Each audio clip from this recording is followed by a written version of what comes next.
It's the class awakening ceremony at the Hunter Academy, and every student here dreams of awakening a powerful combat class that will let them conquer dungeons and become filthy rich. This guy steps up to the awakening crystal first and places his hand on it. A massive glowing tree suddenly appears, leaving the entire academy speechless. Everyone instantly assumes he has awakened some kind of divine combat class. Even the principal personally walks over to ask what class he received. Then Chen reveals it's the Divine Creation class, an ability that lets him control tiny creatures and accelerate their growth. The entire academy bursts into laughter. The students start roasting him on the spot, whispering about how he just won the award for the most useless class of the year. After all, who the heck is going to conquer dungeons with bugs? Chen doesn't waste his time arguing. He simply walks away, activates his system, and is instantly transported to a mysterious dimension. Standing before him is the exact same giant tree that appeared during the awakening ceremony. That's where he finally discovers what his class can actually do. It lets him command insects, so Chen decides to summon his very first one. Except, instead of a tiny bug, he summons a gigantic mother of insects, a nightmare big enough to make even veteran hunters turn around and run. He casually transforms the giant monster into an adorable little girl, and that's when he finds out that by feeding her monsters, he can help her evolve into stronger and stronger forms, allowing Chen to build an unstoppable army of insects that everyone else is going to regret laughing at.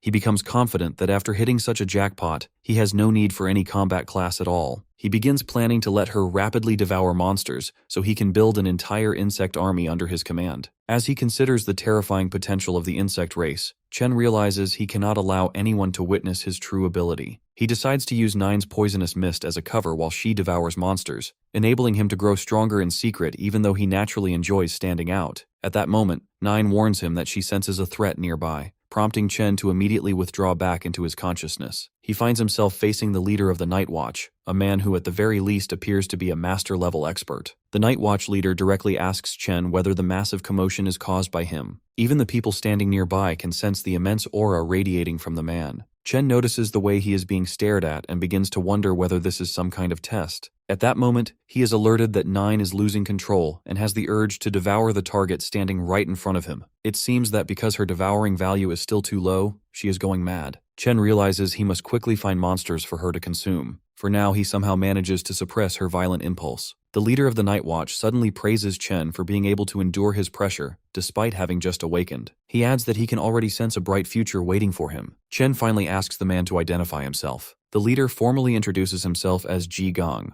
Leader Ji immediately extends an invitation for Chen to join the Night Watch. Chen recalls that the Night Watch is an organization stationed on the front lines against the monsters, always the first to investigate newly formed dungeons. Since this group constantly fights at the front for the sake of ordinary civilians, the offer would normally be unappealing due to the extremely high risk of death. But for Chen, the situation is different. He needs consistent opportunities to battle powerful monsters so he can accumulate enough devouring value for Nine to begin reproducing her offspring. At the same time, he considers that her reproduction ability could cause a major uproar, which makes the dungeons an ideal place to keep it hidden. Leader Ji attempts to persuade him further by claiming that the rumors about the high death rate are exaggerated. Chen, however, quickly shakes his hand to seal the deal and states that there is no need to say anything more. Leader Ji stands there stunned, hardly believing what just has happened. Chen casually excuses himself, explaining that he has somewhere else to be, and promises that he will come report to the Night Watch headquarters in 3 days. As Chen vanishes in the blink of an eye, Leader Ji suddenly realizes that he completely forgot to ask about the boy's hidden profession.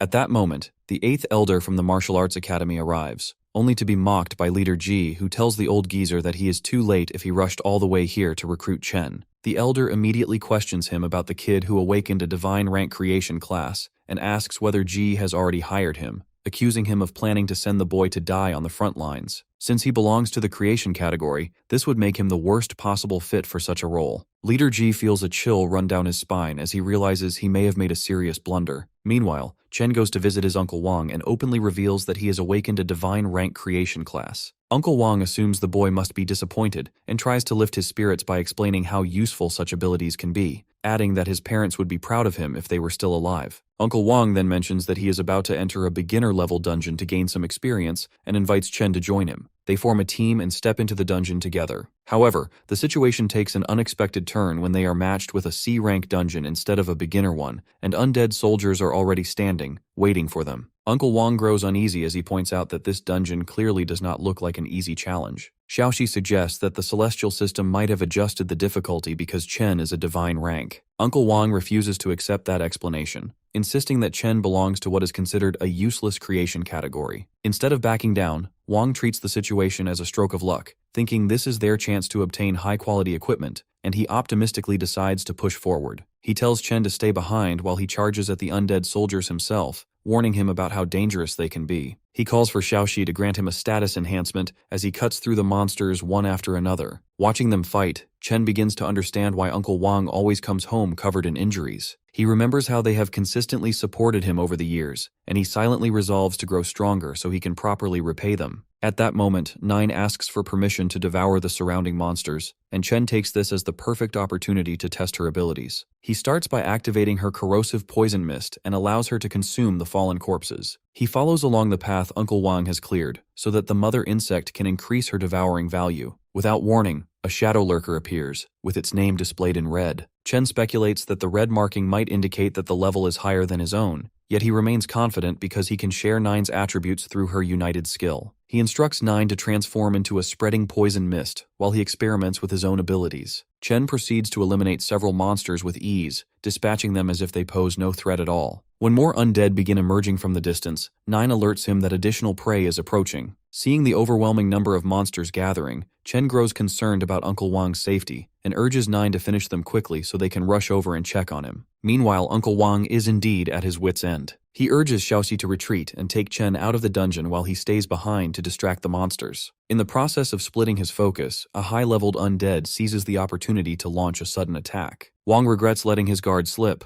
but just before the fatal strike lands, Chen intervenes and shields him with a surge of poisonous miasma. Uncle Wang stares in shock and questions whether Chen is not supposed to have a creation class, prompting the boy to briefly explain that he possesses a hidden poison ability. Chen then instructs Xiaoxi and Li to escort Uncle Wang out since his injuries are serious, assuring them that he will hold off the monsters alone. At that moment, a system notification announces that the dungeon boss is being summoned. Wang grows anxious, yet Xiaoli tells him to trust Chen. Before retreating, the old man throws his sword toward Chen and asks him to bring it back safely. Chen grips the beginner-level sword with satisfaction because it extends the reach of his poison mist. He even boasts to himself that he has always been the best swordsman in his entire school as he cuts down monsters. Soon he confronts a far stronger enemy known as the Undead Monarch and uses the sword to deflect its incoming strikes. The weapon fails to withstand the immense pressure and shatters. Chen questions whether this creature is the true dungeon boss since it surpasses his expectations, yet what troubles him more is how he will explain the broken sword afterward. As the pressure mounts and he begins to feel overwhelmed, Chen summons the mother insect. She instantly blocks the attack and crushes the monster's clawed hand, then proceeds to eliminate it effortlessly. Chen waits for the dungeon to conclude, but instead something unexpected begins to unfold. The undead monarch crystal suddenly activates, and energy begins to swirl and condense around it. In an instant, the undead creature reemerges as an undead tyrant, now 5 levels higher than its previous weaker form. Chen quickly suspects that the crystal might actually be the true core of this dungeon boss and instructs Nine to destroy it specifically this time. The undead tyrant proves to be incredibly difficult,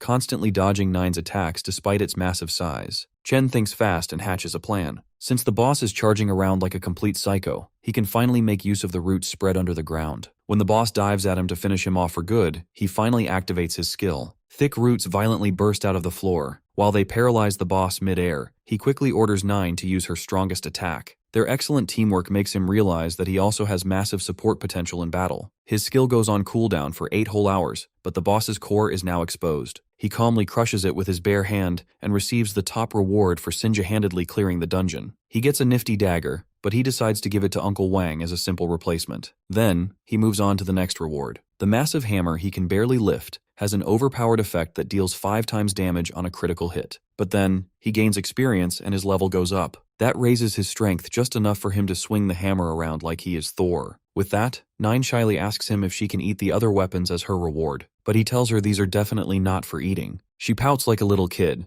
then asks him if she can have the boss instead. He suddenly remembers that monster bodies earn a boatload of devouring value and grants her permission to dig in. He wonders how she can possibly eat something so big as she opens her mouth wide. Without warning, she transforms into a massive behemoth nearly twice the boss's size. He is honestly baffled by the intense way she wolfs down the armored boss. He is safe inside the dungeon for now, but it would be big trouble if someone saw this scene. When he sees how much devour value the boss is giving, he realizes targeting bosses is the best strategy to grow fast. Right then, he hears the others coming toward the boss room. He quickly hides his chunker mom and pretends he soloed the boss because his poison happened to be its weakness. Since he cannot farm dungeons every single day, he thinks he will have to go into the wild to feed 9 instead. Uncle feels bad for him, having to do research even though he can already slay a boss at level 1. But he clarifies that he was hiding the truth because he did not want to worry his uncle. He shyly reveals he already joined the Night Watch, and he wants to farm in the wilderness to prepare for that. The scene moves to him exiting the train station on his way into the wild. He casually chows down on some dry bread. Every bite gives him a devour value, but Mother is clearly disappointed by the bland taste. So he pulls a map out of the storage ring Uncle gifted him earlier. You see, electronics get heavy interference in the wild, so a paper map is the only reliable way to navigate the post-apocalyptic area. He chooses the Goblin Dungeon beyond the question mark, which represents areas too dangerous to even explore safely. Just then, a ticked-off guy asks him if he has seen a dark-haired girl nearby. Apparently, he has been calling out to Chen for a while now already. My guy tells him he did not see anyone, except some loudmouth whose mom clearly did not teach him basic manners. When he sees his skin melting, the guy is shocked that a newbie can hurt a level 27 tank like him. Furious, he states Chen made a huge mistake messing with someone from the Xiao clan. He jumps away fast as the guy smashes the ground hard. He has no idea who the Xiao clan is, but the name sounds oddly familiar. He orders 9 to go all out against the scumbag immediately. The guy goes berserk, saying he is not scared of some creepy black mist at all. But then, he freezes when he suddenly hears someone say his name. Out of nowhere, a silver-haired man he calls Master appears right behind him. The man coldly calls the goofball a waste of oxygen and deals an uppercut to the jaw.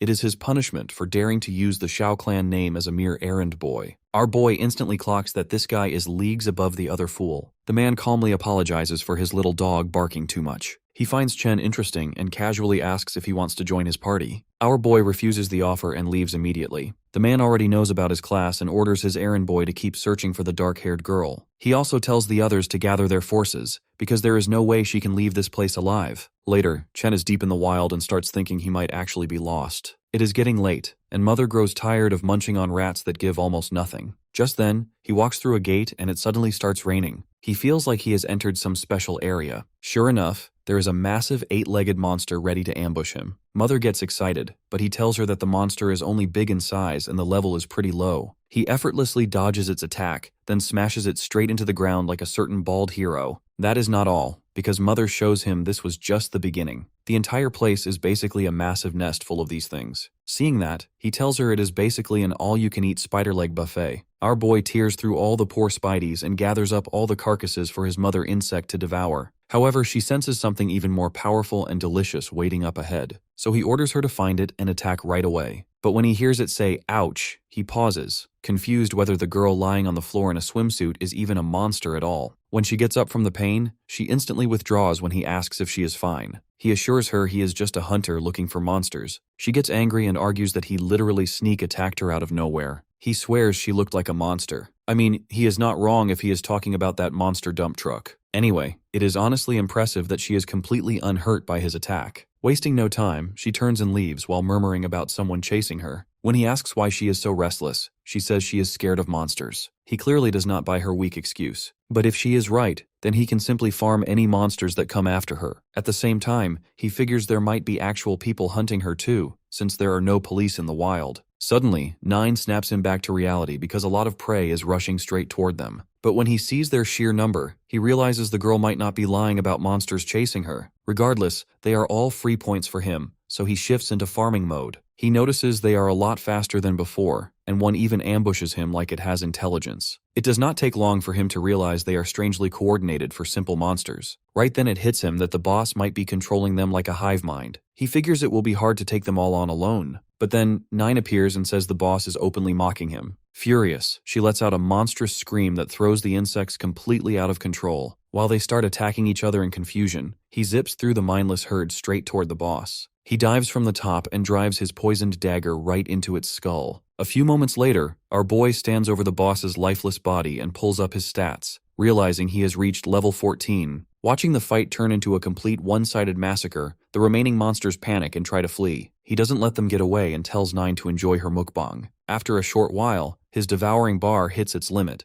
and the mother insect informs him that she can now create even more insects. Once he gives permission, her body begins to glow as the reproduction process starts, amplified by his own abilities. At the same time, the mark on his hand lights up, signaling that he has unlocked new skills and that swarm production is nearly complete. Chen stares in awe as countless flying insects spawn all around him, already wondering just how monstrous this army will become in future generations. As he pats one of their heads, he realizes the insect babies are absurdly loyal to him, and that their birth even unlocks several new skills. 9 suddenly sneaks up from behind and surprise hugs him, earning a few gentle head pats in return. She then tells him she needs to rest and instantly disappears back into her nest. Our boy feels satisfied knowing he can safely store his insect army and summon them whenever he wants. 9 wastes no time and immediately switches to snoring mode, making him realize just how exhausting the process must have been. Curious, he decides to test his new skill, Overlord. Raising his hand, he activates it and is completely stunned by how effortlessly he can control the swarm, even sharing their senses as if it's second nature. He realizes that the insects seem hungry for action too, and orders them to follow him, like some off-brand Jinwoo. The scene shifts to a monster-infested city as something crashes down from the sky. The monsters freeze, overwhelmed by the terrifying aura. They don't even get a chance to react before they get vaporized by a spreading poison mist. Sharing the senses of his swarm, Chen feels absurdly overpowered. He remarks that creating another swarm will be a piece of cake now, and opens his stats to see how much it will take to reach the next limit, only for his eyes to widen in shock the moment the screen appears. The scene shifts to an abandoned warehouse where a random thug nervously calls out for his boss. He reports that the spider nest has been completely wiped out,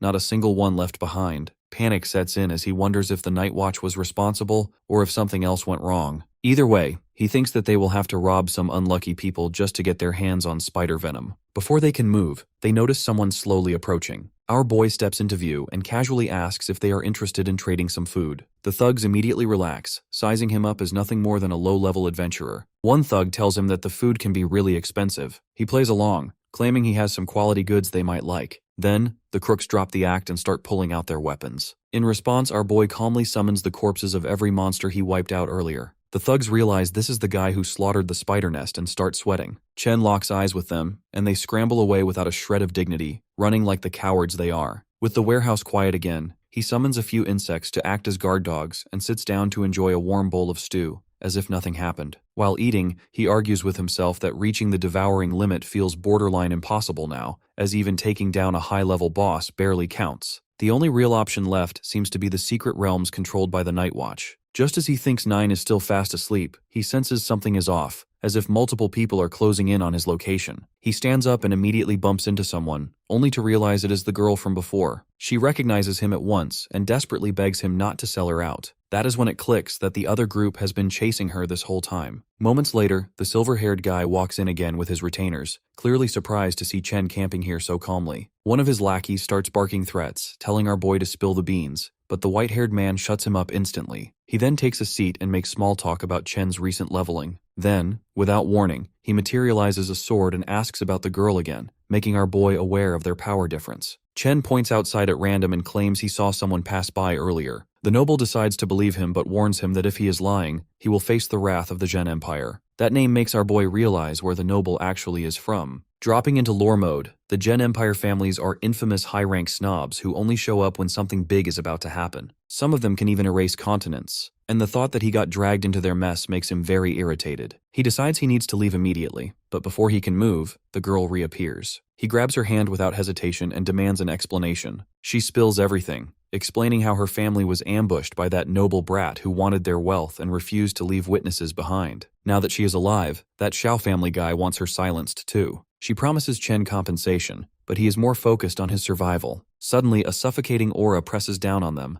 and the girl panics, realizing a barrier has been deployed around the area. A voice calls for them to come out, and our boy knows instantly that it is too late. The noble brat walks in again and coldly orders his retainers to capture them both. The girl grows desperate, shouting that he has already stripped the Luo clan of everything. The noble brat calmly replies that this is exactly why she needs to disappear. Our hero catches on to the family name at the same time she warns him that the Luo clan will never let this go. The noble brat starts going off, saying the Luo clan is nothing without money and amounts to little more than trash. He goes on a full rant, calling them filthy peasants he can crush for his own amusement. He adds that even if someone investigates later, they will find nothing at all. With that declaration, he activates his dragon family technique, sealing the entire area inside a barrier. The retainers immediately start getting bold and advance, but the noble brat raises a hand and tells them to wait. Turning his attention to Chen, he offers him one last chance. He promises to back him all the way to the top of the world if he submits. As proof of loyalty, he orders our boy to capture the girl as an initiation test. Our hero just laughs in his face, telling him to choke on his own spit and catch these hands instead. Enraged, the noble brat gives the death order, and the retainers finally rush in. They are not completely brainless and avoid charging him head-on, but Chen reveals that poison is far from his only trick. Activating his other talent, plants erupt from the ground and coil around the attackers, restraining them. The overconfident subordinate from earlier freezes for a moment, before breaking free, and then barks to his comrades that the plants are weak. The noble brat shouts out that this is only a distraction, but it is already too late. Chen summons his insect army and sends them surging forward. The swarm overwhelms the retainers in seconds, shredding their weapons before tearing through their defenses. One thug realizes too late that the insects can release poison as well, and any remaining hope vanishes when Chen activates his skill. Before our boy can land the finishing blow, the noble jumps into the fight himself. He is shocked by his speed, realizing the white-haired brat is faster than even the poison mist. Using his dragon family technique, the guy slams him with a heavy strike and immediately follows up with a sword attack. He starts gloating, convinced the battle is over, until his eyes widen in shock. The Luo girl manages to block the attack with a defensive shield skill. The noble brat curses himself for ignoring her existence, but Chen does not waste the opening and commands the insects to attack again.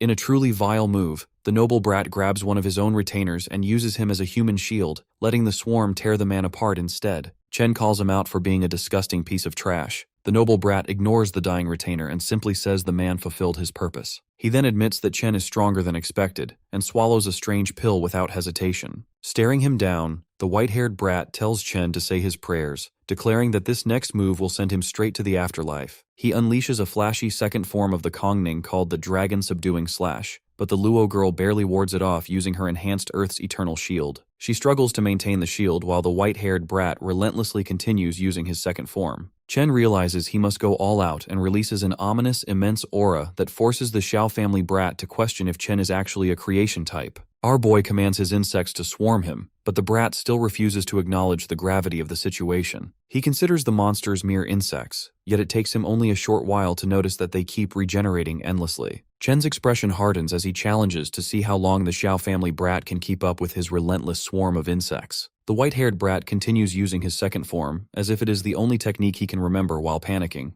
and within seconds even the dragon chi he radiates starts being devoured. The insects finally reach him, and one sinks its teeth into his arm, rendering it immobile with poison. As Zhao Yuanwu runs out of options, he finally resorts to his trump card, pulling out a strange family heirloom called the Life Jade Protector. He grows cocky, declaring that a few lame insects pose no threat to him, and revealing his true identity as Zhao Yuanwu. Our boy senses a powerful aura emanating from the treasure and, to test it, sends his insects to attack, but somehow they can't even scratch the shield surrounding his opponent. Yuanwu smirks and immediately begins boasting again, explaining how his treasure can block any attack no matter what is thrown at him. He commends Chen for cornering him like this, but declares that Chen is now finished. The Zhao guy shows a surprising leniency as he invites him to become his subordinate, promising in return to let him inherit the Zhao family name and spare his life. However, he doesn't appear the least bit worried, while the Luo girl looks on in sheer disbelief. Yuanwu wonders if Chen has gone insane after realizing that he is about to lose, and once more starts bragging about the strength of the Xiao family. Our boy calmly reminds him that if he wants to investigate something, there should be a trace left behind, threatening that he will end his life without leaving so much as a trace. As Chen becomes shrouded in his poisonous aura, Mother Insect awakens from her slumber, announcing that she is starving and would like to use the Xiao guy for her meal. Yuanwu's confidence falters as he lays eyes on the spider-like monster before him. Mother Insect attacks with her claws, effortlessly shattering the so-called proud shield. She buries him in the ground as if digging a grave, murdering him brutally without leaving so much as a shred of hair behind. Mother Insect then lunges back to her master, thanking him for the meal. The Luo girl, having witnessed everything, grows worried that Chen might consider forcing her to kick the bucket now that she knows so many of his secrets. The girl hurriedly offers all her belongings contained within a storage ring worth 10 million to Chen. He turns toward her and coldly points out that she cannot be trusted after watching her lie so smoothly earlier. The Luo girl reveals that her real name is Sandao Luo, and swears that she will be struck by lightning 5 times if she ever lies to him again. When Chen refuses to even believe that her name is Sandao, she pulls out her identification card, showing him a photo of her chubby self from 2 years ago as proof. That doesn't look convincing at all. Chen responds with a chilling death stare, making his murderous intent painfully clear. After exhausting every other excuse and bargaining tactic, the girl finally takes out a seal scroll and explains that once she signs it, she will die instantly if she ever reveals any of Chen's secrets. Chen accepts the proposal and takes the seal scroll into his hand. When he asks about its value, she admits that it is worth 10 million, which immediately angers Chen because she has just used the only expensive item from the ring she was offering him. Sandow grows visibly anxious and quickly promises him an even greater reward if he agrees to escort her back to her parents safely. Chen refuses to act as her bodyguard and tells her that he needs to report to the Night Watch since he is already running late. Sandow persists and argues that her home is much closer, promising that she will arrange teleportation to the Night Watch headquarters afterward. Somehow, through sheer persistence, she manages to convince him to take her back to her residence. Before long, the two of them arrive at the Luo family mansion, which turns out to be an enormous estate. When the lady of the house hears about the Xiao family's actions, she becomes furious. Her husband attempts to calm her down, but she continues shouting in anger. Even so, she ultimately admits that the Xiao family is too powerful for them to confront directly, which is why she decides not to take immediate action. The Luo couple then turns toward Chen and presents him with their black card as a gesture of gratitude for protecting their daughter. They also arrange a lavish meal for him while preparing the teleportation Sandow promised. Chen shyly accepts the food, insisting that he will only taste a little, yet once seated at the table he ends up devouring far more than intended, completely giving in to his massive appetite. He begins to wonder whether this intense hunger is the result of controlling so many insects. During the meal, the lady of the house states that she cannot believe her daughter claimed Chen was useless after he saved her from the clutches of the powerful Xiao family. She doesn't buy anything her daughter told her. She even finds herself impressed by his handsome appearance, and within minutes she and her husband half-seriously attempt to rope him in as their future son-in-law.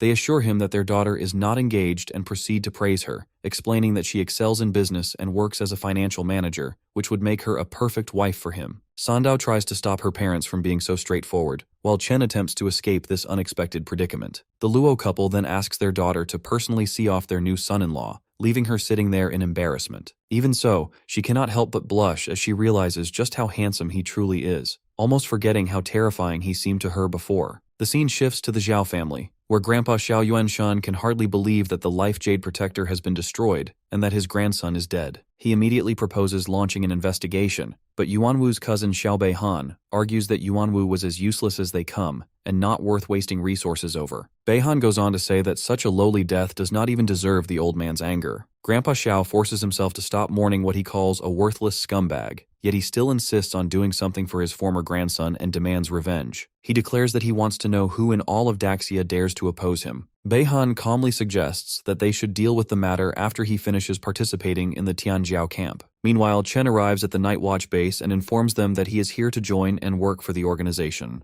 At that moment, Leader Ji Gang appears from behind and says he has been expecting him. He proceeds to introduce Chen to the team members, starting with Yun Xiaoke, their level 45 support specialist. Then there is Dong Feng, the sharpshooter, along with Chu Bulang, an armored warrior whom Leader Ji jokingly describes as a talkative dwarf. Finally, he introduces Aunt Tang Jin, the deputy commander and an excellent chef. Seeing how enthusiastic everyone appears, Chen modestly remarks that he is only a creation type. Leader Ji immediately tells him to stop belittling himself, reminding him that being divine rank is extraordinary on its own, and admitting that the entire team has high expectations for him. Jai warmly welcomes Chen into what he calls their family, and tells him that this will be his new home. Chen feels slightly cornered because his original goal in coming here is simply to keep his identity hidden. Leader Ji quickly shifts to business and explains that he plans to enroll Chen in the Tianjiao training camp, but the condition is that he must reach at least level 20 within 3 days. When Chen mentions that he is already level 17, Ji becomes even more excited and proudly praises his own judgment. At that moment, everyone in the base senses a strange presence, as if someone is tracking their location. Ji immediately asks Chen whether he has crossed paths with any powerful figures during the 3 days since his awakening. Seeing Chen's confused reaction, Ji clarifies that an unknown powerful awakener with divine sense appears to be monitoring his whereabouts. Chen begins to worry that it could be the Xiao family making a move. At Ji's request, Yun sets up a soundproof barrier so Chen can speak freely without fear of being overheard. Chen rubs the back of his head and admits that he killed Xiao Yuanwu, although he insists that he carefully erased all traces. He offers a mild apology, wondering whether he has dragged the Night Watch into trouble. Everyone reacts in shock, and Ji points out that Yuanwu is the grandson of Xiao Yuanshan. The group discusses how Yuanwu is considered the worst among his generation, which likely means that old Yuanshan will not personally intervene. They begin planning how to handle the situation, and for the first time in his life, Chen feels a sense of belonging, as if he finally has a home despite being born an orphan. Ji suddenly recalls that Yuanwu was at least level 30, and questions how Chen managed to defeat a battle-type awakener of that caliber. Chen explains that he had assistance from Sandao, the daughter of the Jiangnan Luo family, who possesses a hidden defensive-type profession. Jai relaxes momentarily and laughs while holding Chen's shoulders, remarking that although the Luo family lacks combat-oriented awakeners, they are the wealthiest clan in the region. He feels reassured, believing the Luo family would provide support if necessary. Just as Chen thinks his explanation has satisfied him, Ji quickly realizes that the Luo girl is purely defensive and presses Chen to clarify how the victory was actually achieved. Chen then discloses that he also has a second hidden profession of the poison type, which enabled him to defeat the Xiao heir. Uncle confidently shakes Chen's hand while it is still coated in poison. Chen attempts to warn him, but Uncle smirks, claiming his defense is exceptionally high. Moments later, that defense collapses under the toxin's effect, and Uncle awkwardly insists he simply did not activate it correctly before calling Yun over to heal him. Ji grows even more pleased, admitting that the more abilities Chen demonstrates, the more satisfied he becomes. However, after weighing the risks against the potential benefits, he initially decides to withdraw Chen from the training camp, believing the dangers outweigh the available resources. Once Chen learns about the caliber of resources offered by the camp, his interest is immediately sparked. He calculates that those materials could help him assemble a new swarm much sooner than expected. Driven by that prospect, he urges Ji to proceed with the registration, confidently asserting that he can safeguard himself. Meanwhile, by the West Lake, Beihan of the Xiao family demands to know whether his minions have discovered the whereabouts of the culprit who attacked the Xiao clan. The investigators inform him that from what they have gathered, Yuanwu's recent demise appears to involve both the Luo girl and Chen, who are currently participating in the camp. Beihan smirks, impatiently counting down the days until the camp begins so he can exact his revenge. Back at the Nightwatch HQ, Leader Ji tells Chen that even though he has successfully registered him for the camp, he is still concerned and has therefore arranged a strong ally for him. He reveals that the ally is Mu Hankui, and explains that he has organized for Chen to accompany her into a dungeon, giving him the chance to strengthen his relationship with her in advance. Shai even hints to Chen that he could try to impress her with his looks. Just then, Hankyu of the Mu family appears. Ji begins negotiating with her, and although she argues that she has already provided them with a free dungeon scroll, Ji insists that she take Chen along to the dungeon. Hankui then turns to Chen and asks about his combat abilities. When she learns that he is only a rookie, she dismisses his creation type as garbage. This enrages Ji, and he scolds her never to address him as uncle again, arguing that Chen is not only divine rank but also possesses a dual profession. When her butler mentions that she has just been dumped by someone,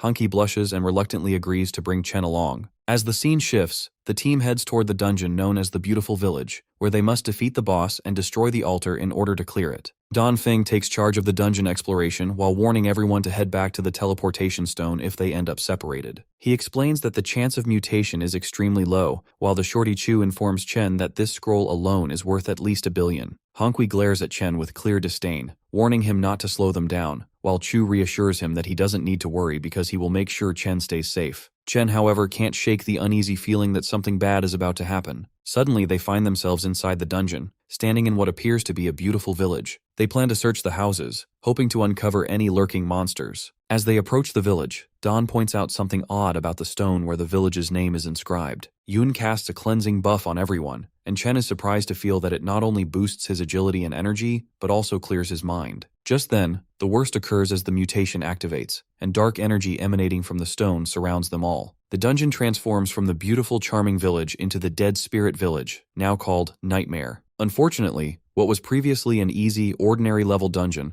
has now become a nightmare-level threat, and to make matters worse, the mutation scatters everyone across the dungeon. Chen quickly realizes that fighting alone at such a low level could be life-threatening, so he decides to follow Don's advice and return to the teleportation stone to regroup with the others. As he steps into the room, he finds it packed with coffins. There, he finds a strange portrait on the wall and notices that it smiled after seeing him, making Chen wonder if he is imagining things. Just then, undead spirits begin emerging from the coffins, and they have a couple of skills like collision and corruption. When Chen realizes that these monsters are completely immune to general physical attacks, he understands just how badly he is cornered. He tries using his poison, only to discover that even his poison skill counts as a physical attack and is utterly ineffective, while Nine asks him to let her devour the monsters, though he hesitates, wondering if her eating might also count as a physical attack. Chen decides to let the mother insect give it a try, but instructs her to be cautious and to call for help if it fails. And luckily, Nine devours the monsters effortlessly, which makes her master realize that she also comes from the abyss, and would therefore be categorized as a dark species like the undead. He even considers that she might eventually evolve into a Lord of the Abyss, potentially ranking her higher than any undead around, and after confirming that these spirits can be consumed, he releases his swarms, instructing them to feast on the monsters while ensuring no humans witness the process. Chen lucks out, gaining a massive amount of experience points, leveling up rapidly, and in just over 10 seconds he accumulates more than 500,000 experience points, leaving him elated, and once he finishes clearing the nearby monsters, he takes 9 with him to inspect the smiling portrait. This time, the portrait is filled with anxiety and wears a sad expression. When 9 asks if she can see whether the portrait can be eaten, it literally explodes, and the system informs Chen that he has scared a level 30 necromancer guard to death, granting him double the experience points compared to normal monsters. Meanwhile, Don struggles to keep control, only managing because he had luckily brought along a magic weapon purely by chance, and as the one leading the group, he worries about the rest of the party, fearing for their safety inside the mutated dungeon. When the system alerts him to the incredible speed at which monsters are being wiped out, he starts to wonder who could be responsible, eventually arriving at the conclusion that only Hankwi might be capable of pulling off something like this. He questions if she could truly be this strong, suspecting that she must be hiding a powerful ace up her sleeve. He firmly rules out the idea that Chen could be the one accomplishing such extraordinary feats on his own. Hankwi, on the other hand, is pushed to the edge and cries out that she does not want to die. She laments how much she had been looking forward to taking part in the camp.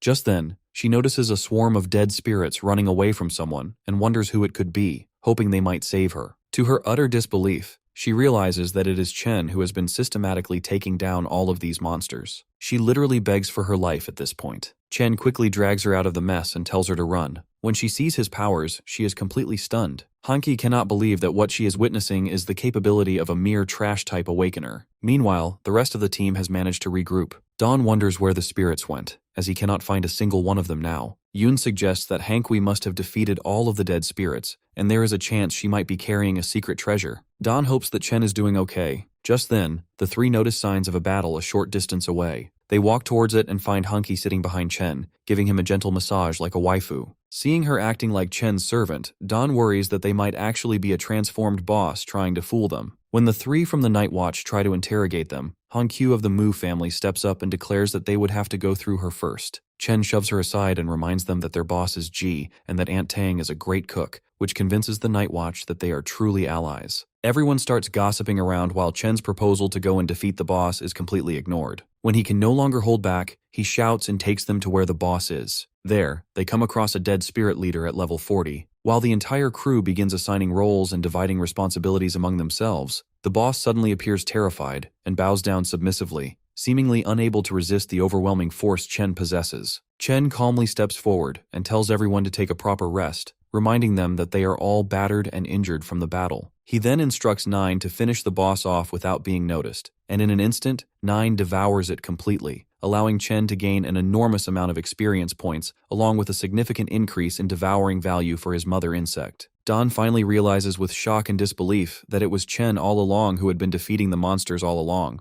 Despite this, Chen casually uses his poison as an excuse, downplaying his own abilities and claiming that he had simply been lucky, arguing that it was only because his poison unexpectedly turned out to be effective against these particular monsters. The dungeon finally concludes, and all of them receive the Medal of the Dead as a reward, a special and extremely rare item capable of absorbing a fatal attack once. Everyone expresses their gratitude to Chen, thanking him profusely for practically carrying the entire team through the dungeon from start to finish, acknowledging that without his intervention, they might not have survived. Even the items that Chen receives as loot turn out to be quite unique and valuable, far above ordinary treasure. He decides to keep a dark dance invisibility cloak for himself, while choosing to sell the rest of the items in order to buy blood essence to further strengthen his insects and enhance their abilities. Later, back at the HQ, Uncle G is left completely shocked when he hears that Chen had literally carried the whole gang through the dungeon. G asks everyone to leave so that he can speak with him privately, expressing his astonishment and saying that while Chen might be able to fool others with his performance, he is certain that his poison could never have stood a chance against the monsters of the undead category. As G presses him for explanations, Chen begins to feel a sense of worry, realizing that revealing the truth about his insects could be dangerous, considering that these creatures were infamously known as a catastrophic threat to humans in the past era. Faced with the leader's intimidation, he actually feels nervous for the first time in the story. The old man seems seriously amused by his reaction, The leader then lies back on the couch and says he does not need to reveal everything as long as Chen is useful to the Night Watch. Chen promises he will get the rarest equipment for him, which clearly pleases the old man. The leader tells him that having secrets is fine, but there is something important he should know. He brings out 3 bodies from his storage. These are the corpses of the assassins tracking them, and they were all very high level. When he asks if they were sent after him, the leader says they were actually after the posh princess. The leader then shows him their kill list. There are many names written on it. Most of them are unfamiliar to him, but he feels a chill when he sees Xiao Beihan. The participant from the Xiao family will also be with him in the training camp. He is not an ordinary awakened. For comparison, many assassins have already gone after the pouty princess, the daughter of one of the 12 Seal Kings. Most of them failed because her family's secret guards protecting her quietly wiped them out. But her family's power is nothing compared to Beihan's family. The purpose of showing our boy Xiao Beihan's name was clearly a warning. He is not allowed to use his poison at the camp because it will only attract unnecessary danger. The leader regretfully says he is too powerless to protect him from those clans. Our boy is honestly touched by the old man apologizing just because he cannot hide his secret better. But then, the man completely destroys all the respect he gained by casually asking if he smashed when he was alone with her in the dungeon. He quietly walks away, telling the old man he is probably tired and should just go to sleep. Later, he excitedly uses the blood essence he bought with the money from selling his rewards. Watching the high-quality purple juice swirl around, Nine immediately gets hungry. She throws a tantrum like a little baby when he refuses her request. Having no choice, he lets her chug a bottle while he uses the rest himself. A panel informs him she now has enough points to reproduce. With that, the insect army suddenly grows to 100,000 strong. Suddenly, he feels his black mist going out of control. It spreads throughout his room, even though he orders it to stop before his home gets wrecked. He yells at the brainless bugs like a cranky dad losing patience. That finally makes them return, after they nearly chew through all his furniture, of course. Boiling with irritation, he asks the drunk Nine how the heck he is supposed to control them if the only command they understand is eat. He feels good when he checks his stats, though. His current power is already on par with veteran fighters. After that, he prepares for the training camp, which will begin the next day. The scene shifts to the fire mage freaking out over the Night Watch leader's request. He told her he wants his master, the Heavenly Blade King, to personally oversee the training camp in case Chen gets into trouble. She thinks it is outrageous, but he believes it will be pure chaos if Chen's poison gets exposed. His poison class might belong to one of the devouring classes that were declared taboo many centuries ago. The lady thinks he is overthinking things and says he would already be in jail if his class were truly taboo. The leader just hopes she is right, and that he really is worrying for nothing. The scene shifts to Chen roaming through the forest. He hears a desperate cry for help from someone stuck high up in a tree. He uses his skill to grow large vines that easily pull the old man down safely. The man thanks him for the help and asks if there is anything he can do in return. So Chen asks him to guide him to the training camp, which the old man is coincidentally heading to as well. On the way, he asks why the old man does not store his sword inside a storage ring. The graceful man reveals he is just an ordinary swordsman with no special skills. Back in his day, he was too poor to afford a house. He had to live in a small hut owned by a hunter deep in the mountains. There, he discovered a very powerful technique after spending half a century training alone with the sword in solitude. Then, he suddenly starts going deeper into his tragic backstory, but Chen shows absolutely zero interest in the old man's non-stop yapping. When the camp finally comes into sight, he turns to look for the man, but the graceful geezer is already gone without a trace. Later, he receives his identity wristband at the camp. There, he just stares in confusion as 2 girls immediately start simping over him. Their little rom-com routine abruptly stops when someone huge crashes down next to them. A nearby patrol officer fights the student who started throwing punches before the session even begins. But that veteran fighter also gets blown away like a human basketball. The ones behind the chaos are an assassin Shorty from Tianji Tower, the psycho chief commander of the defense force, and the immortal sword Xiao Beihan. Sandow gets angry the moment she sees him because he stole her family's legendary sword. But the biggest threat the 3 of them are facing is the unbreakable Wu Shuang. The guy is so cracked that he is casually taking on all 3 of them at once. It is said he has 3 classes, and no one even knows what they are. Their explosive reputations make our boy curious whether his insects would even stand a chance against monsters like them. Just then, the Xiao clan brat suddenly surprise attacks the Luo girl. He is impressed that our boy moved her out of the way when even the so-called invincible Wu Shuang could not dodge it. The guy immediately accuses him of murdering his brother. Even if his brother was trash, it is unforgivable for anyone to kill a member of his clan. Chen does not hold back either, mocking him that his rotten personality must be some family disease. He inwardly apologizes to the leader for breaking his promise not to attract attention. Before their duel can even begin, however, a giant slash tears through the ground between them. It is announced that the Heavenly Blade King has arrived on the scene. The graceful old master calmly tells the rowdy bunch to stop right there or face his sword. My guy facepalms when he realizes the senile old man he saved from the tree earlier was actually the Blade King himself, a living legend who makes even the four geniuses freeze up in fear. Murmurs start spreading about the legendary man's insane power. Even the four geniuses begin thinking of ways to stand out in their master's eyes. Meanwhile, Chen looks completely clueless and quietly asks his girl what the big deal is. She explains that the legends say the master was so awesome in his prime that he killed a dragon with a single slash. Princess Hankyu adds that his standards are so high that he even rejected Wushuang's request to become his disciple. In his whole life, he only accepted 2 students. Our boy suddenly realizes he missed his golden chance to learn from a legend. He ignored him earlier, thinking he was just some random senile old man who liked climbing trees. Anyway, the master announces that their zone has been massively underperforming for years. To fix that, he introduces a new rule. 10 participants must die in every round. When the candidates hear that, they immediately start getting second thoughts. Xiao Beihan, on the other hand, looks excited. He already has 2 deaths lined up. Chen ends up having the exact same thought, thinking it will be great if he can remove the thorn in his side. With that, the Sword King continues, saying there are 150 flags scattered around the camp. Only half of the 300 candidates holding a flag will pass to the next round. There are no restrictions. You can form big parties or run solo and use any methods necessary. With that announcement, the round begins, and all the weaklings immediately scatter to search for flags, staying far away from the big 4. The silver-haired devil instantly turns to our boy with a bloodthirsty grin. He tells the girls to find a flag and let him handle the scumbag himself. The guy mocks Chen for playing hero when he is just a newbie with no real skills. But Chen is not scared. Beihan's swordsmanship is worse than his brother's, and our boy has leveled up since then. The duel starts with Beihan launching an airstrike. But it abruptly stops when the assassin girl suddenly steps in between them. She argues that they agreed to team up against Wushuang right from the start,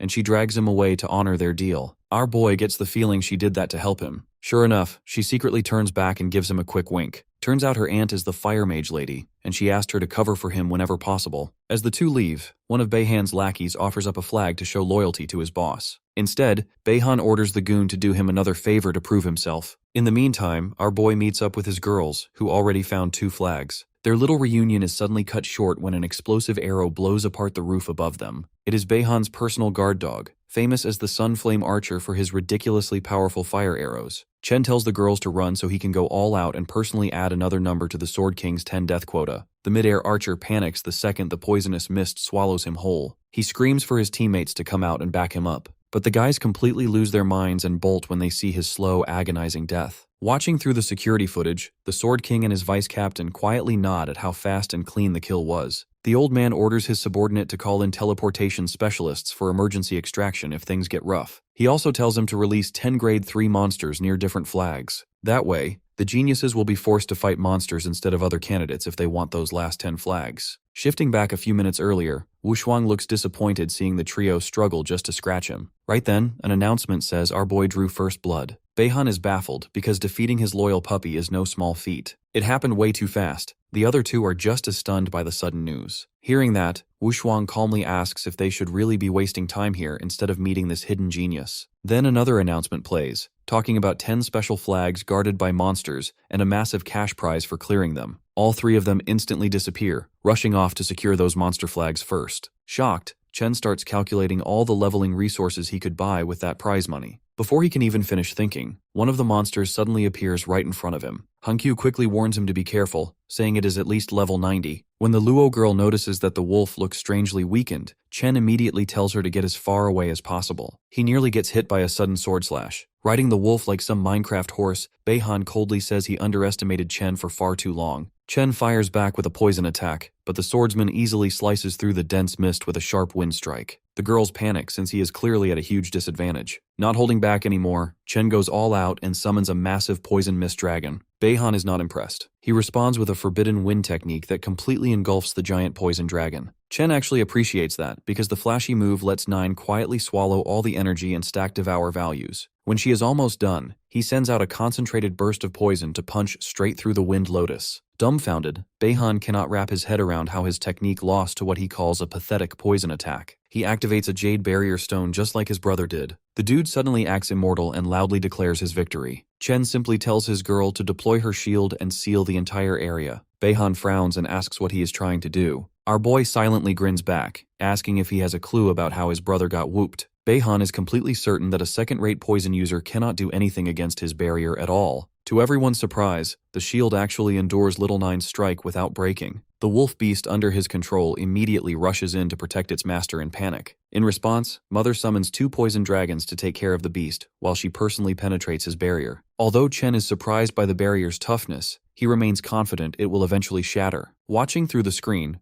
Guang orders the teleportation master Cheng Yuan to pull Beihan out immediately if things turn dangerous. The Sword King questions whether it is really unacceptable for a hunter to die on the field just because he is Xiao Zhengguo's son. The subordinate argues that they are not truly in any position to oppose the general's family. The events inside the training camp are being hidden for now, but everything will be revealed after it ends. The Sword King wonders whether our boy can actually eliminate one of the highest-ranked participants here. He also grows suspicious that the barrier might be meant to prevent them from teleporting Beihan away once he gets seriously hurt. The scene shifts back to the battlefield, where the wolf beast suddenly drops like a lifeless sack. Beihan's jade barrier begins to spread visible cracks across its entire surface. Right then, our boy receives a mental warning to keep things low-key because the teleportation master Cheng Yuan is on his way. He immediately recalls his mother insect to avoid exposing his real strength. As a final gift for the arrogant brat, he orders 1 poison dragon to self-destruct and finish the barrier completely. The shockwave from the explosion is so intense that even the Luo girl feels the tremor from far away. After the dust settles, our boy sees a single arm still gripping a sword fall directly in front of him. That makes him wonder whether nothing else remains, or if the body was teleported away at the last second. He decides he can sell the limb back later and casually tosses the sword to Lady Luo as a present. Back in the office, the man furiously yells at Master Cheng Yuan for failing to return Beihan safely this time.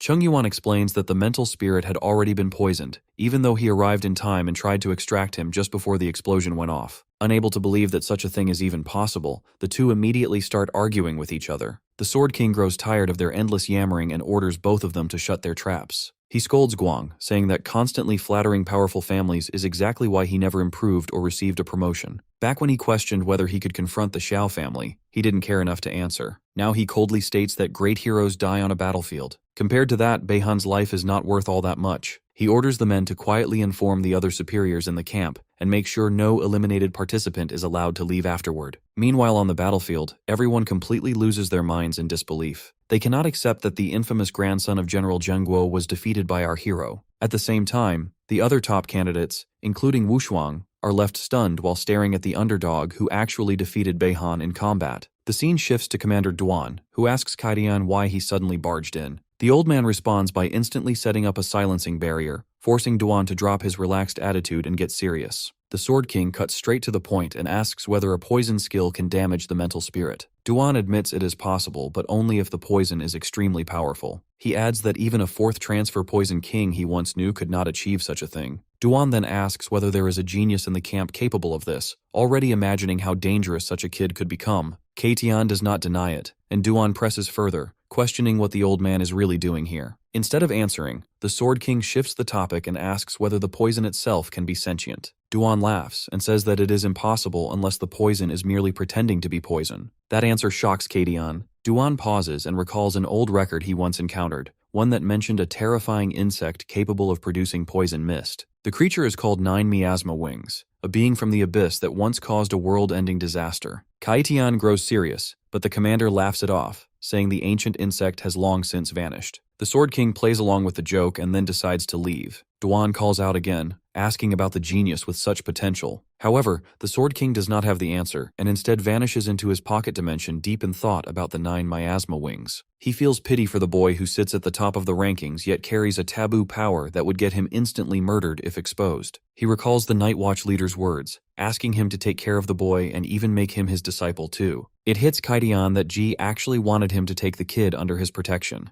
Convincing himself that power does not define evil, he decides to take Chen under his wing. Still, he decides to take some precautions and sends a telepathic message to Hong Yao. The old man orders her to investigate the number 0 ruins and gather information about the insect. He then returns to the control center, where Yang reports that the test is nearing its end. Most of the ordinary participants are barely holding on, while the real geniuses are close to clearing all 10 beasts. Lei and Liu had teamed up to take one down. The red-haired boy and Ying formed a pair and are already eliminating their second one. At the top stands Wu Shuang, who has defeated 3 beasts solo and is now moving toward our boy's location. Yang adds that Chen himself has already taken down 2 beasts alone, and that the 9th beast has just been released in his area. On the battlefield, Chen stares at the towering monster ahead of him, excited to mark his third beast of the day. Poison mist spreads as 9 lunges forward, devouring the beast and rapidly stacking points. The monster is quickly reduced to an empty shell, and Chen smiles as 9 levels up. Suddenly, a massive fist rushes toward them. The girls rush forward to shield Chen, but Sandow's defense shatters, sending them flying like origami. Forced to react, Chen releases poison mist to block the blow, and the impact sends him sliding backward.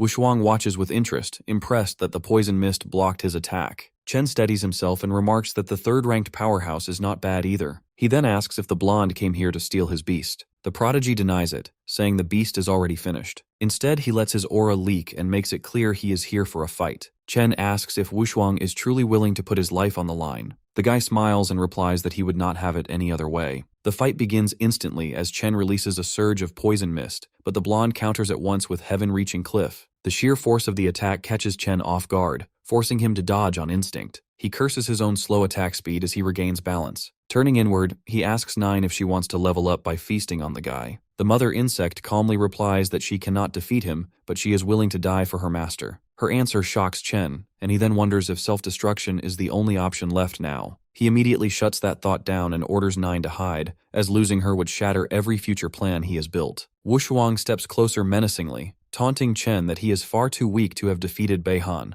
That hits a nerve, and our boy activates plant growth, causing vines to appear, which seal the prodigy inside a dense cocoon. The guy only smiles and asks if Chen did the same thing to that noble brat. Back at the control center, Kaitian grows irritated as our boy completely blocks the cameras yet again. Yang tries to calm him, saying Wushuang's vitals are stable. Kaitian snaps back that he is worried about Chen instead. Wang calls out his favoritism, but the Sword King brushes it aside, pointing out that there is a massive gap between the two fighters. The battle resumes as Chen summons his insect army. Wushuang shows a moment of surprise but remains calm, preparing another skill. The insects swarm in, only for the guy to slam his hand into the ground. Giant fists erupt upward, smashing through the air and wiping out the insects in a single wave. Our boy then uses his insects as kamikaze drones, making them explode on the prodigy's face, which causes a huge explosion. Just then, Wushuang jumps up from the smoke and claims that he now understands how he defeated Beihan earlier. He then uses his giant fist skill again, forcing Chen to defend himself. The impact drives our boy to his knees, and he realizes this must be the true strength of someone carrying Wudi's bloodline. The 2 insects he sacrificed only neutralized the attack and did not injure Wushuang at all. He hesitates, wondering how many more of his precious insects he will have to lose, but then figures he has no other choice. He orders 10 more insects to self-destruct, which causes an even bigger explosion, but Wushuang dodges it cleanly. Chen immediately follows up with another vine attack, but out of nowhere the guy suddenly announces that the battle is over. Our boy just stares at him in disbelief. The guy explains that our boy is the first person here who forced him to fight seriously and calls him a worthy rival. He finally understands that the blonde only wanted him to go all out since it had been too long since he had a proper fight. The prodigy adds that he is feeling sleepy now and tells him to deal with the remaining beast. Chen snaps back, asking if he is really giving up first place.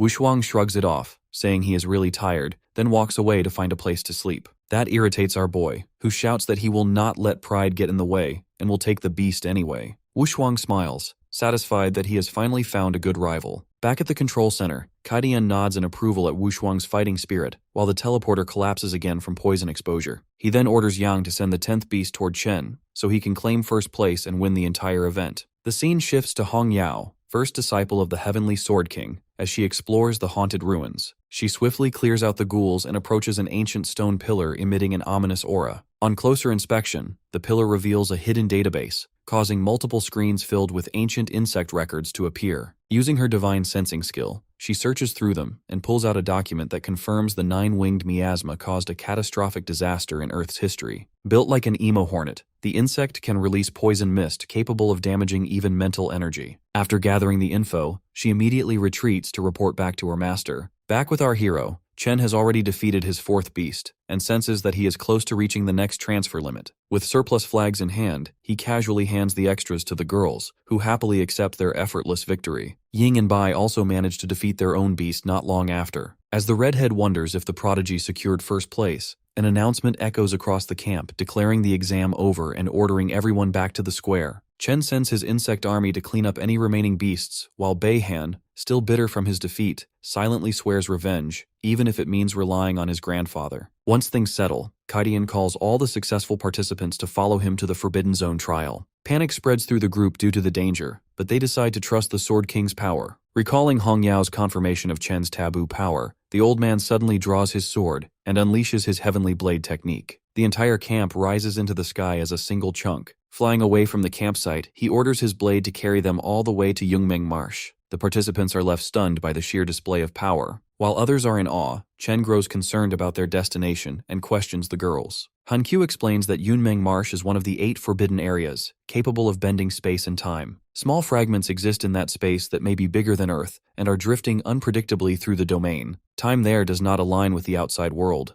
and she recalls a case where someone entered for 2 hours and emerged as a 7th transfer king after 2 centuries had passed in the real world. Chen concludes the place is pure chaos, though Sandow reassures him that the Sword King must have a plan to guide all of them. Meanwhile, back at the campsite, the onlookers grow agitated over the Sword King's risky decision. Commander Duan rushes in after receiving Kaidian's emergency message and listens as officials protest about their children being taken away. Internally cursing the old man, he remains calm and shuts them down, assuring everyone there is no need to panic. He reminds them that the Sword King promised to return them all safely before Selection Day. As Duan reflects on the drastic move, it suddenly clicks when he recalls one detail Keiichian mentioned earlier, the 9-winged miasma.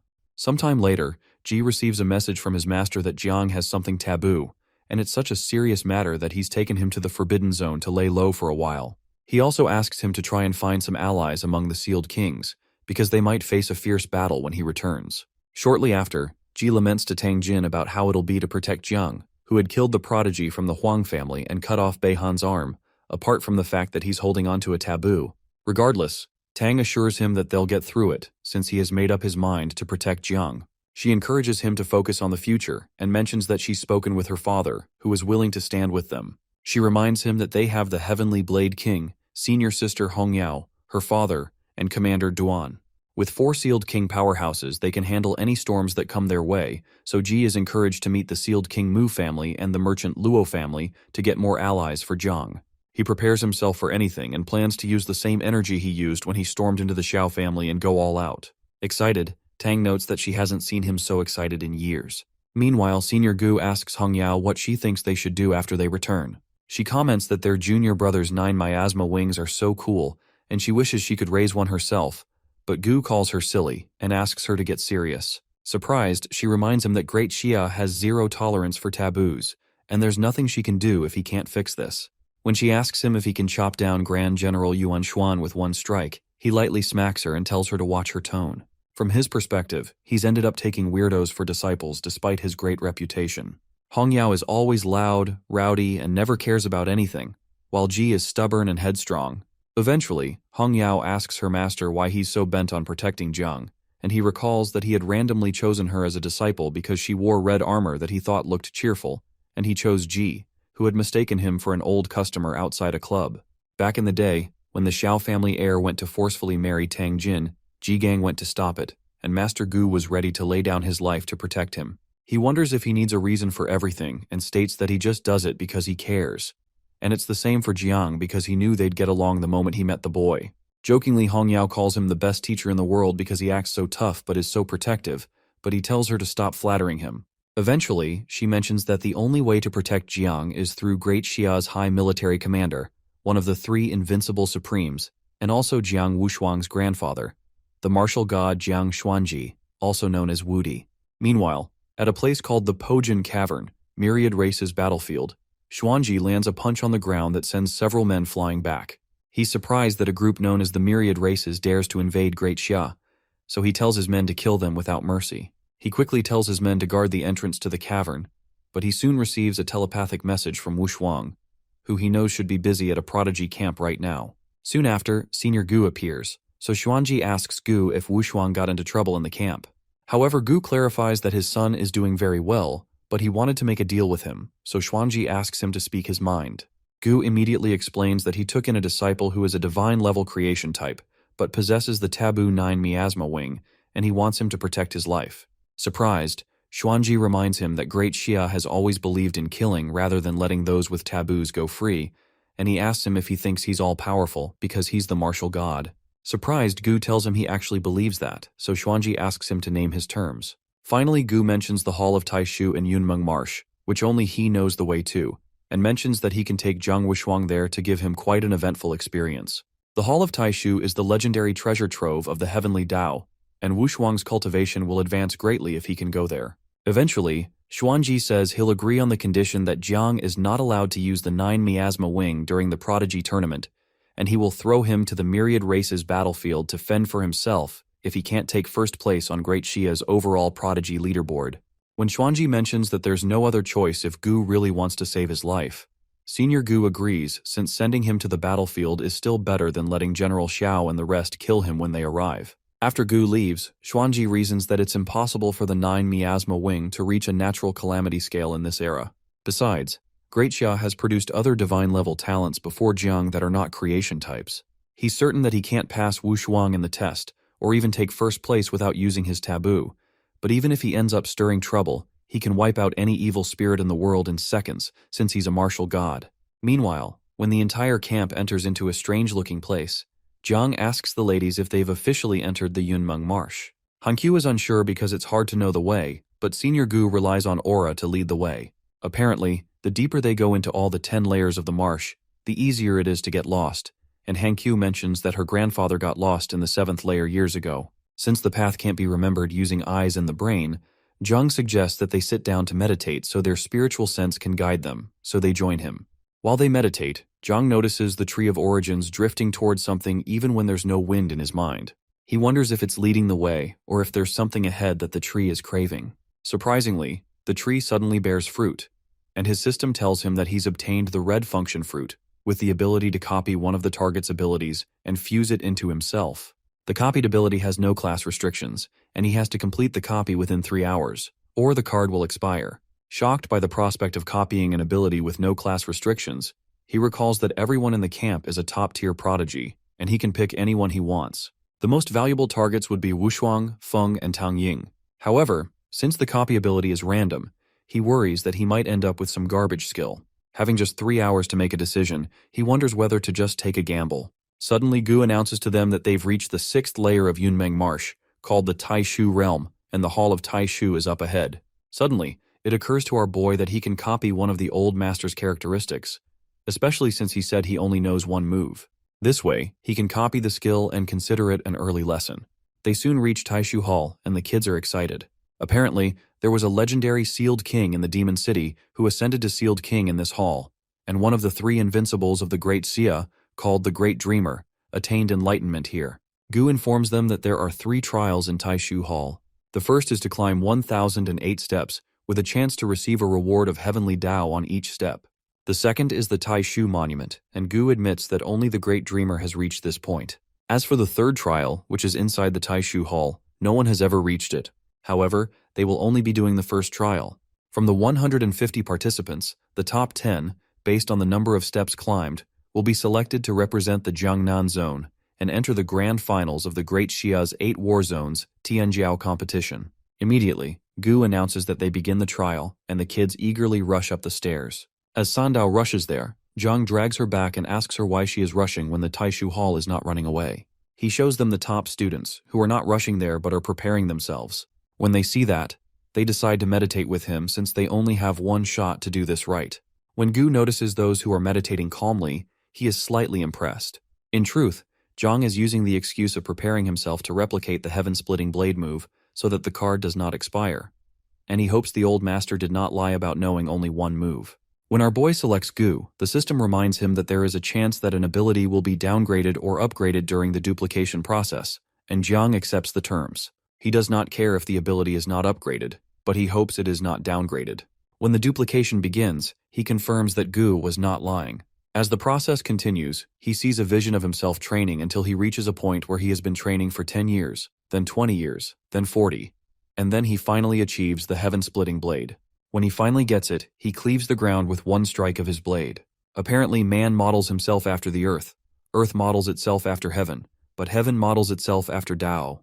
When the copying process is completed, the system congratulates him for receiving about 4 different skills, and Jiang is very excited that he was able to split the heaven-splitting blade into 4 different forms. A while later, Hongyao notifies the master that Wu Shuang has begun to ascend the steps, but only Jiang is left. She becomes worried that Jiang is asleep, and Gu also becomes concerned that it does not take this long to adjust one's state.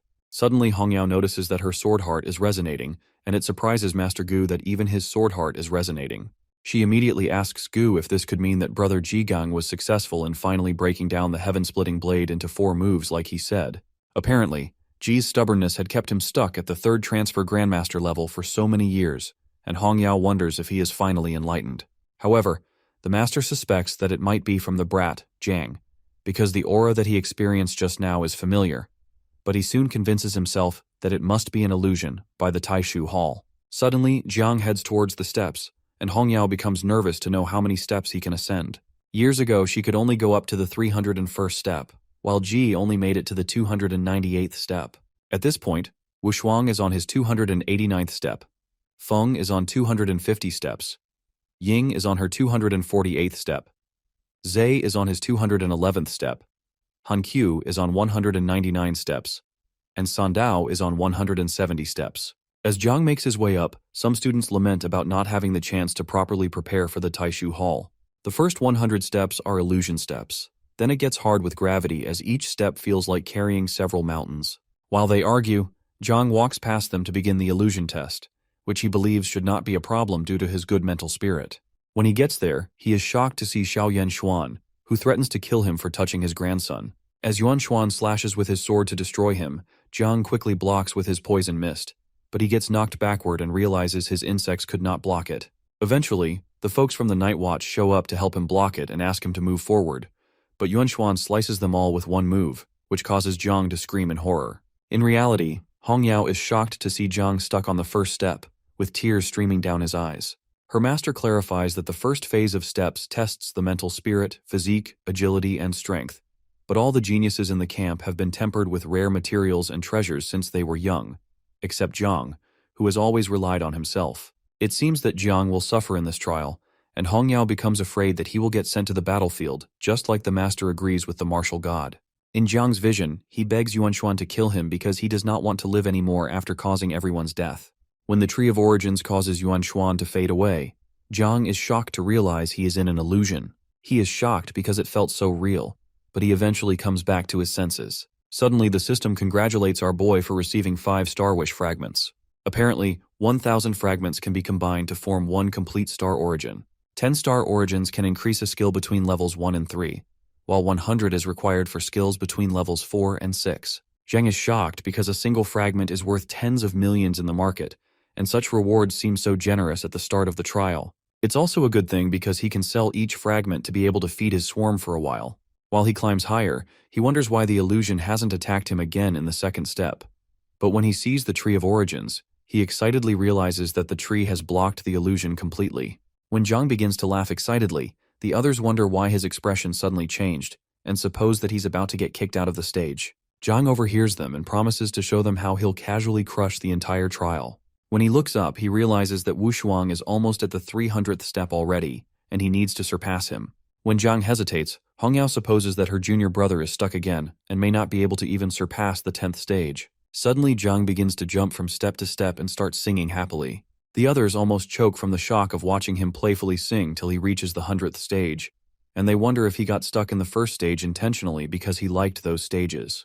As Zhang jumps past the ladies, he playfully sings to assure them that he believes his sisters will reach the 100th stage, which really motivates Han Qiu to want to risk her life to meet his expectations. Shocked, Hong Yao asks her master if the Hall of Taishu's assessment is malfunctioning because Jiang has reached the 200th stage and is not slowing down at all, but even Master Gu admits to never having seen this before. As Jiang jumps past some other geniuses, they wonder if Jiang is really experiencing the same trials they're in. Suddenly, Jiang comes closer and finds the 3 top geniuses stuck at the 299th stage. Meanwhile, the master and Hong Yao realize that every stage after the 300th is a major hurdle, and is even hard for prodigies, because every step after feels as heavy as a mountain.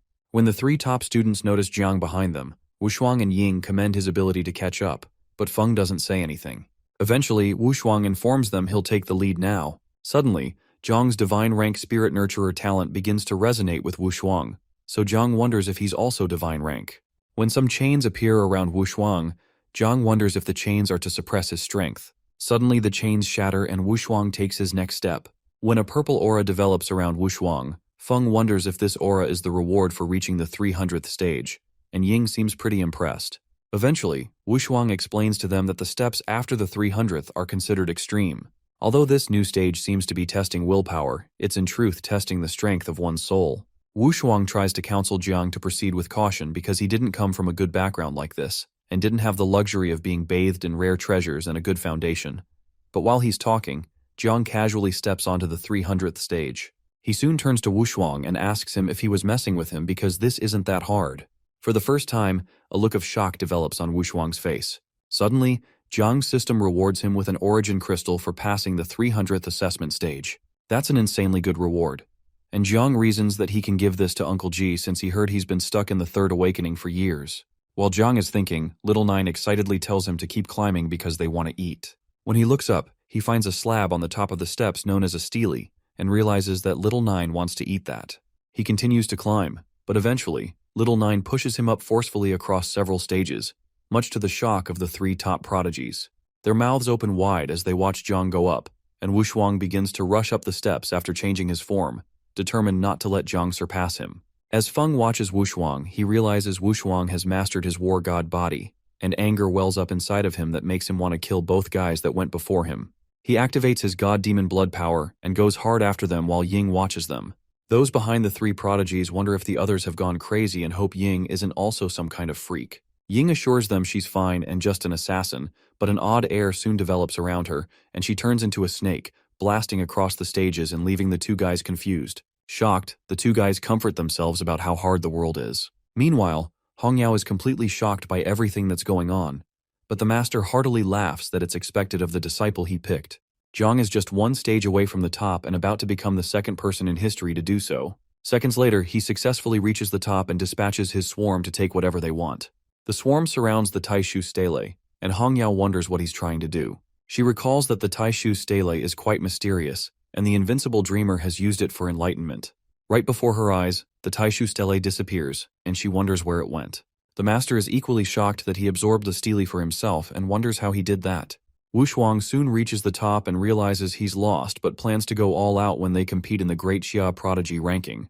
When Wushuang turns back, the others decide to retreat, since going any further can kill them and hurt their essence. Meanwhile, the ladies watch Jiang in awe, and Hankyu is glad that they've also been able to complete their mission. Jiang reached 1,008 steps. Wushuang reached 623 steps. Feng reached 609 steps. Ying reached 600. Lei and Liu reached 304, while the two ladies reached 300. The master realizes that these kids probably wouldn't have made it this far if not for Jiang, and Hongyao agrees that the new generation is much stronger than they were. Soon after, Hongyao notices that Jiang isn't coming down from the top and is standing there in a daze. Meanwhile, Jiang is notified that Little Nine has been upgraded to level 25, and their devouring value has skyrocketed, which means they'll be able to breed a third generation soon.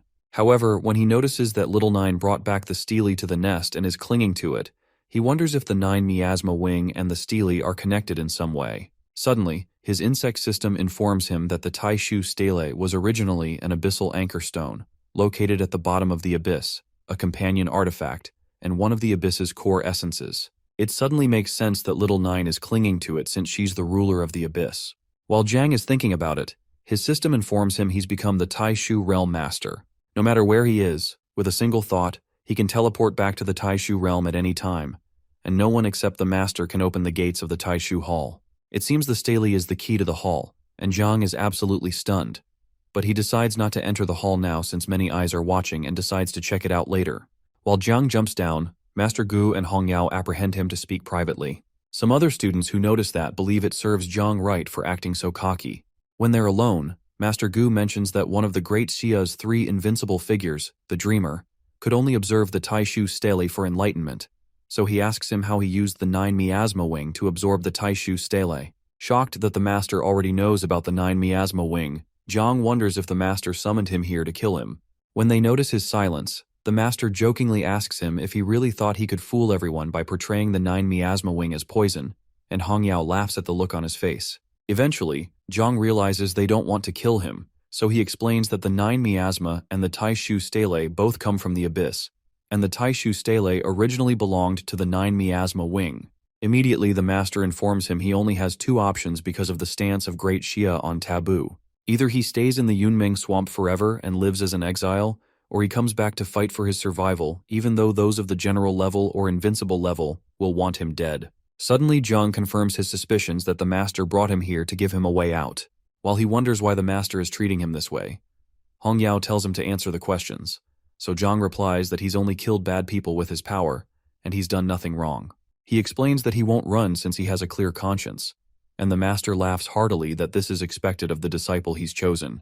When Master Gu mentions Ji, Jiang wonders what Ji has to do with this, so Hong Yao informs him that she's his senior sister and Ji is his second senior brother. Apparently, Ji nearly got killed by General Xiao when he stormed the Xiao family to steal Aunt Tang, and Master Gu had told him to hold his ground, but he didn't want to drag the master into this, so he was eventually exiled to Chujiang City. However, Master Gu assures Jiang that it doesn't matter who comes at them, because they can face them as master and disciple as long as his will is firm. When Master Gu assures him that he will carve a path for him with his blade, Jiang quickly bows to his new master. Meanwhile, Jiangnan's titled kings gather for a meeting, and Duan announces to them that Jiang Chen's poisonous mist is indeed the 9 miasma wing, according to their investigations. According to Great Xia's law, anyone who awakens a taboo class or uses such an object will be killed without mercy, so Duan asks them what they think. Soon after, Mu Hanqiu's grandfather, Mu Henian, responds that he doesn't believe the 9 miasma can cause as much destruction in this present day as it did in the olden days, and he suggests it's enough to put the kid under supervision. At worst, he suggests they destroy the 9 miasma wing but spare the kid. After that, Tang Jin's father, Tang Wanchuan, expresses that he agrees with Henian because Great Xiao was quite weak when this law was given, and they can approach taboo matters with more flexibility. When he's done speaking, some of the other kings begin to accuse the two men of siding with Jiang because their daughters are involved with him. While they're arguing, Xiao Yunshuan steps in and states the kid must be killed on sight, and anyone who dares speak for Jiang would answer to his sword. When Duan sees the general, he realizes he may not be able to help old Gu anymore, and he hopes that Gu doesn't drag himself down. Sometime later, at the Tianjiao camp, Duan informs the Night Watch that General Xiao has deployed the Heavenly Punishment Squad, who are all hidden in the mountains nearby. Ji immediately plans to draw blades along with Tang Jin to settle old scores with the Xiao family if a fight breaks out, and he hands over the Night Watch to Duan, who pleads that he hands it over to someone else since he had also helped him cause trouble in the issue of the wedding. The other members of the Night Watch also refuse to miss out on the fun, but they soon notice Jiang and the others coming from a distance. Yuan Xuan and his squad also notice them and quickly tell them to prepare to fight. When Hong Yao notices the squad preparing to fight them, she recalls how she didn't get to fight enough back when Hong Yao stormed the wedding, but the master warns her to at least try to put on a show of diplomacy before they start fighting. However, Hong Yao jokingly reminds the master she's simply following in his footsteps, and she notices that Jiang has spaced out again. Actually, he's breeding his third generation and was able to make 5 million new insects and upgrade Little 9 to level 27. At this point, he has 5.11 million insects, and Jiang is certain the general won't have an easy time fighting them. As Hong Yao tries to assure Jiang not to be afraid, he assures her he's not, and informs her that he wants to go give Uncle Ji and the others a gift first. After she permits him, he excitedly goes to meet them. When he gets there, Jiang excitedly gives Ji an origin crystal, which is better than the epic gear he promised him, and Ji realizes this is as good as having the key to reaching the 7th awakening.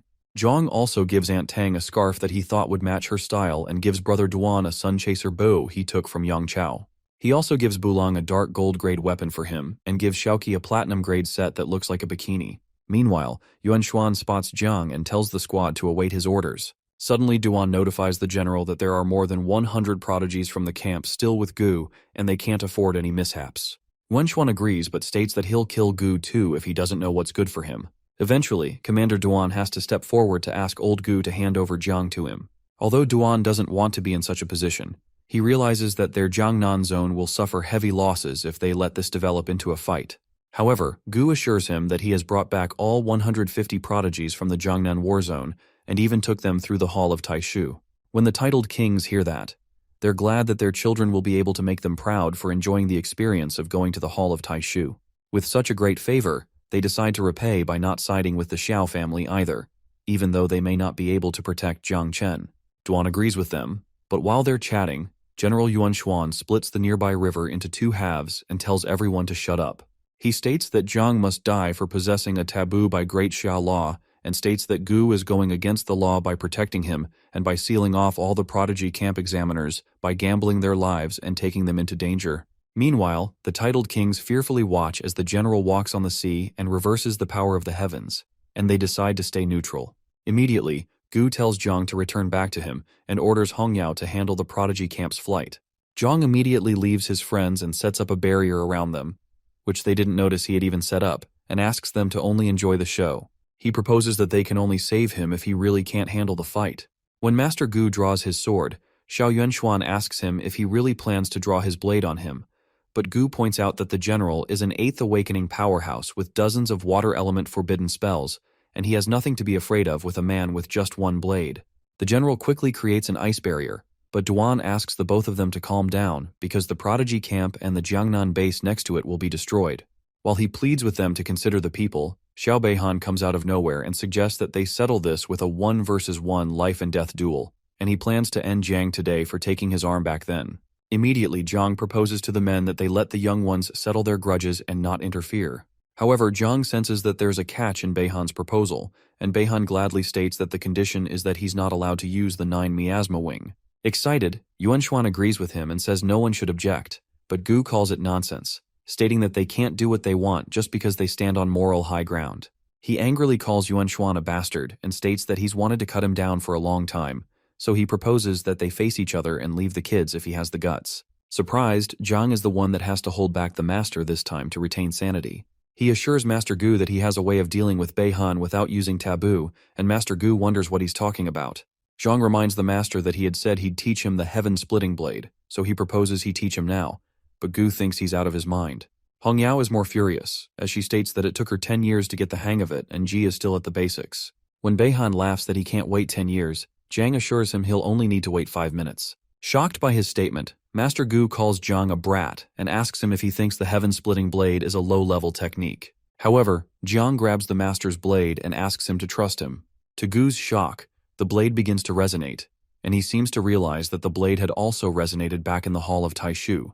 Eventually, Jiang whispers into his master's ear to explain why the blade is resonating with him, so Gu reluctantly agrees to teach him right now.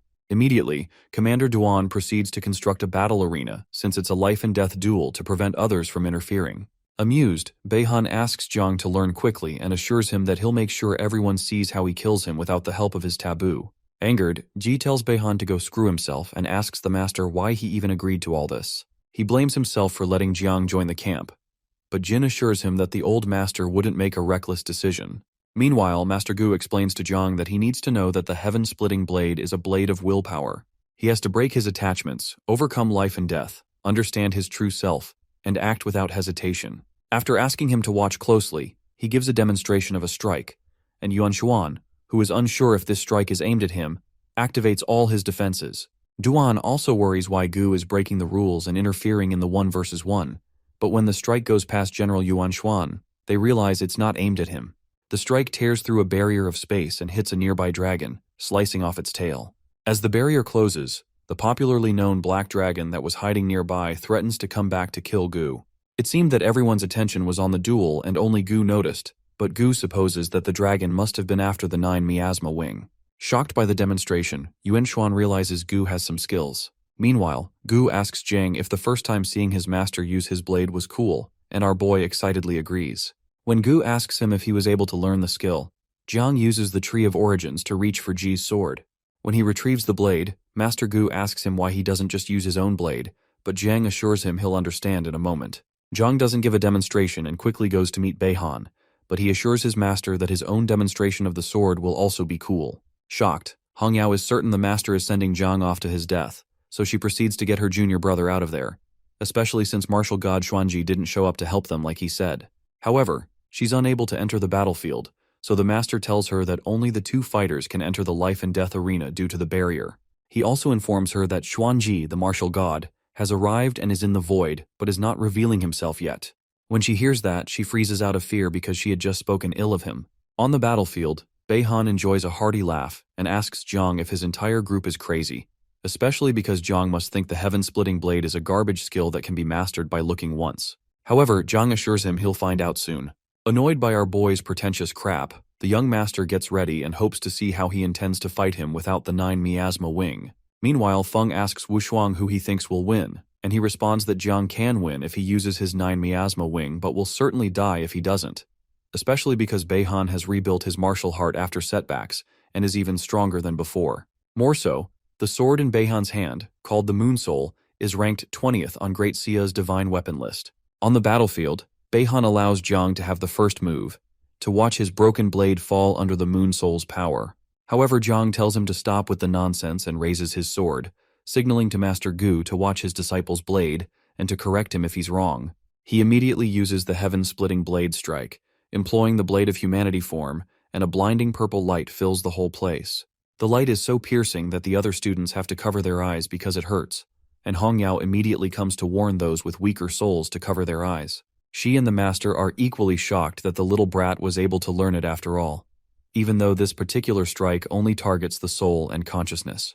Meanwhile, Beihan, who seems completely unfazed, makes fun of Jiang because his skills are lacking. He clarifies that there's no point in attacking just the soul because the Xiao family is renowned for having the strongest souls. Immediately, the young master proceeds to use his sword in a move known as the Star and Moon Slash. However, Jiang isn't surprised, and he signals to Uncle Ji that the first move he did was called the Blade of Humanity. He quickly prepares to counter Beihan's attack with a second attack that doesn't target the soul, but the physical form.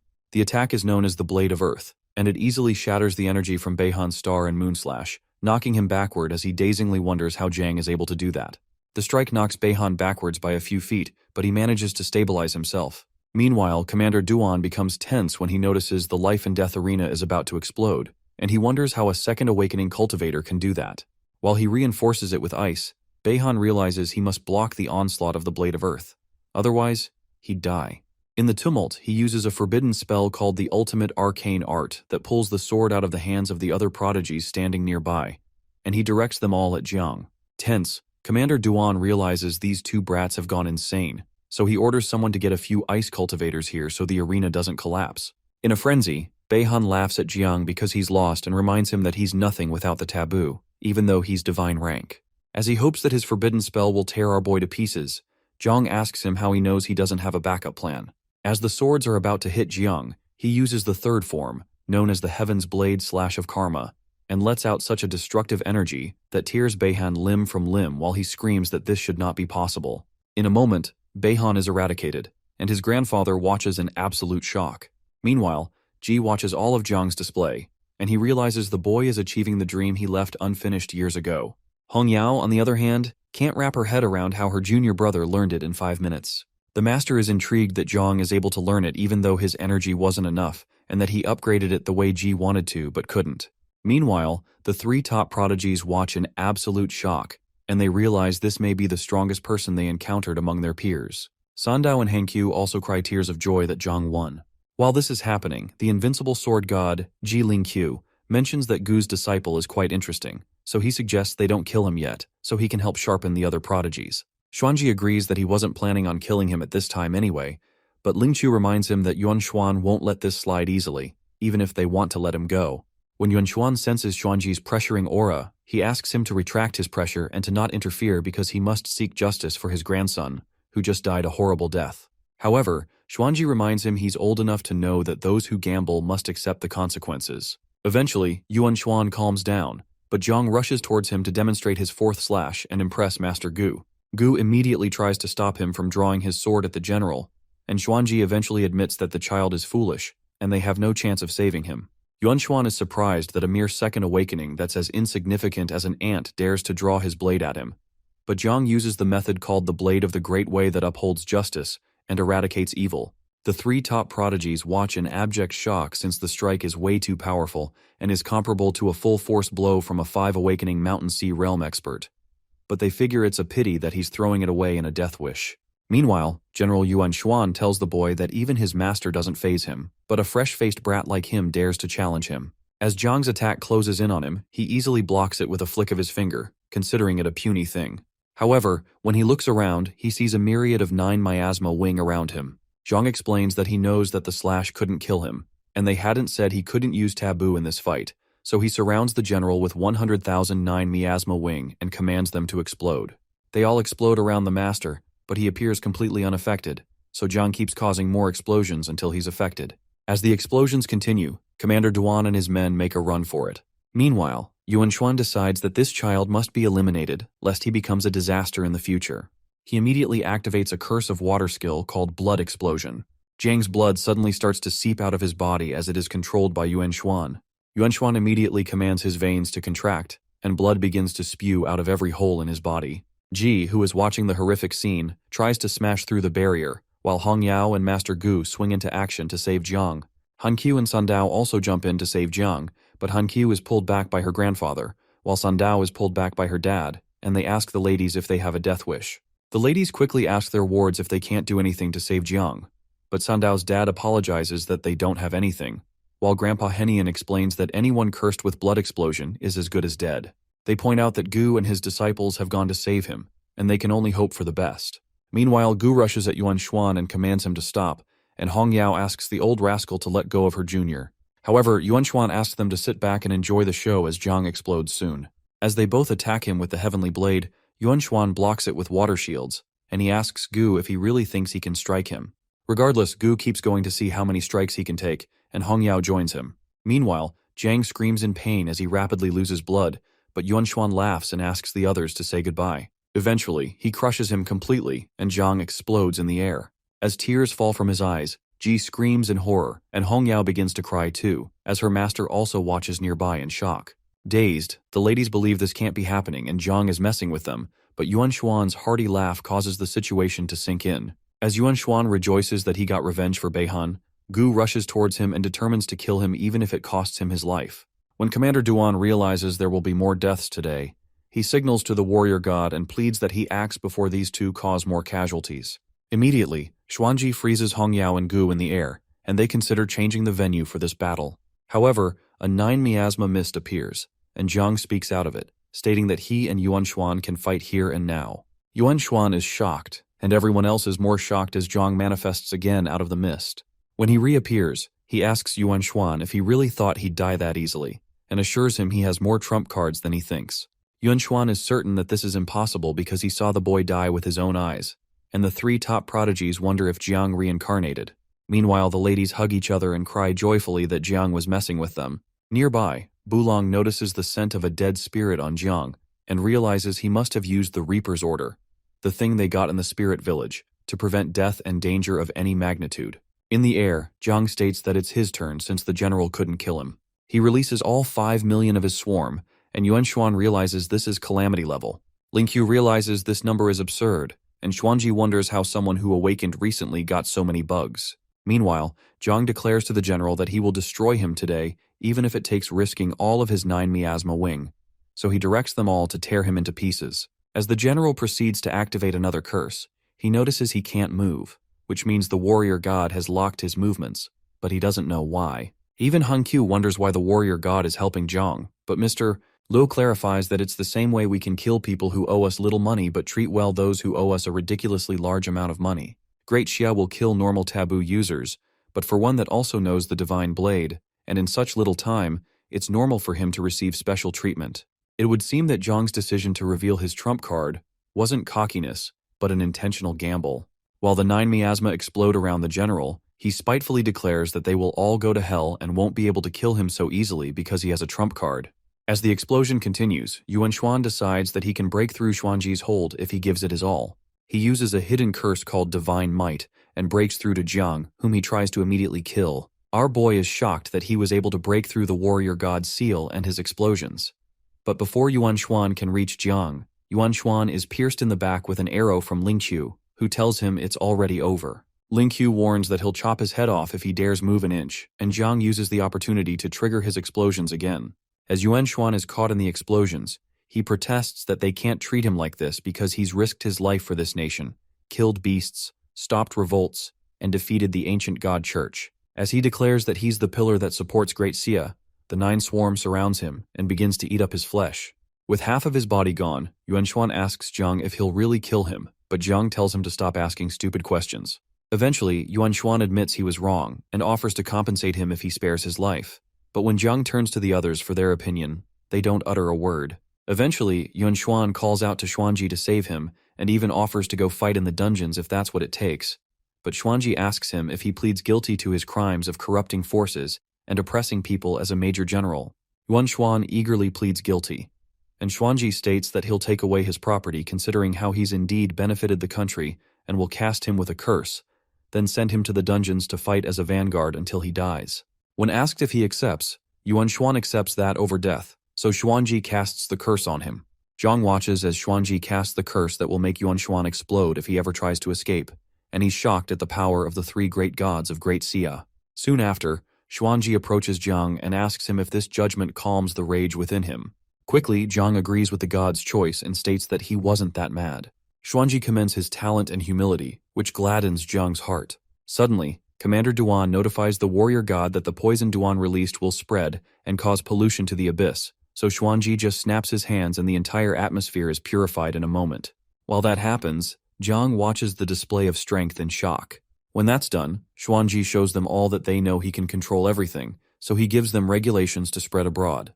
The martial god states that all who benefit the country are friends, but everyone, such as Yuan Xuan, who goes against the country, is a foe. When Xuanji considers Jiang's case, Mu Henian speaks humbly to the god that Jiang won't do anything to harm Great Xia, and he vouches for him personally with all he owns. Additionally, Tang Wangchuan, the leader of the Tang family, also vouches for Jiang. So does the Jiangnan army, the Jiangnan martial arts faction, as well as Mr. Luo. Meanwhile, Hong Yao wonders if Jiang attacked General Yuan Xuan, knowing all of this would happen. The master agrees and states that Jiang showing the full strength and good usage of his power is the best way to quell the fear everyone has of the 9 miasma wing. Unfortunately, all of his 9 miasma seem to have exploded during the fight, but Hong Yao is certain he'll be able to farm more. Since everyone expresses acceptance for Jiang, Xuanji decides to agree, but he reminds Jiang to know his place and use his powers well. Additionally, the martial god explains that the person that comes out as number 1 in the heaven rank that's to take place in 10 days among the prodigies will get plentiful resources and all privileges. That intrigues Jiang, but he recalls he can't use his 9 miasma wing during the heaven ranking tournament. He wonders if the martial god had said that to test how potent he is without the 9 miasma wing, but Jiang assures himself that he'll get a new parent bug whenever he completes a quest. Eventually, martial god Xuanji decides to clean up, so he summons Great Dreamer to come work. A portal opens and Great Dreamer, Zhuang Zilu, the commander of Great Xia and one of the 3 overpowered warriors of Great Xia, enters. It turns out to be a very young lady in pajamas who's looking quite tired. She laments that there are too many people and so many ranked 6-star awakened, which means the job is a bit too much. So Xuanji simply asks her to handle the memory regarding the 9 miasma wing for everyone below the rank of king, and promises her she can sleep for a year after this. The mention of sleeping for a year sounds great to her, so she snaps her fingers and employs a skill called dreaming of a butterfly. Suddenly the prodigies begin to yawn and they all fall asleep. Meanwhile, Hong Yao asks her master why the martial god decided to wipe their memories, so he explains that it's to protect Jiang and delay a potential catastrophe, as Great Xia isn't very stable. That makes sense, but Hong Yao wonders why the Great Dreamer is also sealing Jiang's memory. So Zilu explains that she's not sealing his memories, but enhancing his soul to prevent long-range assassination by curses, because his soul foundation is weak. Suddenly, Zilu notices that Jiang is immune to her ability, and he's only pretending to be asleep. Meanwhile, Jiang sensed the energy wave that made people want to sleep, but didn't feel the effect because it was deflected by the Tree of Origins. Regardless, he decided to play along to help the Great Dreamer save face. While he's laying down, he hears little Nine weeping because her babies died in droves, so he begins to blame himself, but she soon becomes excited that she can make more babies since she's reached level 30. Eventually, Zilu asks Jiang to stop pretending because she knows he's awake. When he realizes he's been caught, he gets up and calls her sister. Surprised, Zilu boasts to Xuanji that Jiang called her sister, and he tells her it's nice, even though he doesn't understand how she's so girlish after 800 years. Zilu grabs Jiang's face and tells him she accepts him as her little brother. Since his soul is strong enough, she won't reinforce it, but she gives him a protective ring to block all mental, soul, and curse-based surveillance as a welcome gift. As she goes back to her home to sleep, she reminds him to visit her in his dreams. She soon goes out of sight, and Jiang wonders if he really just became her little brother, just because he called her sister. Meanwhile, Hong Yao considers rushing up to her to do the same, hoping it'd work. Before he leaves, Xuanji reminds Jiang of the Heaven's Chosen tournament in 10 days, and informs him that he'll prove himself worthy of national resources if he can come out first without using the 9 miasma wing. When Xuanji leaves, Ying's uncle suggests that Jiang marry Ying, who is the niece of his aunt Tang. However, Mr. Luo states that he's already on that queue and is willing to offer 20% shares as a dowry, but Mu Henian tells them to step back because Hankyu is already carrying Jiang's child. Later that night, after Jiang manages to get everyone to leave, he decides to focus on Little Nine's reproduction and his second awakening. He activates his Divine Evolution Accelerated Reproduction, which lasts 1 hour, and Little Nine produces 5,009 miasma wings. After that, Jiang begins his second awakening. Once the system detects that Jiang meets the requirements for a transformation, it assigns a quest in the Magic City Sky Tower for him to clear the Sky Tower, defeat the boss on the 50th floor, and seize its sword with a limit of 1 day. Jiang decides to sell the equipment with him worth billions and convert it to beast blood to help him start raising the second generation of bugs, then head to the Magic City Tower and clear the Sky Tower. Suddenly, the Tree of All Things bears another fruit, and Jiang acquires the ability fruit called Void Eye that allows him to see through, probe, and mark abilities, ignoring stealth, illusions, and skill effects. Excited, he decides to give it a try and spots Ying through the wall, with her abilities displayed right next to her. The panel also explains that she's shy and anxious about her grandfather's arranged marriage and is unsure about how to approach her target. When he zooms closer to her phone, he sees that she's typing a letter to him, so he quickly decides to turn off the lights and pretend he's not there. The next day, our boy heads to the Magic City Warzone Sky Tower. Inside, folks talk about one Ji Xuan Yue, the pride of their Magic City Warzone, who has the highest record from half a year ago for clearing all the floors in the shortest time and topping the second transformation ladder speed record. Jiang overhears them talking about her and recognizes that she's the second-ranked genius in Great Xia and is more powerful than Wu Shuang, and he hopes to meet her when the Heaven's Chosen rankings come around. When it's his turn, he enters the Sky Tower and is taken to the first floor. He's told that the monster strength will automatically adjust to the entrance level, and he sees some scary-looking monsters on that level. Using his Void Eye probe ability, he learns that the monsters are level 40 fallen elves. This is only the first floor, but the monster level is already high, and its combat rating isn't low. He fears that he'll start facing level 90 monsters at the 50th level, and he realizes it's no wonder that Ji Xuan Yue could only clear up to the 40th level. However, no matter how tough, they're all food for his bugs, so Jiang releases the bugs to enjoy the buffet. When Little Nine excitedly pleads that she also wants to eat, Jiang assures her that he'll give her something tasty later. Somewhere else, a young man named Ying Zhan, the top talent of Great Xia, meditates in a cave. He's soon interrupted by his uncle named Fang, who brings the latest intel. However, Zhan clarifies that there's no need to show him intel about Wu Shuang and Ji Xuan Yue, even though they're at god level since there's still a big difference between gods. Uncle Fang quickly clarifies that the information is about Gu Kaitan's new disciple, Jiang Chen, who is a god-level spirit trainer. Surprised, Zhan asks his uncle why he should care about a creation type, so his uncle informs him that he killed Xiao Beihan and also stood up to the National Guard and lived. Surprised, Zhan collects the paper and reads about all of Jiang's latest achievements, which he finds interesting. However, Zhan thinks it's a pity that Jiang won't be able to use his 9 miasma in the Tianjiao tournament, since it would make things a bit exciting. Meanwhile, Great Xia's second talent, Ji Xuan Yue, does some practice and shoots some monsters with arrows. Those who watch worship her strength, which is almost at god-level grandmasters, but another man believes she's ranked at least at a 5th rank. Xuan Yu dominates in long-range combat, and she's training in close range to get a better chance in the tournaments. While she's training, the Supreme Commander of the Demon Capital Warzone, Ji Hongyin, tells her to take a break, and the guards quickly bow to the Patriarch.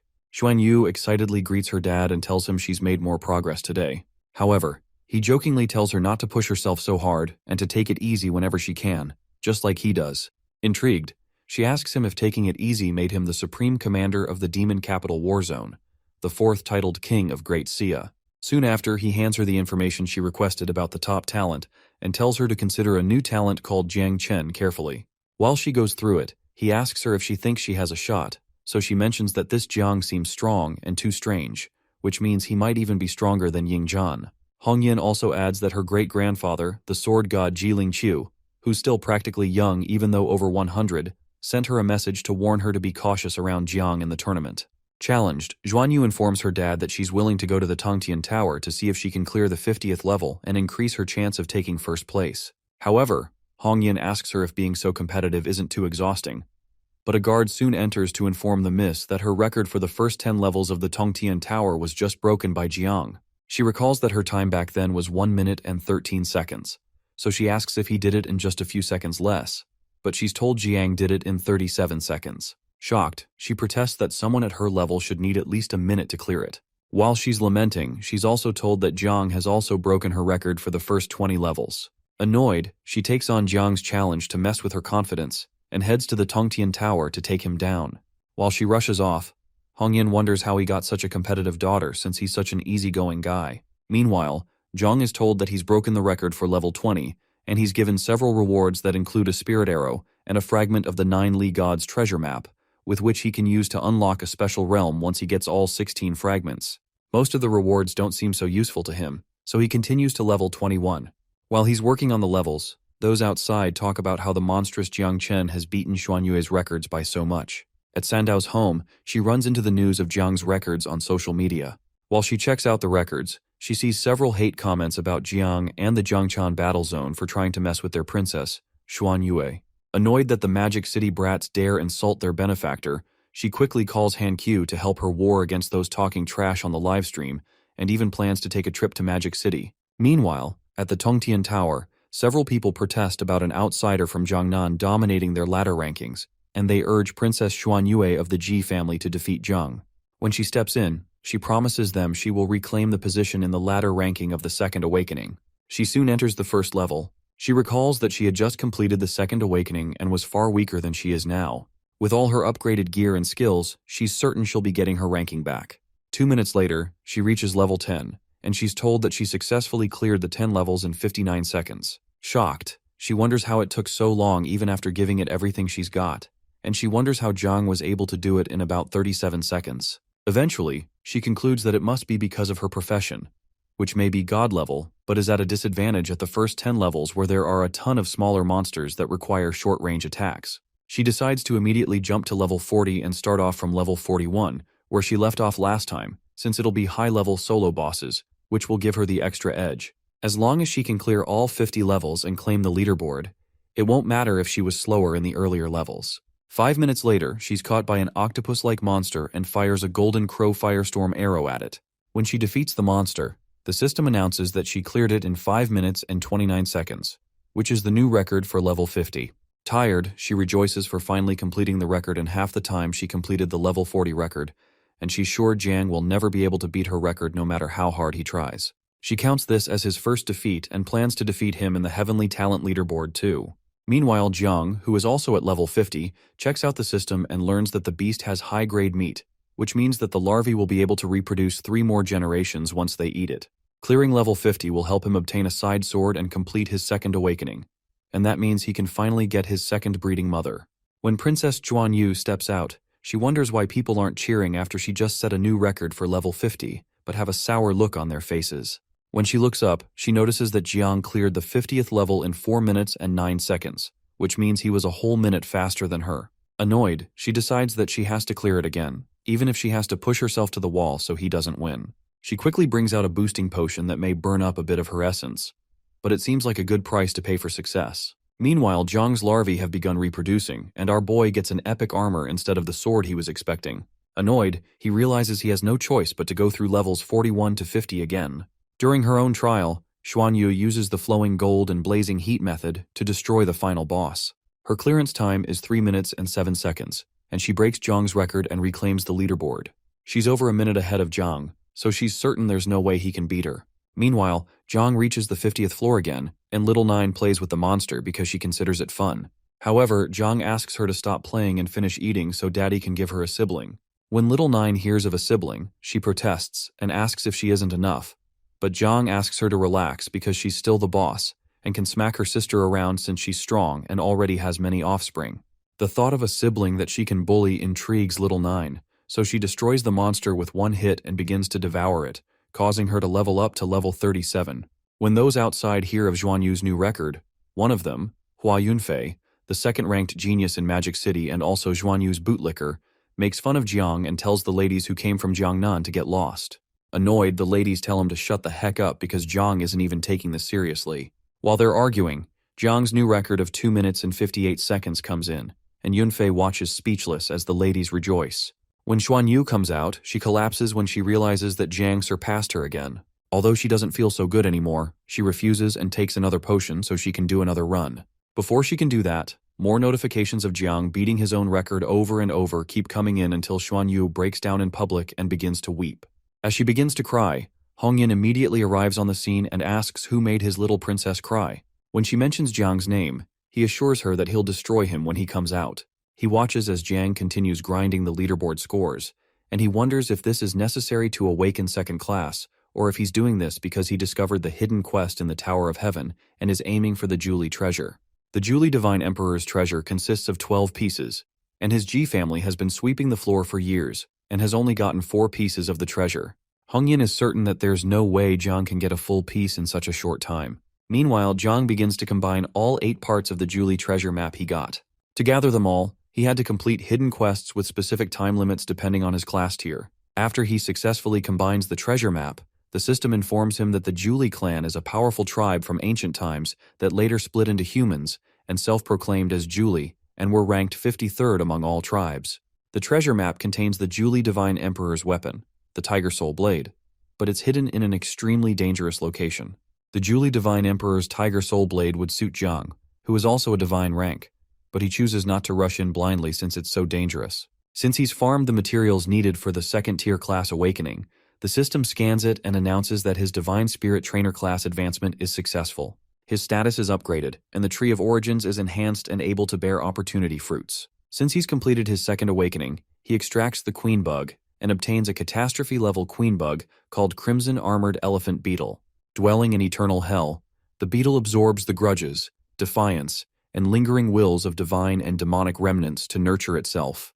It has asexual reproduction and can reproduce offspring of about 49 to 100 every 10 levels. Also, with every evolution of the Queen Bug, Jiang is able to draw a random ability, but evolution occurs every 30 levels. When Jiang triggers its divine evolution, the Queen Bug transforms into a human form and calls him father. It looks calmer and more mature than Little Nine, whom he had named Xiaoju, so he names the new Queen Bug Xiaojia. He didn't expect the evolved Queen Bug to be a boy, but it seems to be a boy since the reproduction is random, and the form after evolution is random. The Crimson Armored Elephant Beetle is currently a level 0 with several abilities, and has Hell Furnace condensed into its body, making it capable of refining all forms of life essence, world energy, and the power of the sun, moon, and stars into the essence of life itself. Jiang is impressed by his abilities and the Hell Furnace he has, which he wishes he himself could have. Suddenly, Xiaojia explains to his father that he can draw his first ability right away without waiting until he's level 30 if he helps him complete his first life leap. The first life leap only requires the sacrifice of 10 drops of divine and demonic blood. However, Jiang complains that he's just been born and he's already requesting huge stuff like that, so he proposes that he goes to the nest first to meet his sister, but he promises to find the divine and demonic blood he wants. Meanwhile, Commander Duan tells Gu they need to teleport to Magic City's Tower of Heaven right now, but Gu wonders what all the fuss is over Jiang's second-tier class advancement. However, Duan clarifies that he just saw Zhuan Yu crying on the livestream, and that her lazy father doesn't care about anything else but his daughter. When Gu hears that, he quickly joins Duan, and they head there through a portal. In the tower, Jiang comes out, and Hongyin tells Zhuan Yu to stand back and let him take care of the punk. Suddenly, Duan and Gu come to grab Jiang, and they tell him to run first and they'll explain on the way. Immediately, Hongyin fires a blast at them and tells Duan to stop trying to foil his plan to punish one of his Jiangnan people who made his daughter cry, and he demands that they hand over some land as compensation. However, Duan protests that their Jiangnan is higher in this year's genius rankings, and Magic City might be handing over land to them. Eventually they escape, so Hongyin assures Zhuan Yue he's going to Jiangnan to get justice. He promises to make Jiang marry into the Ji family and endure humiliation night and day, but Zhuan Yue asks him what nonsense he's spouting. Hongyin assures her he'll do anything to make her happy, so she eventually pleads that they go home. She decides to leave Jiang's name on the leaderboard to motivate her for the genius rankings. When they get home, Hongyin is surprised to find Jiang and the other men there. Tense Gu explains that they made this visit to ask for a favor. The sad thing is that Master Gu has to lower himself to beg on Jiang's behalf to help him get the divine and demonic blood for Jia. Because of his respect for the Heavenly Blade King, which he doesn't have for Duan, Hongyin asks him to ask whatever he wants. Gu states that his disciple needs 10 drops of the divine and demonic blood that only the Ji family has for his class advancement quest, and Duan even offers to trade him the Dragon Abyss in Jiangnan in exchange. Surprised, Hongyin says the Dragon Abyss isn't worth even a single drop of divine and demonic blood, but he explains that he'll give them for the sake of the Heavenly Blade King. However, he adds that the second condition is that Jiang marries into the Ji family and weds Xuan Yue. Shocked, Xuan Yu tells her dad he's spouting nonsense again, but Hong Yin explains to her that seeing Jiang's face every day will give her an endless drive to grow stronger and protect Magic City, but Xuan Yu still doesn't totally agree. Master Gu reminds Hong Yin to choose his words carefully, and Hong Yin still insists on becoming in-laws with Jiang as payback. However, Xuan Yu protests that her dad can get married to Jiang because she's not going to do it, but Hong Yin reminds her that feelings can develop after they get married. Annoyed, she storms off and protests that she's not going to waste time talking about this. Eventually, Hong Yin excitedly proposes to Jiang that he stay at their house for a few days, and they can let the idea go if it doesn't work out. To get the divine and demon blood, Jiang agrees, especially since he knows that Xuan Yue doesn't like him anyway.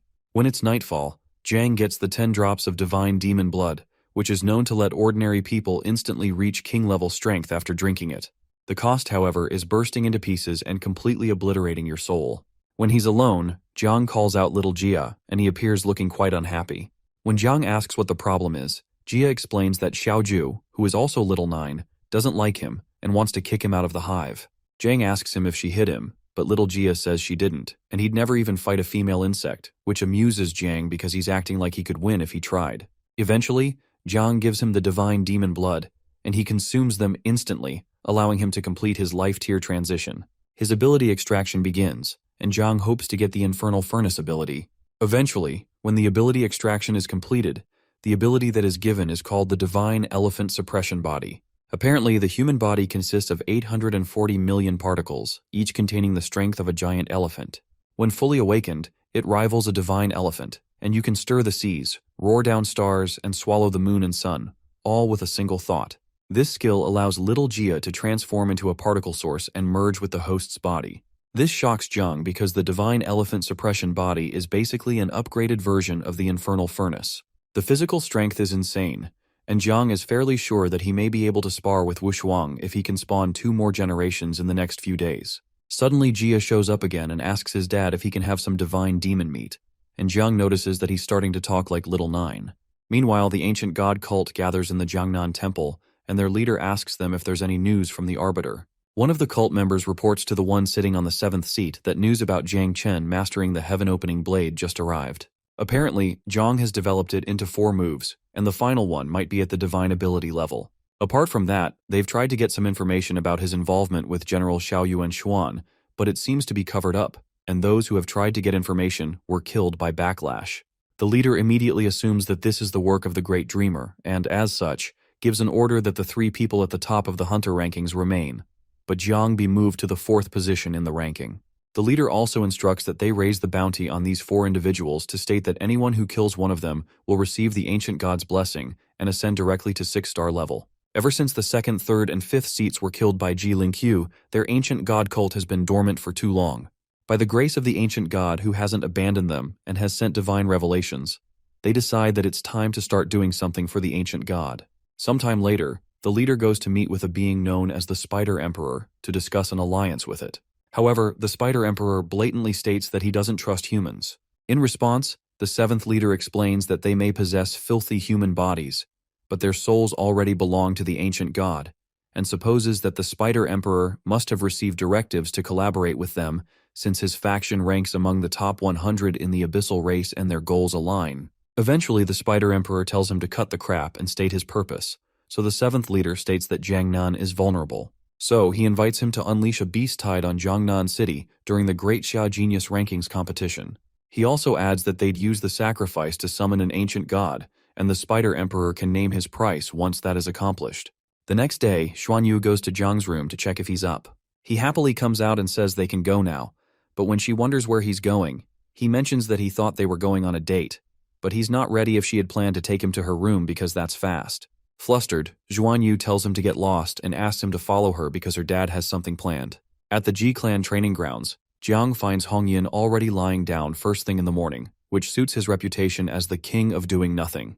When Jiang steps close, Hong Yin shows him some men who are top-tier talents from his Magic City war zone and states that in a few days they'll all be his opponents. He immediately introduces the one leading the group, Hua Yunfei, and states he's the only one with the hidden class, heroic spirit god worshipper. But when he's about to state his ability, Xuan Yue stops him from revealing their secrets to the enemy. Jiang is surprised that Hong Yin isn't treating him like an outsider. Soon after, Hong Yin tells the kids that the Great Xia Genius Rankings will take place in 8 days, and to help them rise to the next level, he's decided to open a 9-li divine treasury for their training. That shocks Xuan Yue and Yunfei since the 9-li divine treasury is one of the top secret realms of Great Xia. But Jiang feels like Hong Yin called him here to try to rope him into joining his clan. Apparently, the treasury is inside a 10,000-foot ancient god corpse. After entering it, they'll be exploring its body.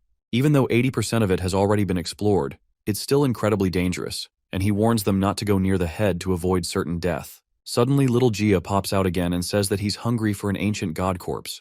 However, Jiang tells him to stop using baby talk since it doesn't suit his poker face and says that his ability to bring him along depends on what King Hongyin says. Immediately, Hongyin tells everyone to follow him, and Jiang wonders why King Hongyin isn't making any demands, which means that his insects may get to eat this time. While they're heading towards the treasury, Yunfei asks the commander why an outsider like Jiang is being allowed into the treasury. However, Hongyin agrees that he's an outsider now but maybe family someday. He turns to Jiang and reminds him to protect Xuan Yu once inside the treasury, since they'll have to support each other if they want to see more of the world. Hongyin makes a sly wink at Jiang, but Xuan Yu tells him to shut up since it's not decided that he'll be the one protecting her. Once they approach the entrance of the treasury, they meet an odd-looking man who tells them to leave immediately because this place is dangerous. To calm him down, Hongyin introduces himself as the patriarch of the Ji clan and explains that he's visiting with the younger generation, so he pleads with the senior to open the door. As the senior lets them in, Jiang realizes that this Julie divine treasury must be really extraordinary because of how cautious they are about it. He plans to get familiar with this one through the clan and then focus on the one he found through his own map. Once the entrance opens, a strange wave of energy hits them, and Hongyin explains that the anomaly came from the unutilized 20% of the ancient god's soul sea. The area has likely mutated, so Jiang warns them not to try to enter it, and he hands them teleport flags to teleport out immediately if they sense any danger. Eventually, Xuan Yu tells her dad he can go back now and asks everyone to follow her. They head to the lower leg area of the ancient god's corpse, and Xuan Yu explains that she's been here many times before, and there's almost no danger as long as you're careful with the blood beasts. While she's talking, Jiang considers that the area is tens of meters high and wide, and it's just one pathway that connects organs and systems throughout its body. While he wonders how large the corpse is, little Jia comes out and praises his dad for preparing the ancient god's corpse as food for him. Amused, Jiang lets Jia out to eat anything he can eat but warns him not to get caught. Soon after, they run into a level 35 blood beast, and the team begins to attack. Jiang thinks the blood beasts aren't half bad, and he wonders why little Jia flew somewhere else and didn't focus on eating the blood beasts. Yunfei immediately hits the monsters with something called a soul power slash, which wipes them out instantly, and he cockily asks Jiang if he can do the same. However, Jiang praises his impressive skills, but he really thinks Yunfei has zero brains. Xuan Yue warns Yunfei to stop showing off over nothing, and he submissively calls her a goddess, which makes her think of him as a brainless simp. Eventually, Xuan Yu decides to lead them to the heart area of the ancient god's corpse that has more blood beasts they can train with. She explains that the ancient god's anatomy is different from theirs because it has 3 hearts, but Jia immediately communicates with Jiang not to listen to her nonsense because the ancient god has 4 hearts and can resurrect as long as one is intact. When Jia mentions that he's found the 4th heart and it's still alive, Jiang is shocked, and he tells Jia to come back immediately. When Jia pleads that he waits until he eats the heart, Jiang refuses and promises to give him better things to eat, so he agrees. Suddenly, Jiang warns them that it's too dangerous here and they shouldn't go further. He advises them to grab their teleport flags and leave with him now, but the scornful Yunfei thinks he's scared of the blood beasts. When he demands that Jiang speak up, our boy punches him a few feet away to injure him badly enough that everyone will agree to retreat to get him treated. Shocked, Xuan Yu asks Jiang what he's doing, but he only states that he's been itching for a fight. When Yunfei gets up, he angrily states that he's going to kill Jiang, and he activates his spirit sacrifice skill. Little Jia soon arrives, and Jiang is glad that he came back just in time for the fight. Yunfei immediately attacks, and Jiang tests out the power of the divine elephant prison body. With one hit, Jiang destroys Yunfei's spirit body, and the others start to wonder if our boy is really human. While Yunfei wonders how this is even possible, Jiang punches him again and knocks him into a nearby wall. With Yunfei knocked out cold, Xuan Yue asks Jiang if he's crazy, while the others are shocked that Jiang didn't even use his blade or 9 miasma wing to knock out Yunfei. Immediately, Jiang tells her that Yunfei's injuries aren't life-threatening, but he'll suffer long-term damage if he doesn't get them treated, and they won't be able to compete in the Heaven's Chosen battle in a few days. Surprised, Xuan Yu asks him if he's doing all this out of fear to get them to leave. But when he doesn't respond well, she has no choice but to instruct the team to leave when she realizes she can't beat him. They immediately activate their teleport flags but are shocked to find out they're not working. Suddenly, Jiang guesses that the other side may have immediately set up a trap for them when little Jia found the heart. It makes sense since this is an ancient god, and it would seem they're now facing an enemy that's a 10 revolution or an even higher being. If that's the case, they're all doomed today. But Jiang decides to stay calm since the being is just sealing the space for now but is not killing them. Since he's not killing them, it means he's restricted somehow and can't make a move yet, so they have a chance to kill him before he acts. Immediately, Jiang tells Jia to lead the way so they can destroy the heart. Xuan Yu calls out to him and asks if he had tried to force them to leave because he realized that something was wrong earlier, but Jiang doesn't answer her. She immediately orders everyone to follow after Jiang, and she orders some of her teammates to carry Yunfei and tend to his wounds. While rushing to the heart, Jiang is ambushed by several blood beasts between level 70 to level 120. When the others arrive, they lament that they're screwed since they'll soon run into level 150 if they're already encountering level 120 so soon. Zhang immediately summons Xiaozhou and the bugs to block the blood beasts in front, while Xuan Yu leads everyone to hold off those in the rear. However, Xuan Yu informs him that she'll blast a hole here and take care of this herself, but our boy reminds her that this is an ancient god's meridian, and it can't be blasted through, so he tells them to hold their ground because they'll survive as long as he comes back. Zhang tries to use the god elephant prison suppression body to break through the wall to reach the heart, but it's useless because the ancient god's corpse keeps healing incredibly fast while he tries to blast it open. If they can't blast open just the meridians, they have a much smaller chance of blasting open the outer exit, which has the strongest defense. Eventually, he uses more power and blasts a hole through the meridian, but he manages to tell them to survive and wait for him before the opening closes up again. Xuan Yu tells him to be careful, and she places some of her teammates on the left side and right side to protect them from the blood beasts. She reminds them that their fate is in their hands right now, but assures them that her great-grandfather, Li Lingqiu, will come to rescue them immediately. Meanwhile, Hongyin is shocked to learn from the senior that they lost contact with the kids 3 minutes ago when a sudden fluctuation that they've never seen before came from inside. The old man explains that he went to check but found out that the ancient god's corpse has been sealed from the outside world, but he finds it strange that the corpse hasn't disappeared but is still in the original dimensional space. Overwhelmed by the fact that it took their G family hundreds of years just to barely open the passage to the lower leg, he asks the man to inform the old master to come back because they can only rely on him and to inform Master Gu as well. Deeper in the body of the ancient god, Jiang continues to war with several blood beasts using various forms of the heavenly blade, while little Jia grants some support. Jia regards the blood beast corpse as junk food since there's still a feast waiting for him ahead. Meanwhile, some people watch the entire fight through a magic display. The ancient god himself, named Duanshu, tells some other being close to him, whom he refers to as Brother Manlong, that he never thought such a talented youngster would appear among the humans. Manlong narrates how Duanshu faked his death to avoid the heavenly tribulation for hundreds of years, hid his heart, and waited for the new era, only for his still intact heart to be discovered by this little brat.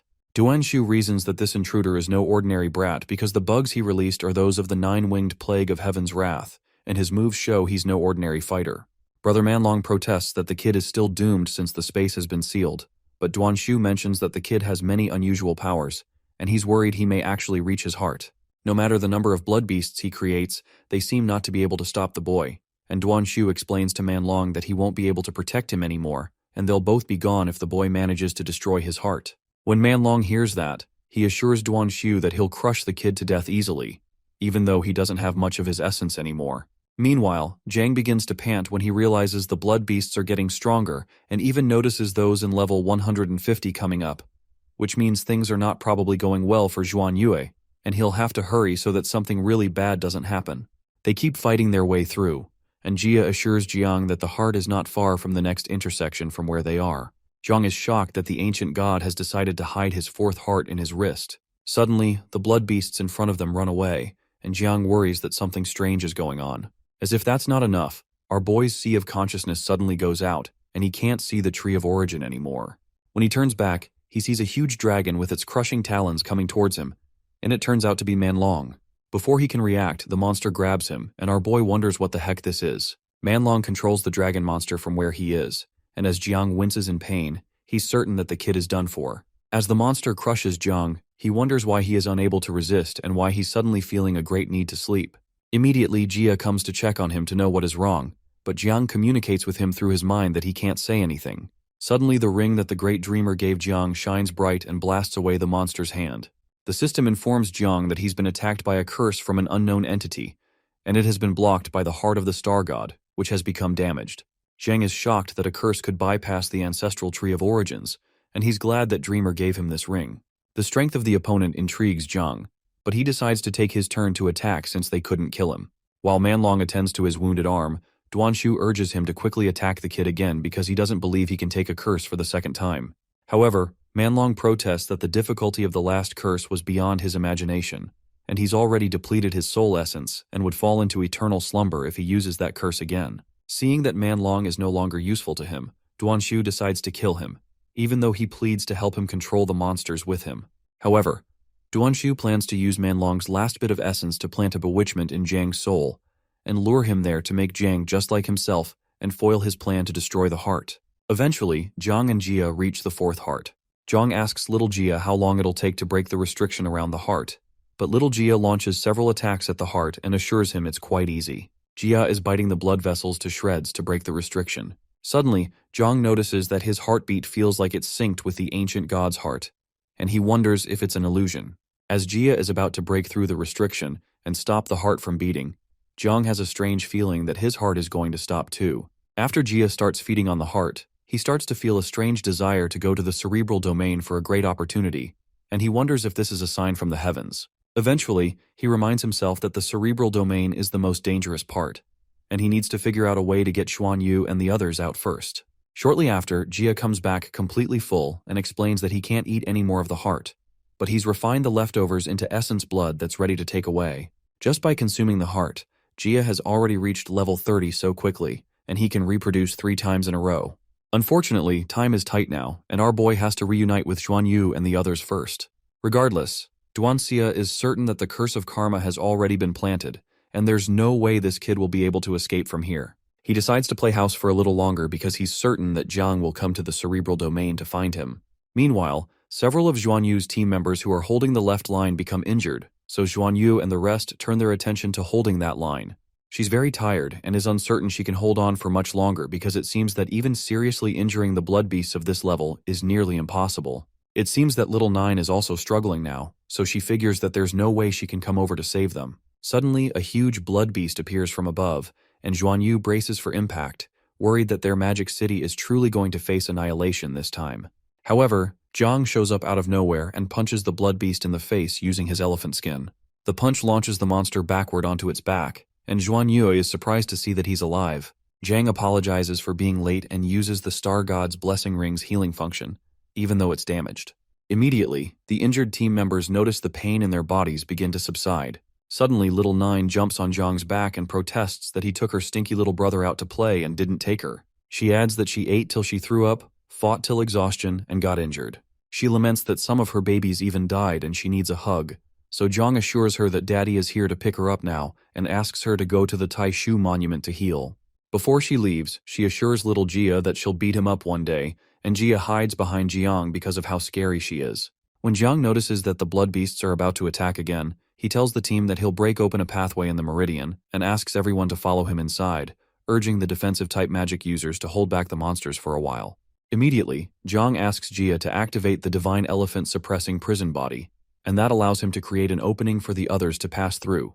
As they pass through, Xuan Yu notices that Jiang needed dozens of punches to break open the meridians earlier, but only needs one now, so she wonders what suddenly changed. After everyone passes, Jiang picks Xuan Yu up when he notices her standing there in a daze. Shortly after, the hole seals up, and the beasts are unable to follow them inside. There are other blood beasts in the section they entered, so Jiang leads them to a nearby flesh gap, while Xuan Yu protests that he put her down. When he gets to the gap, he abruptly drops her and assures the team they should be safe now and can rest here for a bit to recover some strength. While they rest, Jiang asks Xuan Yu which part of this area is connected to the Ji family's Divine Treasure Pavilion array, so she directs him to the array core that leads directly to the Divine Treasure Pavilion. However, the external defense of the core is much stronger than the internal meridians, but Jiang tries to break through it first before doubting. Taking some time to meditate, our boy tells Jia to start reproducing, but Ju protests to her daddy that this is her territory. To calm her down, Jiang tells her he's borrowing it temporarily and her brother will finish his business soon and leave. While Ju continues to rant, Jia asks his father why he doesn't have his own house, so Jiang promises to get him one once they get out. He immediately begins to reproduce, and Jiang accelerates it with his skill. Jia is able to reproduce 3 times and eventually produces over 300 other bugs. Our boy is truly stunned by how resourceful the ancient god's corpse is, and wonders what resources the cerebral domain would hold if a single heart can help achieve this. Suddenly, Jia cries for help, and Jiang has to save him from Little Nine, who had just attempted to eat him because she believes he favors boys more than girls. Immediately, Jiang orders all the reproduced scarlet armored elephant bugs to merge with his body. With the power of over 300 scarlet armored elephant bugs, his body density and strength hit a whole new level, and he even feels like he should be able to match Wushuang now.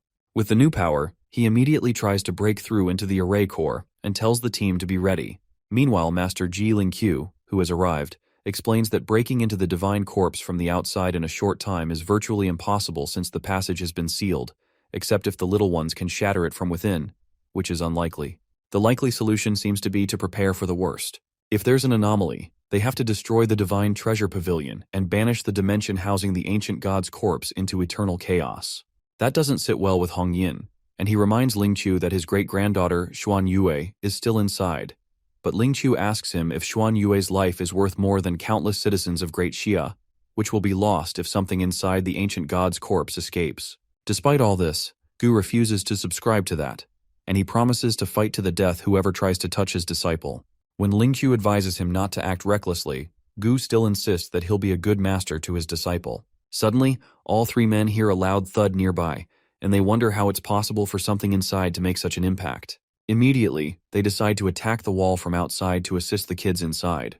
Zhang hopes that his divine elephant-suppressing Hell Fist can break through for him, and the backlash of his strong hits is so strong that Xuan Yu has to tell her teammates to step back so they don't get killed by the shockwaves. Our boy manages to make a hole in the wall, but it soon begins to quickly heal, which means they have little time to pass through.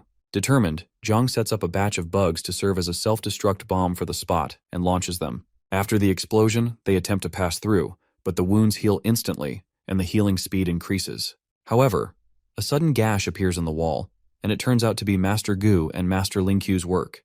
They tell the kids to come out immediately, and they're glad they made it out alive.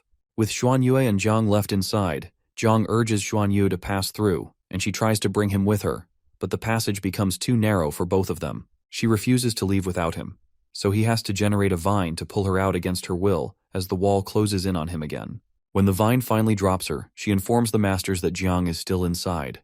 Hong Yin quickly comes to hug his daughter, but she pleads with him to save Jiang, who is still inside. Immediately, Lingqiu and Gu prepare to storm the wall again, but the wall suddenly grows an extra layer from outside. The body seems to be actively reinforcing itself, so Lingqiu suspects that something inside the ancient god corpse is awakening and controlling parts of its body. At this point, no matter how well they coordinate, it'll be impossible to break through. However, Gu refuses to believe that crap, so he hits the wall with his heaven-cleaving blade, but it doesn't open up. Lingqiu warns him to stop wasting his strength since the mutation is a grave matter. He tells Gu to stick to the plan and banish the body into eternal chaos if there's any chance of the mutation spreading outside. As Gu laments his disciple, Lingqiu warns him not to do anything reckless. Suddenly, Yunfei mentions that Jiang gave his life to save them, and they all owe him their lives. Meanwhile, inside the body, Jiang refuses to rush out and considers heading to the ancient god brain domain first, because there's still a great opportunity waiting for him there. Excited that the fish has finally taken the bait, Duanxia believes he'll be able to revive and escape by merging himself with Jiang's body. Soon after, Jiang reaches the entrance of the cerebral domain. He finds sword marks on the door that have been left there for over a century, and figures it must have been left by sword god Lingqiu when he first entered this place. As he opens the door, he informs Xiaojia and Xiaozhou to stay hidden as his trump cards in case something goes wrong. The moment he steps in, he becomes overwhelmed by many voices that begin to whisper in his head. He suddenly falls to his knees and tries to quiet the voices that seem to be driving him crazy. Suddenly, he sees Duanxia levitating above, and he welcomes him. Duanxia explains that he has waited here for countless ages, and he introduces himself as the ancient god, while Jiang is in awe of the warmth of his presence. Duanxia explains that he's the ancient god, and he's also Jiang, and as Jiang asks what he means, Duanxia begins to transform into Jiang. Soon after, he completely transforms into Jiang and proposes that they merge into one. Shocked by the identical nature, Jiang suddenly snaps out of it and attacks with his sword energy, warning the god to stop pretending. Duanxia returns to his original form and is intrigued by the attack because he didn't expect the martial arts of the new era to have progressed so far. Duanxia crushes the energy in his hands, much to Jiang's shock, and he mentions that Jiang is making him waste his already low essence. Infuriated, the god states that he would have used the most horrifying means to obliterate him if not for the fact that his body is useful. Suddenly, some dragon-like creatures appear behind Duanxia, and our boy realizes that the weakest among the creatures is at the 6th awakening level, while there are several among them that are at the 9th awakening level. This explains how even the sword god nearly perished back then, and Jiang realizes that even all of his strength might not be enough to fight these monsters. Because desperate times call for desperate measures, he orders Xiaojia and Xiaozhou to release all the bug swarms now. But he suddenly realizes that his connection with the insects has been severed. Immediately, Duanxia captures Jiang and proposes they end this. He immediately begins to merge with Jiang's body, which causes Jiang excruciating pain, but Duanxia assures him he'll help him live a better life. Suddenly, the Tree of Origins appears, and a multicolored fruit buds on it. Jiang is transported to the Sea of Consciousness, and he's unsure of what's going on since he was in the grip of the ancient god just now. His attention is drawn to the new rainbow-colored fruit, which is odd because the Tree of Origin couldn't possibly bear rainbow-colored fruit at its current level. His system informs him that the fruit is immature and grew from the seed of an extremely powerful divine soul and contains its divinity. He's cautioned to water it often with the divine souls of all things to make it ripen sooner. Jiang finds it amusing that the ancient god's soul was trying to take over Jiang, but the Tree of Origins turned him into a fruit. Although the Tree of all things can't block curses, it's still super strong when it comes to souls and spirit training. However, it's going to be super hard to get the divine souls of all things to water this fruit. While Jiang is thinking, little Jia arrives on the back of one of the monsters that was with Duanxia and tells Jiang that he's already taught these monsters a lesson. Our boy is completely stunned because the monster that little Jia is riding is a level 9 monster, a monster that even Ji Lingqiu from back in the day couldn't handle. Not only that, little Jia seems to be controlling all the other mind monsters too. When Jia notices Jiang is speechless, he comes down and explains that this specific monster is super docile, even though Jiu doesn't seem to like it. He helps Jiang up, but Jiang, who is still shocked, asks him if he's really controlling this thing. Little Jia excitedly agrees and explains that these monsters are called nether demons. According to his inheritance memory, there are tons of them that are naturally suppressed by him in eternal hell. Still shocked, Jiang asks if they can take this thing out of here, and Jia agrees but adds that the heavenly way will clean it up if it's out for too long. These monsters only exist deep in eternal hell, and it's unexpected that they appear from an ancient god's consciousness sea. Jiang thinks it's too bad they can't keep it out for long but considers that it'll still be the strongest card in their pocket, even if it's just for a short time in an emergency. When Jiang recalls that there are about 5 level 9 nether demons here, he asks Jia where they are, so Jia tensely states that he ate the rest. Stunned, Jiang reminds him he had just said he was too stuffed after eating the heart, but Jia protests that he reproduced and got hungry again. Suddenly, Jiang covers his face in pain but assures Jia he did good. He wants to get out of here to be alone for a minute, to consider how his own kid just squandered all their wealth, but he tries to encourage himself since they still have one left. Suddenly, Jiang hears someone using the heaven-cleaving blade method nearby, so he realizes that the outer layer's defenses must have gone since the ancient god's soul is bound. Since the Ji family will be arriving soon as well, Jiang quickly tells Jia to order the little bugs to hurry up and eat and pack up what they can't finish because they have to retreat now. Little Jia pleads that they come back again if they can't finish eating, but Jiang reminds him this is someone else's treasure. The reason why Ji Lingqiu was able to become the sword god has something to do with the opportunity here, and he won't probably be cool with it if he were to come in and see this. Little Jia quickly draws out the power from the monsters and compresses it even though he can't store it since he doesn't have his own nest. Jiang leaves the job of storing to Little Nine, who becomes infuriated at the sight of the stinky balls and begins to chase Little Jia for leaving the mess for her after she cleans it up. Meanwhile, Gu is proud that he was able to blast the entrance open, but Master Lingqiu is surprised that it opened so easily and isn't healing as usual. Both masters decide to rush in to save Jiang, but as they reach the entrance, Jiang jumps out and pleads with Gu to quickly drag him out. Instead of Gu, Xuanyu pulls him out in an embrace, glad that he's okay. Our boy simply remains in her arms, unsure of what to do. Eventually, he pushes her out of the way and tells them there's no time left. They all leave soon, and Jiang whispers to Master Gu that they'll die if they don't leave soon, and Master Gu quickly leaves with Jiang on his sword without requesting any further explanation. Everyone looks at them in surprise, and Xuanyue, who is now teary-eyed, asks Jiang if he really hates her that much, and Hongyin chastises him for not appreciating his daughter's beauty, even after giving the brat some divine demon blood. Suddenly, Xuanyu starts to berate her father for talking to Jiang like that after he saved her life. She also considers that he must care about her for him to save her life, but doesn't understand why he's treating her like this. Eventually, she chalks it all up to the fact that he's doing this because he's trying not to affect her performance in the Heavens ranking competition. Based on that, she promises not to let Jiang down during the Battle of the Heavens ranking and show the perfect version of herself. Meanwhile, Master Ling Chu considers that Jiang's reaction felt off, so he decides to go check it out. When he enters the treasury, he finds out all his treasure is gone, and there's none of the countless mind monsters in there anymore. Immediately, he realizes that Jiang left after his guilty conscience pricked him for what he did. Even though he's annoyed that Jiang didn't leave something for him, he wonders how he managed to even conquer the monsters when even he barely survived when those level 9 monsters attacked together. It seems this kid is hiding something, so he decides to accept this price for the sake of the future, but still show Jiang that he has totally underestimated him. Meanwhile, Gu confirms if Jiang is certain that he really cleared the Sword God's treasure vault.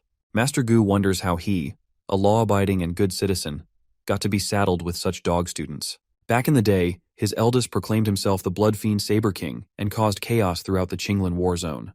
His second son is a serial dater that goes after girls from well-known and powerful families, but this third kid is even harder to describe with words. Suddenly, Jiang reminds the teacher that the Heavens Pride ranking contest is in 3 days, and he asks how he thinks he'll fare in a fight with Wu Shuang and Xuan Yue at his current level. In response, the master explains beating Xuan Yue is easy from what he's seen, but there's been news that Wu Shuang also had an unprecedented breakthrough, and he's to be reckoned with. As for Ying Zhan, Gu mentions that he's not just the first in this generation, but his talent is proclaimed to be the greatest in 800 years within Xia. Normal awakeners need to wait until they are 18 for their spirit power to fully mature and then awaken, but Ying Zhan awakened at 3 and already got the divine weapon called the Royal Human Sword at age 9. He entered the Forbidden Area at 12 and came back at 15, spending the next 3 years at a training base at the capital. When Jiang asks why Ying Zhan's level is so low even though he awakened so early, Master Gu replies that it's because he has been cultivating top-level techniques from the Tianwan clan, apart from cultivation through class. Meanwhile, Zhan, who had just taken a bath in a river of blood, considers that his blood fiend physique will soon be completed, and he asks his uncle if there's any news about Jiang Chen. While they're traveling, Jiang asks Master Gu if it's possible for him to cultivate the techniques of the Tianwan clan. Gu mentions that he doesn't know because the techniques were deemed unfeasible and seemed to contradict the way of heaven.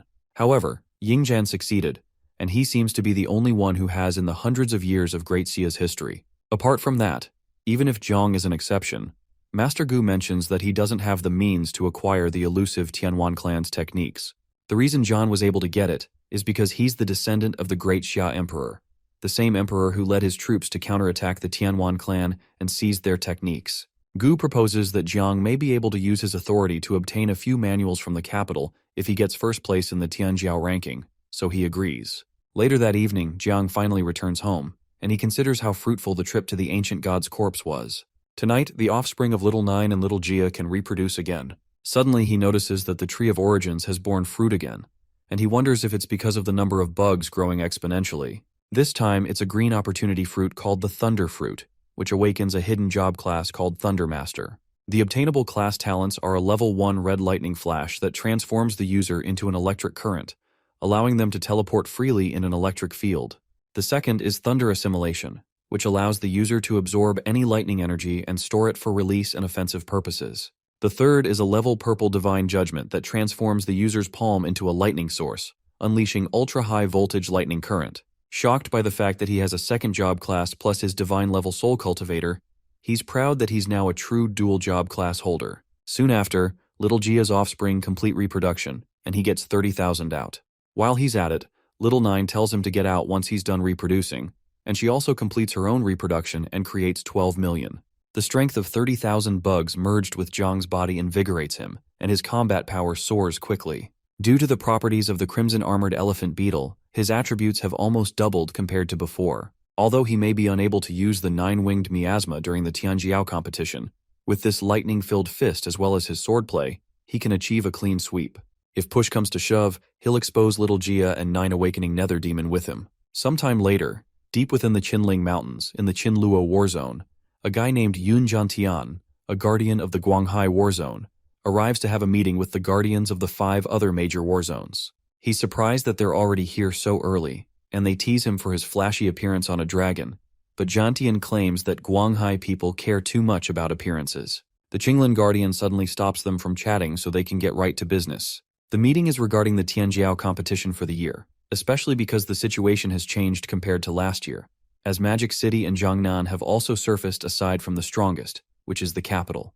They discuss Wushuang and Jiangchen, who are from Jiangnan, both with an overall strength greater than that of Demon City. In the past, the Jiangnan war zone was as close as brothers to them, fighting against Magic City and the capital, but they have no interest in forming an alliance with them this year. More so, the Qinglan Guardian mentions that his old friend, Xiao Yuanshuan, was unexplainably exiled into a cave, so those seated decide to join forces to focus on eliminating Jiangnan first, since it's terribly hard to target the capital, but they can focus on aiming for second place. They make a vote, and 5 of the present war zones vote positively, except Jiantian. When asked what the problem is, Jiantian informs the other Guardians that he's not here to form an alliance with them, but to tell them that this year, Great Xia's Tianjiao competition is as good as one for the Guanghai war zone.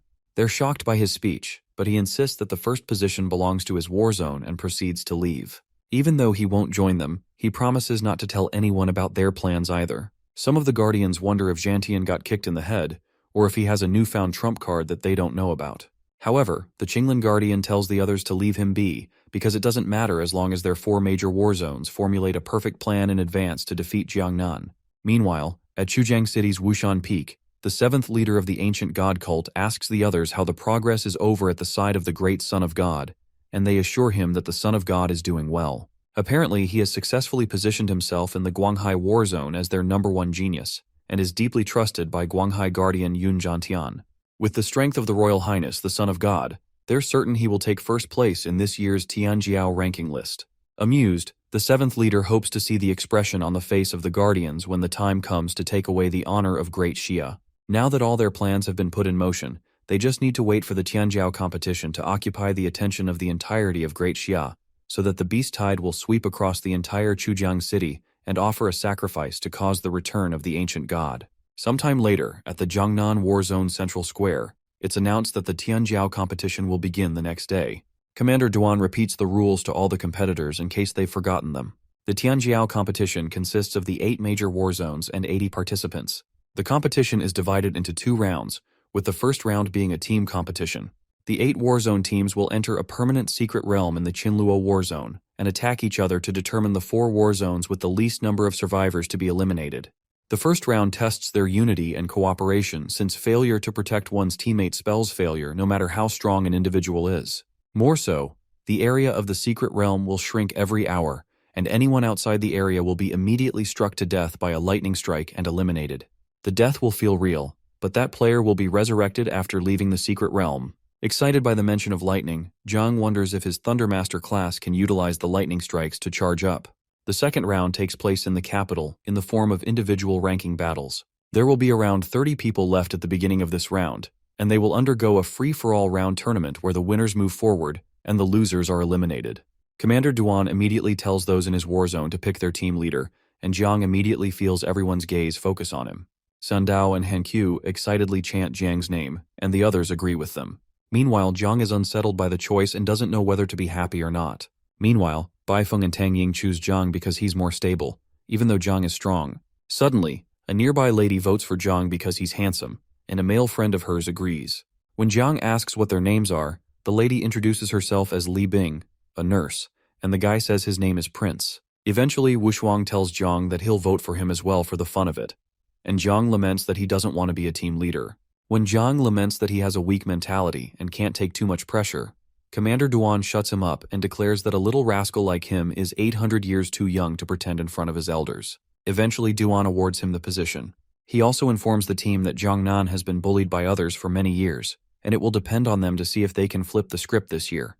He creates a flight of stairs for them to the teleportation zone as a gift, with the hopes of seeing them all climb high, and informs them that a fellow named Tian Dao Wang is waiting for them above, because he'll be the representative guardian to accompany them to the Qinluo area.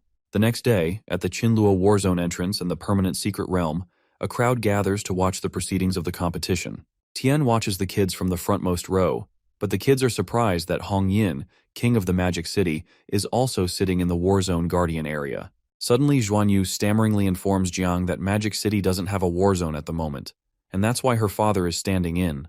but the ladies quickly block Jiang when they notice that Xuanyue, who is from the enemy team, is looking at their captain with her face as red as a boiling pot. Soon after, the Capital Warzone team arrives with a powerful presence. The combat power of their ship is comparable to that of a Warzone Guardian 8 times over, and few people feel like the Warzone simply wants to flaunt their wealth. Soon after, Ying Zhan, who is the lead participant from the Capital Warzone, leaps down from the ship with an extraordinary aura. It's not just the Capital Warzone showing off, because the Guanghai Zone refuses to lose in terms of awe and shock. Yunjiantian shows up looking arrogant with 9 dragons pulling a coffin, which is more exaggerated than the capital. Jiantian is certain that the #1 spot in this year's Tianjiao list belongs to them. After the rules of the first round, which is a team game, are announced, each team enters into the secret realm. They find the battlefield along with the final battle zone, and Jiang's team members ask him to tell them his plans. When Jiang seems surprised, Feng explains that only 1 in 10,000 gets to compete in this competition, so they have to find ways to strike first to eliminate the other teams. Annoyed, Hankyu scolds Feng for speaking so rudely to their team leader, but Jiang immediately pulls her head down and promptly agrees with Feng. He agrees they need a plan in this situation, but tells them to wait for him to pull something out of the storage. As they wait for him to bring out his plans and sketches, he brings a mat and several foodstuffs, and the teammates are surprised that they're having a barbecue. For the first time, the ladies disagree with Jiang because this is inappropriate for this situation, and Ying Tang becomes worried that Jiang may not be cut out for team leader even though he's good at other things. Feng tries to remind Jiang that they will be struck by lightning if they remain here according to the rules, but Jiang explains that he feels they still have time to have a small barbecue, especially since they need to eat well to fight. Intrigued by Jiang's genius, Wu Shuang admits that he totally understands it now, so he joins in preparing the meat for the barbecue. The team watches in shock and wonders what the chances are of having 2 unreliable people at the same time, and also wonders if there's a deeper meaning behind this. Eventually, everyone pretends to get what's going on, and they pitch in. In truth, Jiang's first reason for the barbecue is that he's really hungry, and his appetite has skyrocketed ever since the bugs started reproducing again. Secondly, he's not afraid of the lightning punishment, and wants to even take advantage of it. But looking at their expressions, he's certain that they must have justified this with more complicated explanations too. When Hankyu comes to admit to her master that she's understood what he's doing too, he asks her what she understands, so she confesses that she really doesn't, but she just did it because everyone else said they did. Meanwhile, Wu Shuang considers that the strategy that Jiang is using only appeared once in history. If he hadn't studied hundreds of previous Tianjiao lists, he probably wouldn't be able to fully comprehend it. He hadn't expected Jiang to try so hard for this competition, and he believes he truly deserves to be team leader. He believes Jiang is waiting for the opportunity to strike by playing the pig and eventually attacking the attacker, even though the risk is extremely high. He wonders if Jiang isn't afraid to be surrounded by a group or anything, and wonders if this is the invincibility mentality. To him, this confirms why his grandpa had told him to hang with Jiang and observe him, and he believes that he needs to learn Jiang's determination to face everything even if they rival in strength and talent. Meanwhile, Jiang just wonders why Wu Shuang is staring at him like that. They both head to the grill to work on the skewers while the entire crowd watches them from a screen. Master Gu wonders why the Jiangnan team is having a picnic while other teams are exploring or resting, and he suspects that his senior sister, Hong Yao, had led him astray. Sorely embarrassed, he wonders how he'll face old Duan when he goes back. Suddenly, a fellow in the crowd mentions that the Jiangnan has truly come prepared this time. When Red Huang was younger, he also deliberately stayed where he was, waiting for the lightning punishment to come. Following which, 4 teams were attracted and came to investigate, but were all wiped in one swoop by him. His cruelty and bravery made people admire him. Now hundreds of years have passed, but the descendant of Red Huang, Yingzhan, has yet to achieve anything major, but the fellow considers these unworthy people who are imitating Red Huang's strategy as chicken and dog shit. Annoyed by the comment, Master Gu tells the man that he's one to talk since he's a deserter who hid himself in a cave. Immediately, Hong Yin calms Master Gu down and tells him about the alliance made by the 4 war zones to take down the capital. However, the master responds that the Tianjiao seedlings this year are not all weak, which means the capital might be in for a car crash. But the previous fellow responds that the opposition are all barking dogs and are nothing against the capital. While they look at the screen, Master Gu realizes that the elites from the 4 war zones are not targeting the capital, but Jiangnan instead, and the fellow from before laughs because it seems there's a good show ahead. In the secret realm, the team for the alliance of the 4 war zones finds the Jiangnan team 10 miles northwest of their position, but they're surprised to find out that they're eating a barbecue and don't have any defense set up. They wonder if they're just really hungry or just setting a trap. When the members begin to accuse, their team leader and #1 prodigy of the alliance team, Luo Xun, stops them from arguing and tells them to continue according to plan so they can deal with the other teams since the Jiangnan team has no defense set up. Xun instructs that they'll divide their 20 elite soldiers into 3 groups, and his group will be responsible for holding back Wu Shuang. He places the #1 prodigy of Qinluo Warzone, Wu Qingqing, in charge of the team responsible for dealing with Jiang. Qingqing mentions to her team that Jiang can control calamities, but he can't use them here, so he should be easy to deal with as long as they don't let him draw his weapon. The group with the difficult task is that given to Wuxiang Warzone's #1 prodigy, Dan Lishuang, who has the responsibility of dealing with the rest of the members of the Jiangnan Warzone group. Finally, Qinglan Warzone's #1 prodigy, Liu Hang, is given the responsibility of assisting everyone by manipulating space. While Gu watches them on the screen, he wonders why Jiang hasn't detected the enemy team that has entered 500 meters within their position. Even though his disciple is undiscerning, he doesn't believe that Wu Shuang must have discovered them at least. At this point, they're going to be killed if they continue eating. While this is going on, the guardians of the 4 alliances laugh and boast about the unparalleled strength of their prodigies. The alliance team keeps closing in while Jiang is eating until they're 100 meters away. As they prepare to execute, Wu Shuang watches Jiang, and he considers how the enemy has reached them before the lightning did, and also wonders why Jiang isn't making a move even though the enemy has reached the 100-meter mark.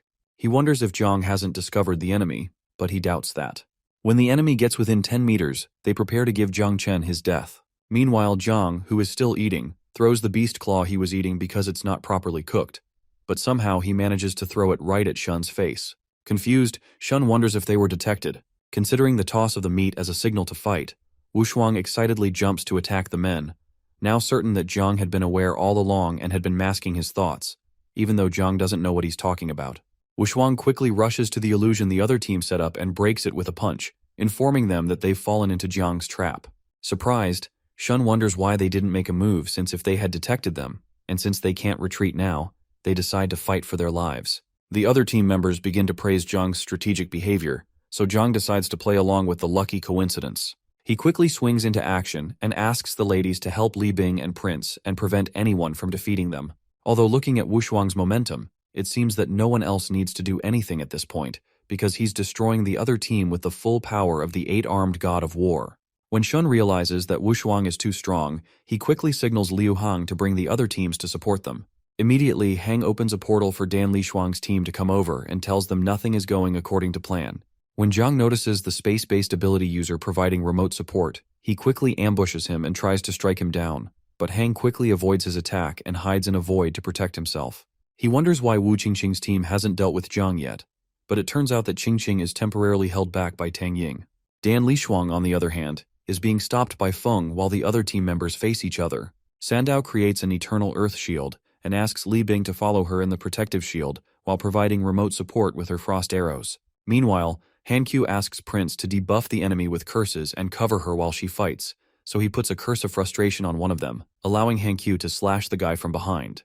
From within the void, Hang realizes that the team will be wiped out if this continues. When Jiang realizes that Hang is playing hide-and-seek, Jiang decides to hold him down from helping his teammates travel through the void, whilst also slicing up some other guys using one of the forms of the heaven-cleaving blade. Meanwhile, Wu Shuang severely injures Shun and his team and asks him if he has more people he can fight with. At this point, the entire plan is in disarray, and they'll be doomed if this continues. Suddenly, the clouds begin to gather, which means the lightning punishment is imminent, so Shun quickly asks Li Shuang to summon the lightning quickly. When Wu Shuang realizes that this is what they were aiming for, he signals to the others to kill Li Shuang first. Before they can do that, Shun activates his Chaos Illusion skill and creates a realm of flaming sea as well as a sword-killing realm. Held down by the illusions, Wu Shuang realizes he was careless, and Shun admits that he can't hold down Wu Shuang for long, but he only needs to trap him down for a short time to allow them to eliminate the entire Jiangnan team. While Feng tries to cut Li Shuang's head off, Shun tells her there's no time, so she uses a water dragon's lance to push him back, and she applies the forbidden curse on all the members of Jiangnan. When the curse is applied, the other alliance team begins to run away, leaving everyone in the Jiangnan team with a mark above their head. Suddenly, the lightning shapes into a dragon, and Sandao realizes they've been locked on by the lightning punishment. The power of the lightning punishment is comparable to that of a 7th-level king, and there's no way to escape under these circumstances. While Ying Tang celebrates that she cut Qingqing 3 times, who people popularly say is a stronger assassin than she is, Ching enters a portal and tells her it doesn't matter since their Jiangnan team will lose anyway. Annoyed, Baifeng tells Li Shuang not to escape into the void if she has a spine, and Prince tells Hanqiu that it looks like they're going to die together, but she laments that she doesn't want to die with him but with Jiang, her master. Meanwhile, Wushuang tells Shun that the lightning punishment cannot kill him, but he promises to hunt the entire 4 war zones and kill them all once the illusion wears off if Jiangnan loses. Jiang, on the other hand, rushes toward the lightning punishment, much to everyone's shock. The other team makes fun of Jiang's foolishness, but Jiang thanks them for bringing the lightning down sooner and tells them he hopes this isn't their trump card because it's weak. Suddenly, the other team realizes something is wrong when they notice the 9 thunder dragons are heading towards Jiang Chen. Li Shuang is more shocked when she realizes she's lost control of the thunder dragon, which should be impossible. Fueled by the power of the 9 thunder dragons, Jiang returns with a smirk on his face, and his teammates realize he has a dual job class. Immediately, our boy announces that the time has come for their Jiangnan hunt to begin, so he activates the Sword of Heaven and the Sword of Thunder at the same time, and he plans to find out if Hong's spatial teleportation is faster than his lightning. With the Sword of Thunder, Jiang slashes several of the other team members hiding in the void, and Shun realizes this battle is a defeat when he sees that Jiang's attack is now able to cut into the void. He immediately tells his team members to get out of the void and escape to preserve their numbers, especially because Wushuang is going to break free of his control very soon. However, Sandao creates an enhanced Eternal Earth shield around the battlefield to stop them from leaving, so Qingqing tells them to all focus on attacking one spot of the barrier together. As she rushes to hit the barrier, she's intercepted by Ying Tang, who's not had enough of their fight. Meanwhile, Baifeng continues his fight with Li Shuang, but Li Shuang tells him he's not worthy to be her opponent. The other team members of the Jiangnan team also join the fight and start to pick down those they can handle. When Hanqiu sees her master massacring the opponents, she quickly joins in to have some results also, and Prince joins her. When Jiang kills 2 other people in the void, Shun signals to Hang to quickly create a void ambush to restrict Jiang first. Hang quickly performs a spatial jump, but Jiang teleports using his lightning flash skill and cuts down one member of the other team at the same time. Zhou becomes worried that he has no way to catch Jiang because of his speed, so Shun joins his consciousness to Hang's because his pupils can detect Jiang's coordinates. However, before Hang can track Jiang down, Jiang, who has been waiting for this moment, uses the Sword of Heaven and the Great Sword of Thunder on him. Immediately, Hang is obliterated. Suddenly, Wushuang breaks free from Shun's illusion, but the other members of the Alliance team arrive just in time to help them. They can't escape anymore, so they have to risk their lives to find a way to win. As the men rush towards Wushuang, he smashes the first person's head into the ground and then the second, declaring to them that they're courting death. When Jiang notices Wushuang's speed, he comments that it seems there are not enough people for both of them to kill, so Wushuang retorts that whoever's faster to steal kills wins. Li Shuang, who is angry at how cocky they are, summons her azure water of the sky to strangle Feng and to purify him. Held down, Feng calls out to Jiang to save him, and he immediately teleports there to sever Feng from the hold using his Sword of Heaven. Li Shuang watches in shock, and she wonders how Jiang can be so fast. Immediately, our boy uses his growth of all things to create a vine to pick Feng up and drop him off with the ladies so they can provide treatment to him. Suddenly, Shun realizes that Jiang is able to move through an electric field with a radius of 50 meters, and that's why he's as fast as lightning. He immediately signals to Li Shuang to find a way to dissipate Jiang's electric field, so she uses her red gold water to isolate and restrict him in a column of water. Amused, Jiang immediately tries to break through the water using the Sword of Heaven, but it doesn't break. Li Shuang reminds him that cutting water only causes it to flow even more, so Jiang tells her he won't use his knife then. He immediately puts his knife in his storage space and activates his armored elephant skin to use a move called the prison-busting Divine Fist. With one punch, he breaks the water prison open and sends a huge punch towards Li Shuang, who is shocked to see he was able to break free from one of the strongest defensive items in the world. While she wonders how this is possible, she's hit by the punch and knocked several feet backward and is severely injured. Jokingly, Jiang asks her not to die yet and help release some water because he wants to wash his hands. Shun is surprised that Li Shuang's red gold water was broken through, and Wushuang is worried that Jiang has already finished his fight, but he's still playing around with these guys. Annoyed, he uses one punch called the War God's Avatar to summon several others that kill all the men instantly. When Shun sees that everyone has died, he falls into despair and triggers a move called the Origin Combustion as a last resort. He activates the Realm of Flaming Sea again with both pupils, but Wushuang retorts that the same trick won't be able to hold him back twice. Jiang too isn't affected by any illusion because of the Tree of Origins. Annoyed, Shun rushes towards Wushuang, determined to take at least one of the men down even if it costs him his life, hoping that he could give his other comrades a chance if he takes one of them down. However, Wu Shuang punches him into the ground while mid-air and reminds him that he had said he would slaughter all 4 major war zones. When the fight ends, Wu Shuang commends Zhang's strategy, but our boy tells him not to be too happy because it seems the secret realm is about to shrink.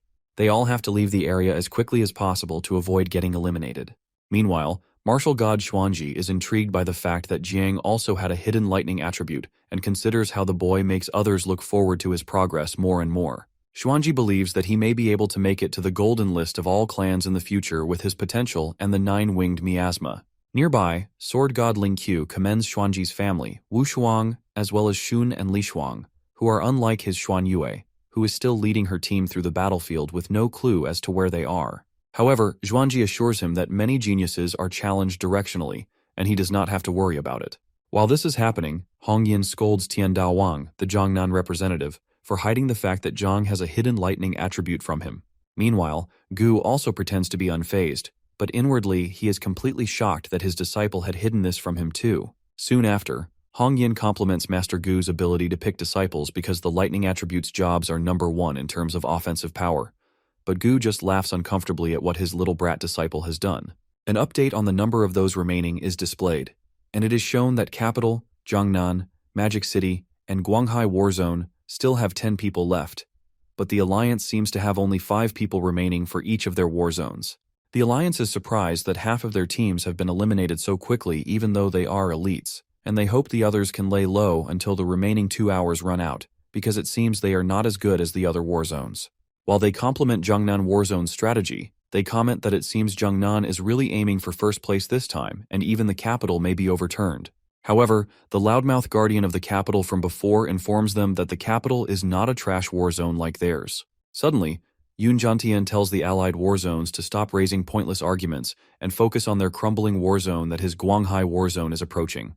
They are shocked that Jiantian is also plotting against them too, but Jiantian refuses to miss out on this bargain. On the battlefield, the members of the Guanghai team attack some members of the allied war zones, while the team leader of the Guanghai team, Song Changge, watches them. He is glad that he does not have to do anything and figures that his trash teammates have proven to be useful. Changge likes the identity that the ancient god cult arranged for him this time. Even though these geniuses that are now his teammates were unconvinced to fight beside him when they were forcefully brought to Guanghai Warzone 2 days ago, they fell for the fact that he is powerful and polite. It amuses him that humans cannot resist strong and humane men after all, and he plans to take all these genius girls as his concubines once he gets to first place on the Tianjiao list.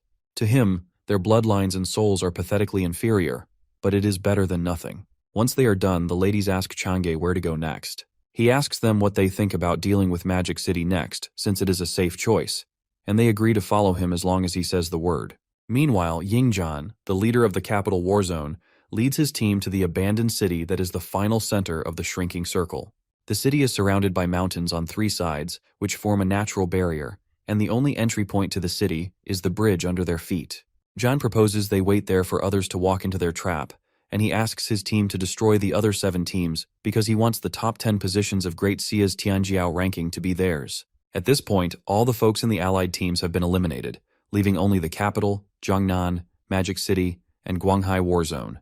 When Zhan notices this, he wonders how 4 teams have been eliminated so quickly with the other teams suffering no losses. Suddenly, he changes the plans because this kind of easy win is too boring. Zhan tells his other teammates to follow him to the front lines instead of waiting and bring the fight to the other teams, and they excitedly agree. Meanwhile, someone in Zhuan Yu's team laments that 4 war zones have already been wiped out in less than an hour, but they have only just found the right path, and the circle is shrinking. However, Yunfei tells the guy to shut up because there is no way the goddess would lead them on the wrong path. Eventually, Xuan Yu stops their arguments and asks them to move forward.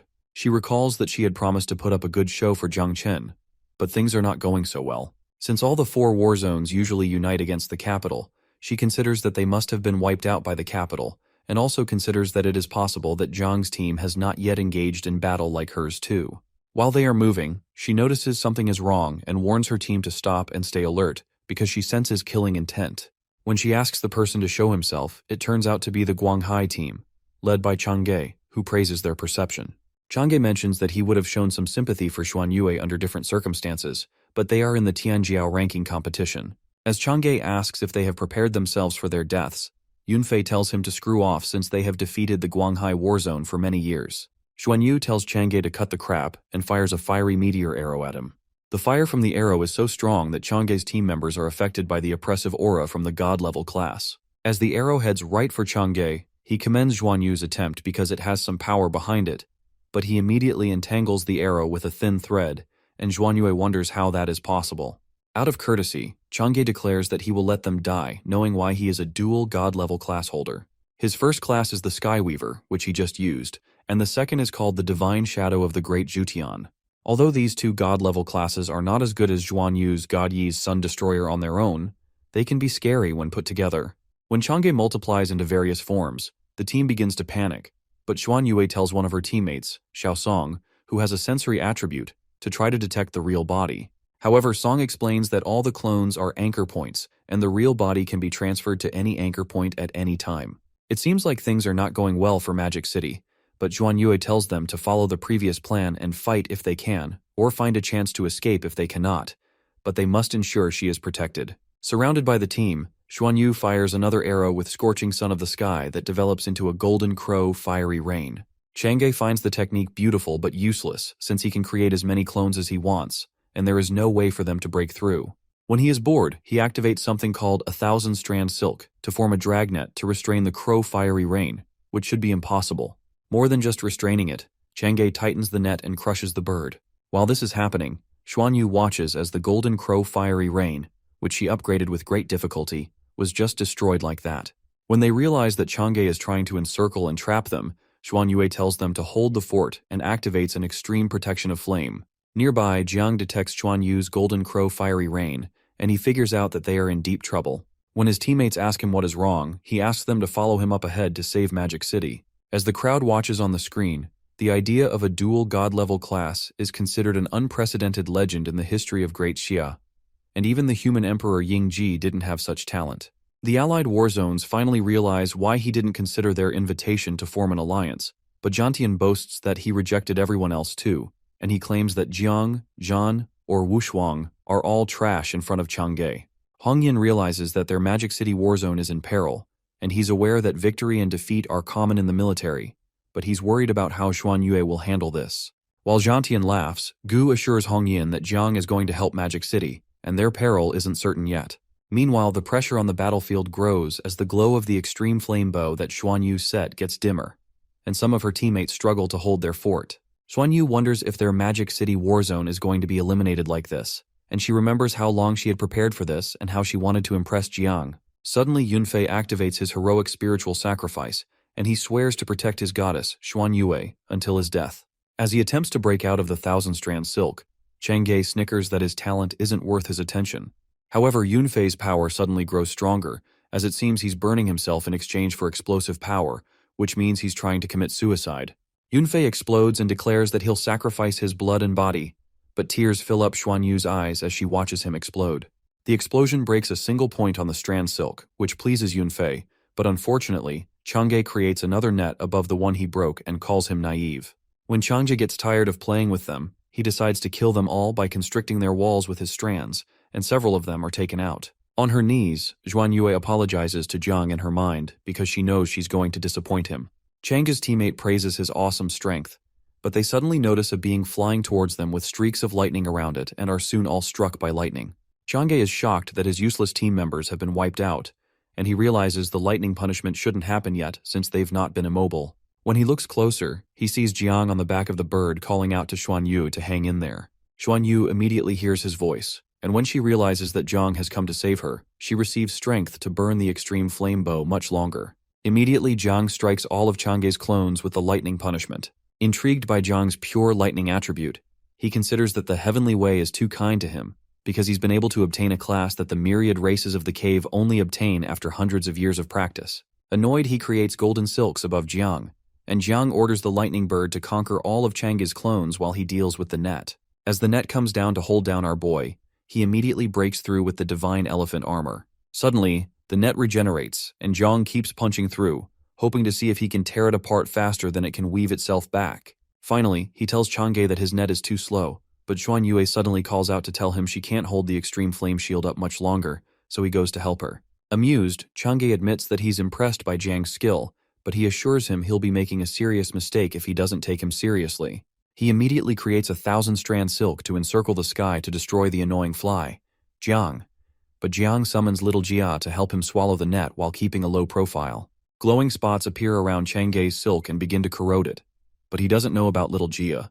Meanwhile, our boy goes to help Xuan Yue and attempts to help her leave on the lightning bird because the bird's energy is running out. Out of nowhere, Yingzhan and his team find them and declare to them that none of them will leave this place today. At this point, our boy realizes there's a big problem, but he's in luck because Wu Shuang and the others soon show up, and Wu Shuang goes to deal with Zhan while Zhang continues his fight with Chang'e. Immediately, Wu Shuang goes to corner Ying, who asks him if he really thinks he's worthy to fight him. As Zhan blasts the ground with immense power, he assures Wu Shuang that his war god's avatar is completely insufficient, but Wu Shuang breaks the 9-layer restrictions on him and activates his invincible war god's avatar, which is a huge replica of himself with multiple arms. Excited by the increase in Wu Shuang's strength, Zhan hopes he's as brave as his grandfather, Xuanji, who killed a dragon in a cave.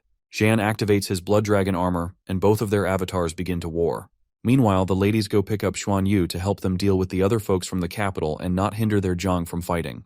While they're doing that, Jiang calls Chang'e, who had been watching the fight between Wu Shuang and Ying, and reminds him that it's their turn. Seeing that the 4 heavenly geniuses of Great Xia have assembled themselves there, Chang'e retorts that there's no need to wait for the individual tournament anymore, or to disguise himself as a low-level race like them, and limit himself to using just 30% of his strength. Zhang is confused as to what he means, so Chang'e releases his origin restriction to restore his true form as the Tianqing god race, and he confines the entire secret realm.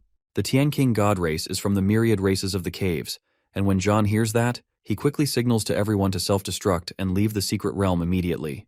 However, nobody is able to, and they find out that they can't move. It turns out that the secret realm has fallen under Chang'e's control, and no one can move in, leave, or enter the secret realm. Originally, they would be able to revive outside if they died here, but Chang'e plans to refine their spirits while within the realm to ensure they stay dead. Chang'e calls out to Wushan and Lingqiu, mocking them for ever believing this day of reckoning would not arrive. The officials jump to their feet in shock, realizing a powerful ancient deity has slipped in unnoticed. Panic spreads when they sense him activating the Tianqing race's innate soul-absorbing ability, clearly intending to drain the students dry without mercy. The Capital Division commander suddenly lashes out at Zhan's people, accusing him of betrayal, but Hawaii Shirt denies knowing anything. The redhead cuts in coldly, warning that Zhan is the last of their bloodline, and if anything happens to him, his nation will not survive the fallout. Before the argument can explode further, something crashes down beside them, revealing the Martial King alongside Lingqiu. The Lord of Swords Lingqiu openly starts roasting everyone for becoming soft and panicking over something so trivial. At the same time, Wushan asks Gu how many 9-winged miasma have been produced so far, since that could shift the entire situation. The old man admits he has no idea. Meanwhile, the Martial King reasons that is unlikely given the recent battles. However, the Lord of Swords feels something far more dangerous brewing. He points out that it is extremely difficult for a Tianqing race deity to disguise themselves as a human, meaning this incident is no coincidence. The Martial King replies that while the cave itself should be secure, other locations like the military headquarters could already be under threat. Suddenly, Lingqiu senses something wrong. Just then, a massive bone temple materializes out of nowhere. Beside it, an ancient monk slowly forms into existence, rambling about Buddha, life, and origins, as if reciting broken scriptures. The shriveled old raisin continues chanting nonsense and even asks the stunned crowd what they think of his words. The Sword Lord raises his blade, demanding to know why the monk has suddenly become active after remaining peaceful for so long. The monk replies that enlightenment is coming and releases something from his mouth. Scanning the area, he realizes the monk's true target is not them, but the young geniuses themselves. Wushan shouts, snapping everyone out of their trance. The old monk warns him not to interfere, claiming divine punishment will descend from the heavens if the process is disturbed. However, the damage is already done, as several geniuses lose their heads on the spot while the monk mocks their helplessness. Furious, Lingqiu moves to deal with the monk and shouts at the Martial King to guard the cave immediately. Smoke begins rising from multiple locations, forcing Wushan to command all guardians to return to their posts and protect civilians at once. The commanders scatter without hesitation. Gu swears under his breath that if anything happens to his beloved disciple, he will personally join the Martial King at the cave and wipe the Tianqing race from existence. However, Wushan is focused on the live display, confused by what he is seeing. The screen shows Chang'e kneeling before Chen, making them realize that the situation there is already under control. They quickly turn away and rush back to their duties. Rewinding to a few minutes back, the geniuses were desperately attacking Chang'e with everything they had. The deity merely warned them that the more they struggled, the more they would suffer later. He then shifted his attention to the captured girls, declaring that his soul-absorbing defenses would first crush their mental defenses, slowly destroying them. Chen struggles as well, feeling the insects within him grow restless and hungry. He had promised not to expose the nine-winged miasma, and while he still has other options, he cannot guarantee everyone's safety if things spiral further. Activating his sight ability, Chen inspects Chang'e's stats. An idea sparks when he realizes Chang'e is only from a branch of the original race. He immediately tells Jia to give him a drop of divine demon blood. The greedy insect admits he already consumed it, but then mentions that he can extract it from himself in a purer form. Chen praises him and instructs him to give only a little for now, saving the rest for his signal. Power surges through Chen as he releases his Ultra Instinct. Chang'e stares in disbelief, wondering how he managed to break free at all. Our boy then creates a barrier around the two of them, isolating the space, and which makes Chang'e even more curious. Advancing to the next phase of his plan, Chen shouts at the deity for ruining everything and calls him by his true name. Shu Landuo panics for the first time. Feeling the overwhelming demonic aura, the guy wonders if he belongs to the original dark race. Our boy scoffs at the assumption and instead leaks Chang'e's full name and family history, freezing him in shock. Convinced that Chen must be from a higher original race rather than a mere branch, Chang'e's confidence collapses. Our hero plays along, releasing even more pressure and declaring that the ancient deity cult, along with Chang'e himself, should be erased for nearly destroying his plans. Completely broken, Chang'e drops to his knees, begging for forgiveness and swearing absolute loyalty on the spot. Staring down at the deity, our boy decides it is better to deal with him quickly rather and avoid risk exposing himself. He plays along, telling the deity that his plan was more or less complete and that he is willing to forgive him. Chen even offers to hide the man inside his pocket dimension. After all, there is no way he could peacefully return to the cave after revealing his true identity. Landuo is overjoyed and doesn't hesitate for a second, willingly letting himself be absorbed while loudly praising his savior. The moment it's done, Chen drops the act and calmly calls out to Nine to take action. The sudden betrayal leaves the deity completely dumbfounded. The mother insect gives him an unmistakable ara look before digging in and finally devouring Landuo for good. Back in the real world, our boy asks why everyone is still kneeling. All of them are frozen stiff, still trying to process what just happened. The girls immediately rush over, clinging to him and showering him with praise. Jan's faction nervously asks if he still wants to fight Chen, but the top genius shuts it down instantly, reminding them that their lives were just saved by him. Chen then casually announces that there is still an hour left, so they might as well head to the center and have a barbecue party. Sometime later, the geniuses are gathered together, eating, gossiping, and slowly calming down. Chen checks Nine's stats and nearly chokes when he sees that she leveled up 9 times, briefly wondering if she ate the deity entirely by herself. Nine then spits something out, revealing the soul-absorbing thread Landuo used earlier. After checking its properties, Chen realizes Landuo lost to him because the thread was incomplete. He hands it over to the ancient tree, deciding to let it complete the item for future use. Almost immediately, the system notifies him that the thread has already been fully mastered, catching him completely off guard. Looking over the updated specs, Chen realizes the thread can protect his soul as well as block the Great Dreamer from accessing it. Satisfied with the new abilities, he decides that once he obtains the Tiger Sword, he also feeds it to the ancient tree to enhance the weapon as well. As if responding to his thoughts, the ancient tree begins sprouting new fruit. While they don't match the last batch in quality, their sheer number makes up for it. The blue fruit allows a complete redo of a job transfer task, while the green fruit massively boosts experience gain, letting him reach 3rd grade at terrifying speed. The scene shifts to the ancient deity cult, where the 7th bishop is watching Landuo dominate the battlefield through a projection. Concluding there's no need to observe further, she turns her attention to her own plans. Standing before the gathered crowd, she announces that all factions have risen at once, including the cave, the sea, and the abyss, leaving the protectors stretched thin. She declares that no one is left to defend Chujiang City, whose destruction will be used to resurrect the ancient deity. Finishing her speech, she announces that wiping out humanity will cleanse their bodies of human blood.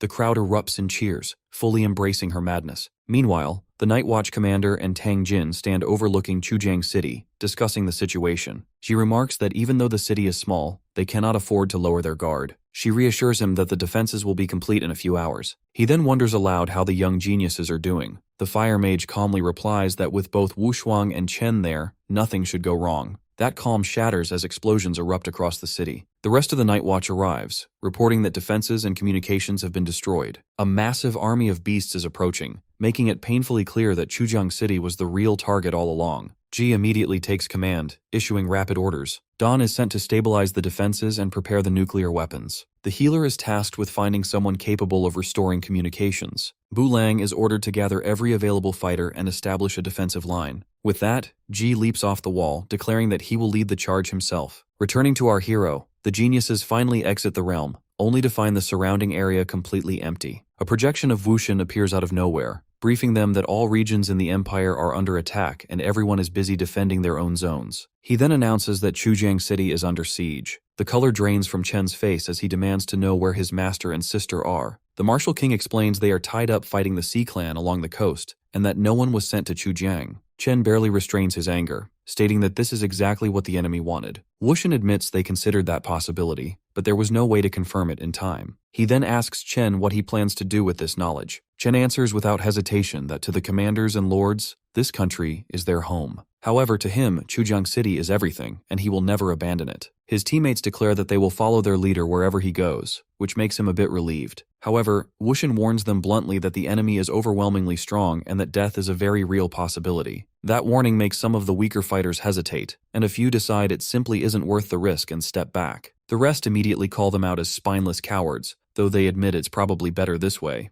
Wushin asks if this is truly Chen's final decision, and he answers yes without a shred of hesitation. The top 3 geniuses step forward at once and voice their support, which makes the Martial King visibly proud. Wushin announces that they are now officially the top 10 finalists of the competition, while everyone else who stepped out is now eliminated. Each of the 10 receives a red bracelet that will record their points and will ultimately decide the top fighter. Closing his eyes, Wushin warns them one last time that not all of them will survive, and that those who fall simply aren't worthy. When he opens his eyes again, he finds the group already gone. John and Wushuang remind the old boomer that they have already understood the risks and are leaving anyway. The old man clicks his tongue in irritation, but deep down, he's proud and silently hopes they all come back alive. The remaining participants start to mope around, thinking that maybe they made the wrong decision, but one NPC counters that they are all at least alive right now. The scene shifts to the seaside, now completely flooded with monstrous beasts. Commander Duan and Gu stare in disbelief, realizing this is the largest beast tide recorded in history. Duan quickly concludes that this has to be a distraction for something bigger, possibly Chujiang City. He can't be certain, but all the beast waves have appeared in remote regions, clearly meant to pull the top forces away from the capital. The commander then announces that the Martial King just told him that Chen is teleporting toward Hubei City. Gu instantly understands our boy's intent to save Chujiang City and bolts without another word. The commander chases after him, reminding him that the other geniuses went too, and that the 2 of them still have to deal with the sea beasts here. Furious, Gu launches himself at the nearest monster and unleashes a devastating strike. Meanwhile, over at Chujiang City, waves of beasts relentlessly hammer the barrier. The defense garrison chief rallies his soldiers, ordering them not to retreat and declaring that if he falls, command will be passed down the chain without hesitation. Ji fights at the front lines alongside the fire mage,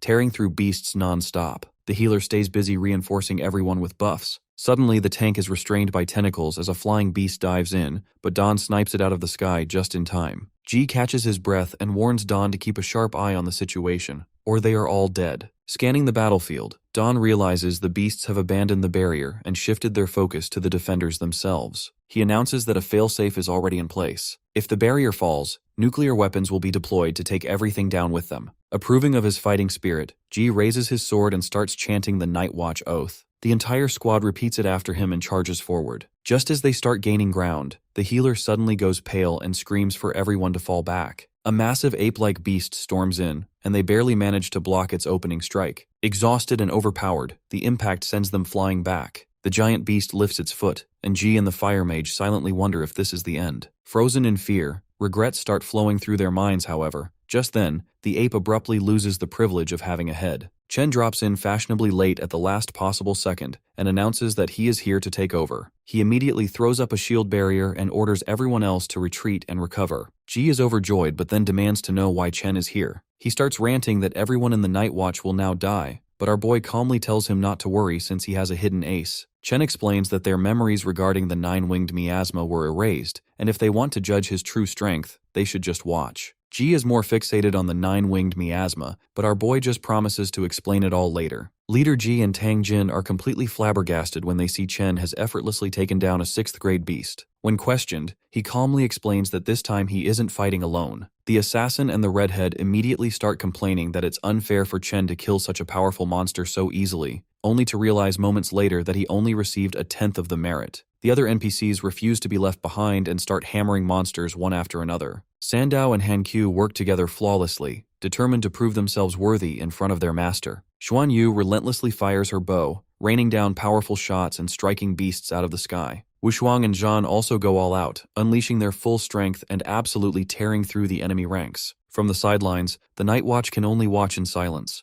The new generation is completely dominating the field, and there's nothing they can do but acknowledge it. Seeing his comrades grow so quickly fills our boy with satisfaction, but it also lights a fire under him. Launching himself straight into the fight, he boldly declares that first place in the competition is as good as his. With morale surging, Leader G snaps back into action. He orders his team to hurry and reseal every crack in the barrier to support the geniuses on the front line. Elsewhere, the 7th Bishop watches the chaos unfold and nearly combusts from rage. She can't understand what went wrong with Chang'e, and the sight of the 9-winged miasma leaves her shaken. Grinding her teeth, she announces that she'll report everything to the ancient deity and tells her followers to immediately contact the Spider Queen. Back on the battlefield, Chen slashes through monsters with absurd ease and he tells Little Nine to eat as much as she wants. Returning briefly to the ancient tree, he feels deeply satisfied with how many experience points he has gathered. At this rate, obtaining a new mother insect is only a matter of time. The Crimson Beetle hesitantly asks whether all the excess souls should be stored,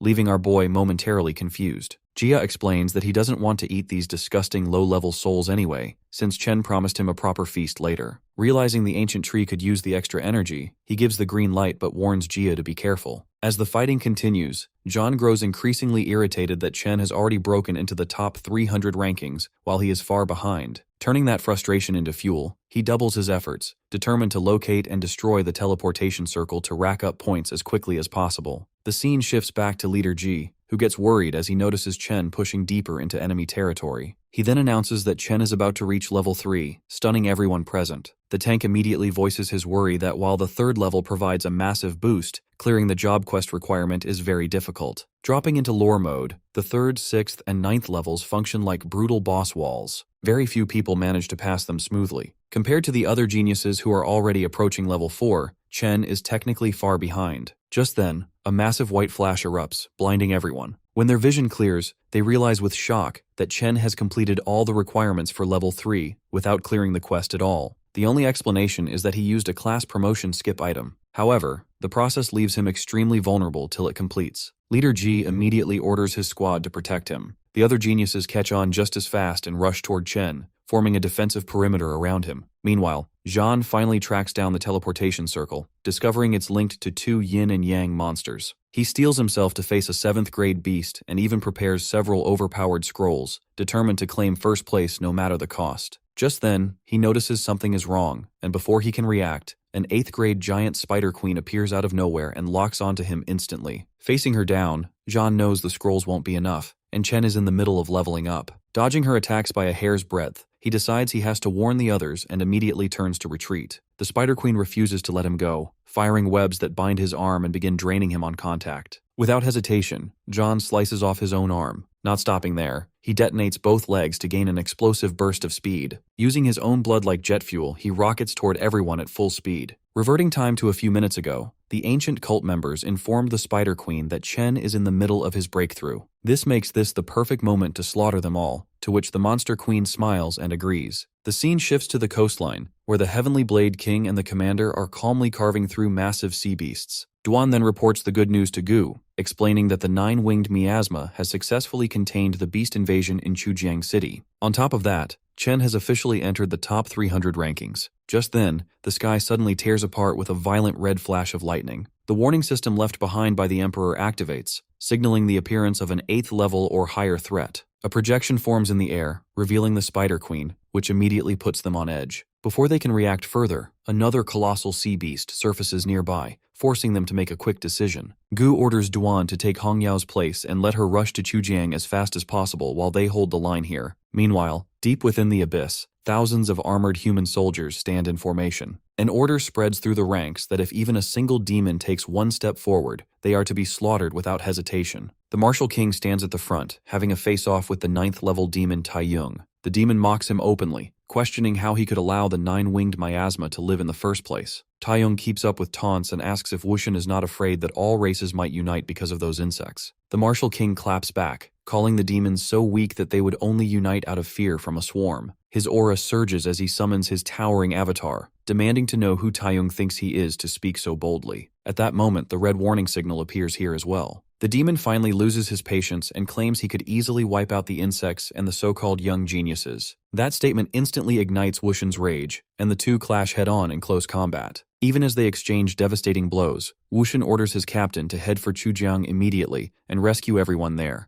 The demon responds by opening portals and unleashing waves of beasts, ordering them to tear through the human forces. The Martial King refuses to back down, commanding his men to slaughter any demon foolish enough to advance. He charges Taeyong directly, the battlefield erupting into chaos. Elsewhere, the Spider Queen calmly questions the cult worshippers about the Lord of the Swords. A hooded figure reassures her that the Lord of the Swords is occupied fighting a 9th-level dragon in a forbidden zone. Still cautious, the Spider Queen releases her baby spiders to scout Chujiang for any unusual presence. Back to the battlefield, Jean zooms towards the others, urgently warning them that an 8th-level monster is approaching. Leader Ji immediately explains that Chen cannot be moved during his breakthrough, meaning they have no choice but to hold their ground. He orders the young geniuses to retreat into the barrier and recover. Nearby, the caveman NPC asks his companion what they should do since they are clearly outmatched. The man with the hair bun pulls out a glowing treasure and starts shouting for his grandfather to save them. The treasure itself responds, warning them bluntly that they have no chance and must escape immediately. Light envelops them as the item activates, teleporting itself and both men to safety. However, the girls refuse to retreat and stand their ground without hesitation. Even Wu Shuang feels uneasy, yet forces himself to stay, unwilling to abandon defenseless allies. Leader Ji looks back at Chen, silently praying that he wakes up soon, fearing they cannot protect him much longer. Inside the origin space, our boy wonders why he has been dragged there. He then realizes that unless he chooses one of the stars quickly, he will be forced to complete a job quest to reach level 3. Scanning the stars, he senses that at least one of them must be a god-tier item. After the system completes its screening process, only 9 options remain. He makes his choice, and his profession immediately evolves into Thunderlord,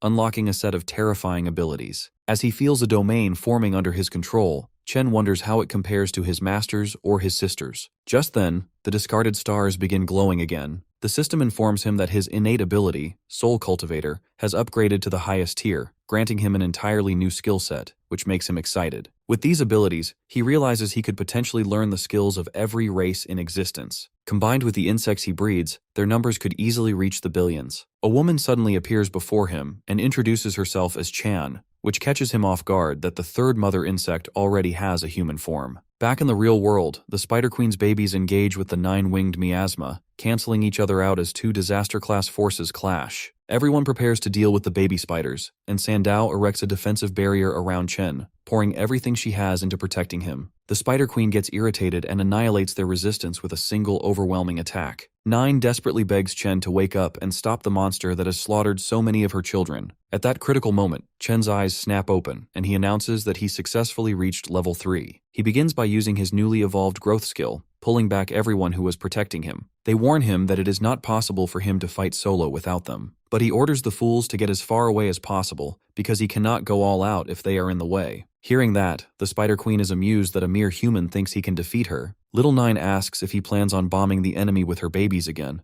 because that would make her very sad. The Spider Queen taunts him that even the grade 9 Lord of Swords was not able to beat her. He smugly answers back, hoping she keeps underestimating him. The little cultists ask the Queen to stop jesting and finish him off before the Lord of Swords arrives. With that said, he asks Nine to give him a drop of demon blood, confident his body can handle it. Suddenly, the blood courses through his veins and his power immediately rises to the 7th grade. The Spider Queen is shocked to see his transformation, because a 3rd-level human body should instantly explode from so much power. Still unfazed, she shoots her webs to immobilize him, but Chen dodges it completely, going against her ability to predict his movements ahead of time. The only explanation she has is that he also has the ability of foresight, but that should not be possible for a low-grade weakling. He takes advantage of her confusion to strike her with Sasuke's Chidori blade. His lightning has become so powerful that all of the others cover their eyes in pain. Next, he uses Evil Eye, another new skill. The mental attack on the Queen's soul is super effective, because demons are incredibly weak to mental assaults. The Spider Queen starts rampaging to crush him before his evil eye completely consumes her soul, but he zaps around at the speed of lightning, dodging her every attack. Getting desperate, she casts a web all around her so he has nowhere to run off to. She looms right over him, believing there is nowhere he can escape to now. Unfortunately for her, he never planned on running away. Chen counters with his sword and lops off her giant leg in a single slash. The others stare in amazement at the kid whose sword skills are rapidly approaching the level of his master. However, it becomes clear to him that his body cannot handle the demon blood drop's power much longer. He needs to end the fight very fast. He taunts the Spider Queen, calling the legends of her power fake and claiming she was just hiding out of fear all these centuries. That completely pisses her off, and she reveals she did not want to use her trump card on a bug like him until now. She uses her strongest move, domain expansion, making everyone wonder if it is finally over for Chen. But the battle is already decided. Our boy uses his own Thunderlord domain, which is overwhelmingly too strong. The Spider Queen demands to know how his third-rate domain is stronger, but he does not have time to waste on her now. His attack brings her to her knees and she begs for forgiveness, swearing she will never hurt anyone again. He is not taking any chances though. With her soul still intact, she is a very big threat even in her current state. So he orders 9 to watch her carefully and consume her when his lightning makes her vulnerable. At that exact moment, he collapses to the ground because he cannot handle the demon blood anymore. Chan comes out to support him, apologizing for being completely useless in the battle. He tells her not to beat herself up because her foresight as the time spring insect was what allowed him to win. Watching from the outside, the others are baffled at how he used domain expansion at his level. Chan is irritated that his rival just vanquished a national-level threat all by himself. He and Wushuang accept defeat for now, being powerless compared to him even though they are at the same level. The scene then shifts to the underground temple in Chujiang City. There, the 7th seed of the ancient deity cult informs her master that there is a serious problem. A 9-wing miasma user is interfering with their plans. Their master refuses to believe it because such a threat would never be allowed to breed inside the human empire. When the bishop swears that she is not lying, her master starts going completely berserk with rage. The bishop claims she already sent the Spider Queen to clean up the mess, but the demon forcefully grants her some blood, giving the order to exterminate every last 9-winged miasma. The demon also orders them to bring back the Spider Queen's soul because it is good fodder. Meanwhile, at the Abyss defense line, Wushin is close to finally killing the demon. But the demon laughs, saying the Spider Queen was not their last resort. Suddenly, he receives a warning that a 9th-level threat is approaching Chujiang City. As the demon runs away, it offers him to play a little game of hide-and-seek. If he does not accept, the demons will attack the human city. The fearless general replies that this is the end of the line. He orders his army to rampage through the territory where demons reside, killing any demon they spot for 10 days straight. Demon Commander Chiang is dumbfounded, questioning why he is starting a war over the lives of a few brats. He says he should be afraid of the consequences.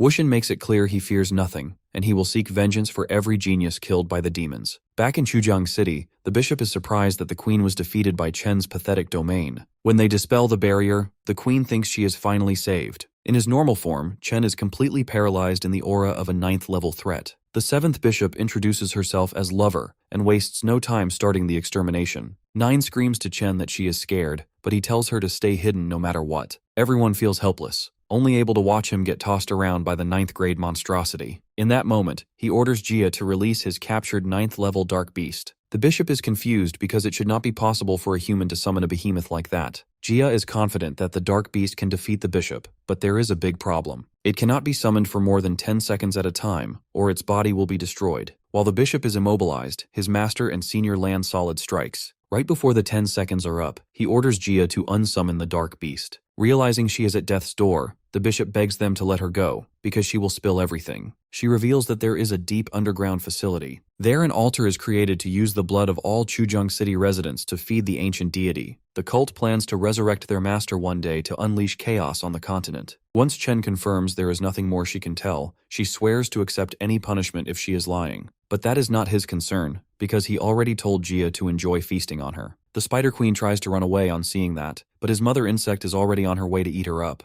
However, spikes emerge from his body all of a sudden. Everyone panics at what to do as the demon blood goes berserk inside his body. Uncle G recognizes this is the blood's side effect, and orders the others to transfer him to the biggest hospital. The others want to help, but he tells them to take care of the monsters. He yells out loud, calling for 9 to come out if she wants to save her master. After she carries her master away, Zhan and Wushuang take care of the monsters. Meanwhile, General Shen makes his way to the underground facility to destroy the ancient demon's altar. They try their best to slay the ghostly creature, but it quietly disappears into a hole to escape. The scene transitions to Chen in a hospital. Confused, he wonders why he is in a water bath, and 9 keeps annoying him, excited that she can reproduce again. He tells her to wait till he can arrange a bigger home for the offspring to stay at. With his upgraded evolution ability, there will be at least 1 billion insects he is going to have to house in the near future. Gia also bugs him to find him a bigger place to live in as soon as possible. He tells the poor guy to move into Nine's place after she gets a much bigger one for herself. He is not happy though, always getting her hand-me-downs and never something new. Moving on, he remembers he never got a good look at all of Chan's powers during the previous battles. The only one he knows is the skill that lets him see into the future, but the other ones are still completely hidden from him. Curious, he asks her to come out and explain things properly. He asks her why she is able to go from bug to human form without any evolution at all. She shyly mentions that growth takes time, and she grew fast because she controls time itself to some extent. Hearing that, the dunce suddenly realizes he still has not even evolved her to her final form yet. On using it, the system gives him the choice to sacrifice 4 items in order to advance her evolution. But in his mind, he does not recognize even one of the strange items on the long list. Putting that aside for the moment, he decides to finally get out of the bath and stretch a little. Right then, a priestess walks in and calls him Major Chen with a respectful tone. The top 10 people in the tournament were all promoted to the rank of Major after the event ended. The priestess calls his recovery miraculous because every single cell in his body was near death before this treatment began. She is glad to hear he is doing well, and says she would like to drain the soul essence from the tank since it is more valuable than liquid gold. When she questions where all of it went, my guy tells her he was so thirsty he chugged all of it without leaving a drop. He feels a little guilty, since he was the one who gave Gia the permission to drink it. When he gets out, his master wraps an arm around his shoulder, giving him a job well done on drinking the life essence. It is said just bathing in the stuff can make you live 100 healthy years longer than normal. The man explains it is something so valuable that money cannot buy it anywhere, but true geniuses can trade it for merit points. Excited, our boy asks him about the light water he needs for Chan's evolution right away, but his master explains that it is far too rare. He name-drops all the other extremely rare items, and his master immediately recognizes the time fragments among them. He asks Commander Duan for confirmation. The man makes it clear they are incredibly hard to come by, and the only 2 available right now cost 150,000 merit points each. Chen says he needs both of them, but Duan explains he can only get them from the dreamer herself. He immediately asks where she is at the moment. The commander says she will return after patching a dangerous rift in Chuzheng City. The scene then shifts to his home where he decides to finish his insect's pending level-ups before meeting the dreamer. He freaks out when he sees the insanely powerful attack his crimson beetle gained after evolving. Then, he prays hard to the RNG lords that the ancient tree's fruit is an insect nest for Nine's billions of baby bugs to use. The tree comes in clutch, and he congratulates his insects because they just got a brand new house for all the little buggers. With all that finally done, his final task is to consume the rainbow fruit, which asks him if he would like to fuse with it. When he reads the name, he suddenly remembers his master once told him there is an item that promotes a 9th grade genius to the level of a deity. He wastes no time fusing with it, gaining the brand new class called God of War instantly. As he revels in his overwhelming new power, a message informs him that his insects are done reproducing already. At that moment, he hears a knock on the door outside. Commander Duan and his master look quite concerned as they tell him that the dreamer will be living with him for some time now. Before the Blade King can warn him about her personality, the baddie tells the old men to stop stalling and let her inside immediately. Standing outside, the Blade King tells him to quietly obey whatever she says. Right from the very start, she interrogates him, questioning why he suddenly has a godlike aura around him. He pretends it must be the after effect of the demon blood drops he used earlier. She is convinced by his simple excuse because he cannot possibly have such power at his current level. Moving on, she mentions she knows a reliable way he can get the time fragments he is looking for. She tells him about the 3 overseas islands beyond the continent. Hundreds of years ago, the human emperor had a major fallout with the 9th grade legend, the Flame Lord. Because of their disagreement, the Flame Lord and his people left the continent to live permanently on the overseas islands. At that time, he also took the time fragments along with him when he left the continent. Chen asks her if the guy died. She bursts his bubble by explaining that masters of the 9th grade can live for thousands of years. The dreamer also warns him not to even think about taking them back by force. The overseas islanders are far too strong. Despite that, the Flame Lord never tried to conquer their nation. They have their own powerful masters like the general protecting them. Still, the Empire is on a losing streak in the tournament held every year between the 2 nations. It got so embarrassing that they stopped participating for the last 50 years entirely. But that changes now that they finally have a strong competitor like him. Our boy quickly realizes he can obtain the time fragments if he actually wins the tournament there. She clarifies that anyone under 30 can participate, so he will be at a clear disadvantage against his seniors. Watching him get way too hyped up, she tells him to stay cautious and remain indoors for a few days. Apparently, many powerful mercenaries from different kingdoms have already been hired to assassinate him. A few days later, an award ceremony is held to celebrate our hero for slaying the national-grade threats while only being at the 3rd level. Ignited by his achievement, everyone becomes eager to train in the abyss and push themselves to grow stronger. The former top 2 geniuses Zhan and Wushuang now have common ground. They both know they will never catch up without training, like their life depends on it in the abyss. Soon, Commander Duan begins the event by inviting the nation's top grandmasters onto the stage. The first one to make her entrance is the Dreamer. The baddie immediately starts teasing Chen with her aura energy. Watching him farm aura with his fresh outfit, every girl at the venue gushes with excitement. Moving on, the announcer asks the crowd to build hype for Chen's new title. Our boy dies of embarrassment when he hears the crowd loudly chanting Insect Demon. He feels disappointed that he suited up for a formal event just to receive such a dumb-sounding title. However, the Dreamer then reveals that he was actually awarded the title of Plague Monarch by the military command. Adding to that, he also gains significant political influence over the Sea regions as the newly appointed king of Zhenhai. She continues by saying that his current status now stands equal in rank to the grandmasters like Wushan and Lingqiu themselves. The Night Watch leader's jaw drops the moment he sees his rookie receiving such an incredible honor at the age of 18. However, making him the ruler of the Sea regions clearly means there are future plans of engaging with the overseas islands. The Swordmaster is then asked if he is not concerned about his disciple being thrown straight into the fire this early. But the old man firmly believes his boy can accomplish things that absolutely no one else can. Next, our boy receives a gold play button to properly honor his outstanding achievement before the entire crowd. Out of nowhere, a ninja-looking dude riding a tiger congratulates him and openly challenges him to a deal. That instantly gets on the Dreamer's nerves badly. Before she deletes him from existence, however, our boy calmly says he will take out the trash personally by himself. Chen is disappointed by the weakling boldly thinking he could win against him head-on. The ninja smugly replies he will prove Chen completely wrong in the duel. One condition, he is not allowed to use his miasma bugs. Chen gladly accepts the condition, deploying his domain expansion right from the very start of the clash. The Thundershock completely blasts off all the confidence the ninja and his beast came with, but it turns out to be only an illusion that slowly fades away. Just then, the real beast suddenly attacks him from behind without any warning. He smacks it straight in the face with lethal force, and that also turns out to be nothing more than a projection. At that exact moment, the real ninja finally appears from above, revealing that Chen had been fighting fakes this entire time. The ninja proudly declares that he specializes in assassinating lightning users, and no lightning user can ever move faster than him. Gu and the Dreamer both become completely infuriated as they watch him get struck by several poison darts. Even then, our boy tells them to stay exactly where they are because he still needs to prove his true greatness here. The ninja keeps taunting him, asking if he is going to act like a coward and use his poison insects or secretly dope himself with demon blood drops. His arrogant attitude seriously gets on our boy's nerves,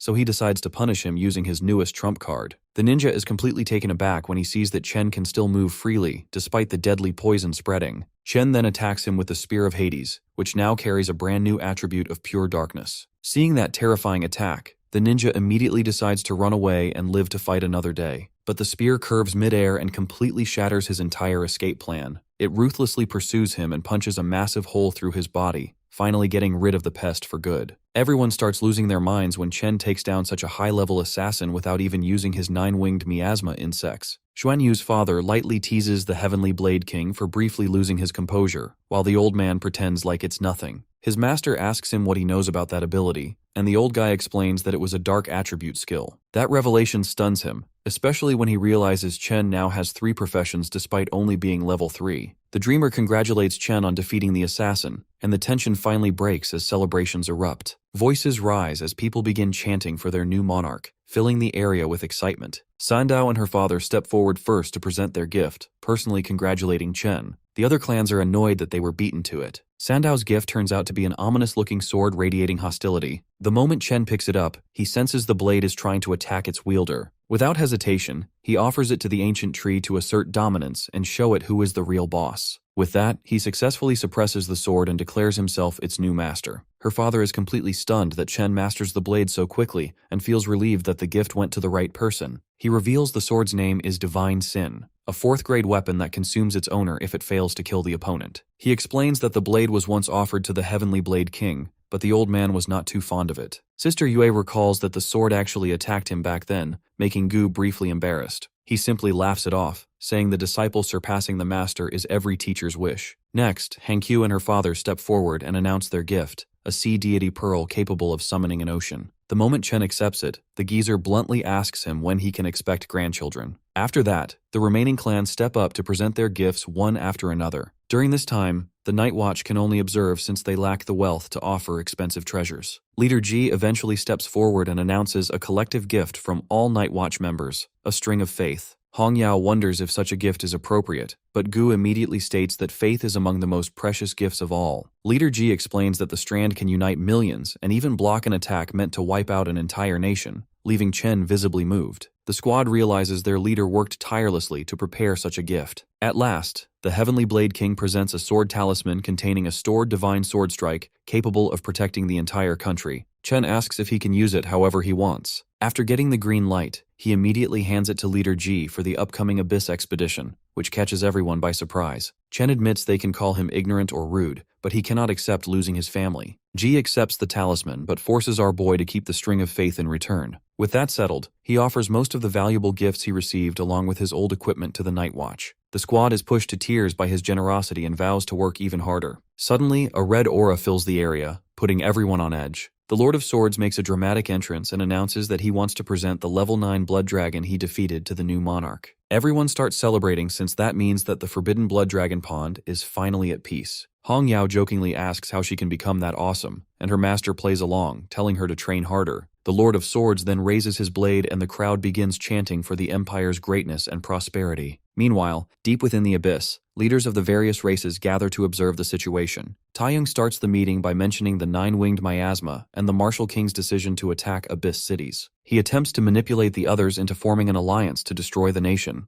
Yunshu of the Immortals rejects the idea, stating that the demons were the aggressors and that his people seek peace. Taeyong starts raging and accuses the Immortals of scheming, claiming he knows about their plans involving the Sea Islands and overthrowing the nation. Yunshu denies the accusation, and the two continue arguing until Kang of the Dragon Clan interrupts, reminding them why they gathered. Chang agrees that an alliance is necessary, but asks who will fight on the front lines. The Great Dreamer has broken abilities that can rival the ancestor deities. Even if they all attacked her, hundreds of level 9 fighters will lose their lives, so no one is willing to step forward. Another demon lord, Ju Yi, reminds them that anyone above level 9 would be annihilated by the heavenly Tao if they fought. However, the 10th seal has partially opened and will fully loosen within a year. Once that happens, all 10,000 races will be able to freely unleash their power. The human nation, with only 3 level 9 fighters, would be at a severe disadvantage. The group agrees to quietly support enemy forces within the nation over the coming months. They then turn their attention to Chen, dismissing him as a minor threat due to his low level. The demon clan has already hired elite assassins to deal with him, and prepared contingencies in case he reaches the Tianyun competition on the islands. Kang adds that he has shared his power with the Sea Clan of Yuan. He announces that since the Dragon Genius will participate in the tournament, so Chen is as good as dead. Coming back to Chen, he asks his master if he can finally leave the house. The old man replies that most of the assassins have already been dealt with,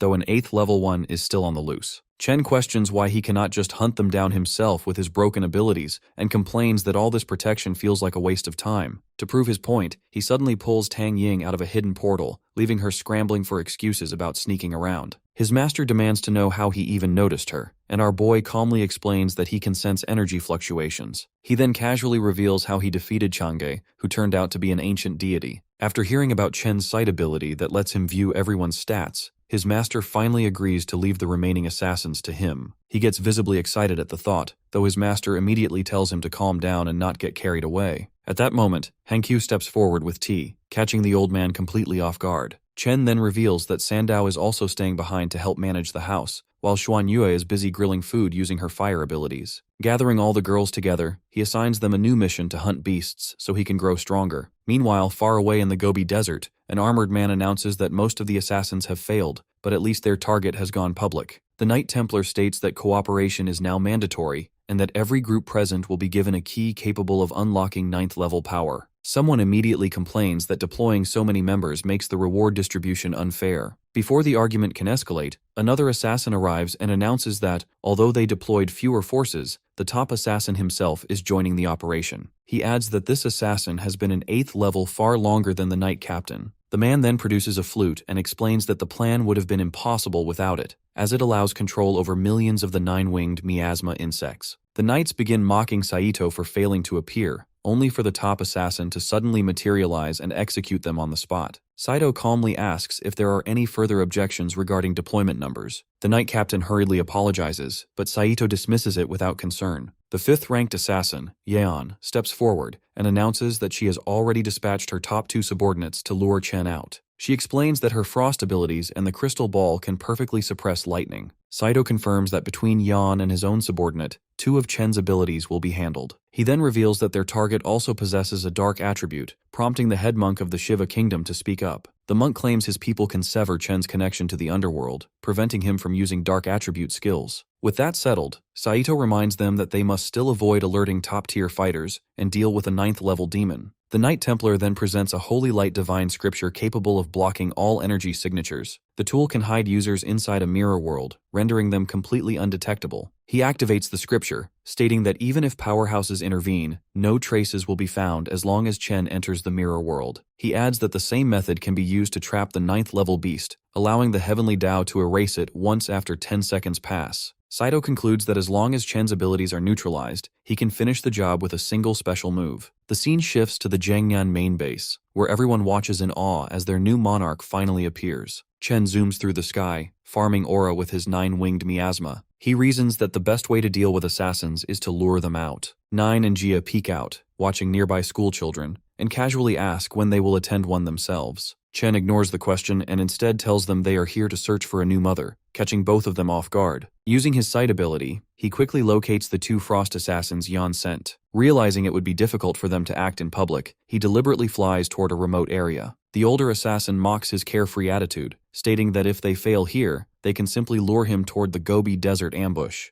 The shorter assassin grows impatient and charges ahead, eager to kill Chen herself. After flying for a while, he finally slows down inside a dense forest. Right on cue, the 2 white-haired assassins suddenly appear, with the older one pretending to be injured as if bitten by a snake. Chen sees through the act immediately but decides to play along for amusement. He begins praising the woman's beauty and declares that he will save her no matter what. Pushing the act further, he dramatically announces that he wants to marry her, all while her younger sister sneaks closer from behind. In the next instant, Chen drops the act and smashes the woman across the head. The younger sister instantly realizes that the act is up and switches to plan B. She turns and runs, begging for her life and promising to hand over any treasure Chen wants. Chen quickly deduces that she is leading him toward an ambush. Even so, he follows without hesitation, deciding that wiping them all out at once will be more efficient. The scene shifts to a genius from a previous generation Ding, who is sprinting through a massive monster wave. The wall of sludge rolls behind him without mercy, but the red-haired man is even faster. After finally escaping, Ding explains to his squad that following Chang'e's death, the demon sent another revenge squad, which is why he was forced to lure a desire wave monster into flooding the entire region. However, the enemy survived. A green-haired woman named Yan speaks up, asking if he is not afraid of being consumed by desire and dying on the spot. Ding immediately denies it. Yan then tells the group that they are heading back to Great Xia for the upcoming competition. She admits the island factions are more advanced, but says they still need to save face and participate even if victory is unlikely. Ding recalls hearing rumors about a 9-winged miasma user who possesses dual hacker-level professions. Yan adds that the Martial King personally took an interest in this individual and even rewrote laws for him. Ding praises her intelligence network, and she shoots back that he is not bad himself for being ranked 2nd in his generation. The 2 quickly fall into bickering. Turning serious, Yan mentions that among his generation, Chen is the only one participating. One of their older geniuses was captured, tortured, and killed by abyss demons. However, another senior genius who once defeated the demon clan's 2nd-ranked powerhouse survived and vanished afterward. That individual has now returned to Pojin City and is scheduled to meet the Martial King to serve as their leader. In Pojin City, Wushin meets the white-haired swordsman and congratulates him on becoming the sword demon. The old man asks whether he believes himself capable of leading, then simply tells him to do his best. When asked about Chen, the Martial King admits the boy is troublesome but essential for securing dominance over the islands. The white-haired swordsman declares that he will protect Chen no matter what. Wuji adds that since the Martial King favors Chen so heavily, he also feels obligated to ensure his safety. As their talk concludes, Wushin advises the sword demon to pass through the Gobi Desert, sensing that an ambush is waiting there for Chen. The sword demon asks why Wushin did not stop Chen outright. The Martial King replies that Chen possesses many hidden powers, and they need to support him. However, he refuses to elaborate further on the matter. The scene returns to our boy, who has chased the younger assassin all the way into the desert, only to lose her trail completely. Chen summons Chan and asks her to activate her future sight. The vision reveals multiple hidden assassins lying in wait. Chen realizes they have already set up a barrier, making it easier to eliminate them quietly. Inside the barrier, the assassins grow uneasy when Chen fails to make a move and begin to wonder if they have been discovered. Unluckily for them, Chen is standing just outside the barrier. The assassins begin debating how to lure him inside. At that moment, the Knight Templar notices movement in the distance as the geniuses from earlier rush toward the area, shouting about an ambush. Annoyed that his plan might collapse, Chen decides to jump straight into the barrier and end things quickly. The arriving geniuses are baffled when they see him deliberately walk into a trap and instinctively try to follow. Upon reaching the barrier, they realize they cannot enter and are forced to wait outside. Inside, the assassins mock Chen for throwing his life away so carelessly, but Chen just tells them to stop talking and attack already. The assassins respond that they will simply sneak up on him, but our boy finally loses patience. He releases the 9-winged miasma insects to locate and strike them. The flute assassin immediately starts busting some tunes, disrupting the swarm. Little Nine panics and warns Chen that she is losing control over her children.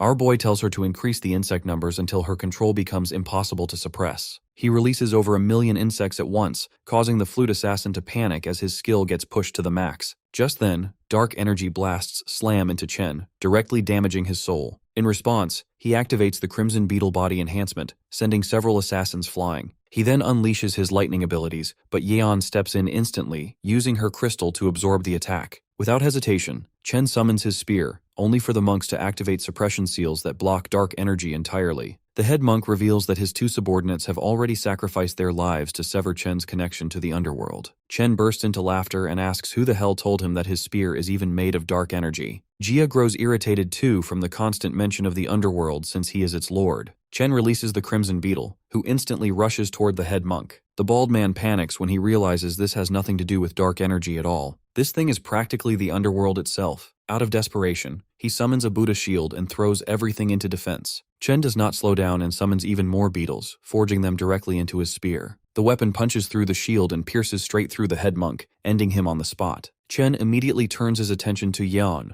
who narrowly dodges his strikes as the remaining assassins scramble to shield her. Nearby, the flute assassin is barely holding the swarm back and starts begging for help in sheer panic. At that moment, the knights charge in. Chen recalls some of the beetles to reinforce his body and tanks their attacks head-on. The knights are left stunned when their blows do nothing. Our boy does not let the disrespect slide and begins condensing power into his fist. He unleashes a devastating punch and mocks them for daring to return after suffering a humiliating defeat 4 centuries ago. Looking at the devastation left by the punch, the Knight Templar yells for Saito to carry out the plan already. Just then, Chen senses something wrong and orders the ancient tree to neutralize any curses. Saito starts sweating when his curse fails completely. He realizes that if the next move does not kill Chen, he himself will be in danger. Our boy also understands that the top assassin is about to switch tactics and decides to deal with him first. He summons his 9th level demon, unknowingly stepping straight into their trap as Saito gives the signal. The Knight Templar activates the Holy Light Scripture, opening a portal that drags the demon away instantly. Chen commands it to break free, but it vanishes before it can respond. Ticked off, Chen then decides to deal with the knights and rushes towards them. Seeing no other option, the Knight Templar turns the relic into a mirror shield. Chen's fist collides with the mirror, and the reflected damage sends him flying backward. He quickly realizes that brute force alone will not work. Activating his body enhancement again, he prepares for a different approach. The other assassins breathe in relief as the beetles forming the spear are briefly recalled. Condensing all the beetles' power, Chen charges again. The Knight Templar assumes the boy has lost his mind. This time, our boy barely touches the mirror, and the unexpected lack of impact catches the knight off guard. It is already too late when the dark spear slips around from behind and strikes him from the rear. Chen follows up, shattering the mirror shield into fragments. At the same time, Saito finally understands that the spear is directly linked to Chen's body, and that he is currently vulnerable. He activates his one-shot death ability, freezing Chen in place for an instant. The String of Faith activates automatically, blocking the lethal strike. Chen stares at it in disbelief and wonders who could have unleashed such a terrifying attack. Saito panics for real now, questioning just how many hidden trump cards the kid still has. Annoyed that the precious gift was forced to activate, Chen summons the spear once more. It pierces straight through Yeon,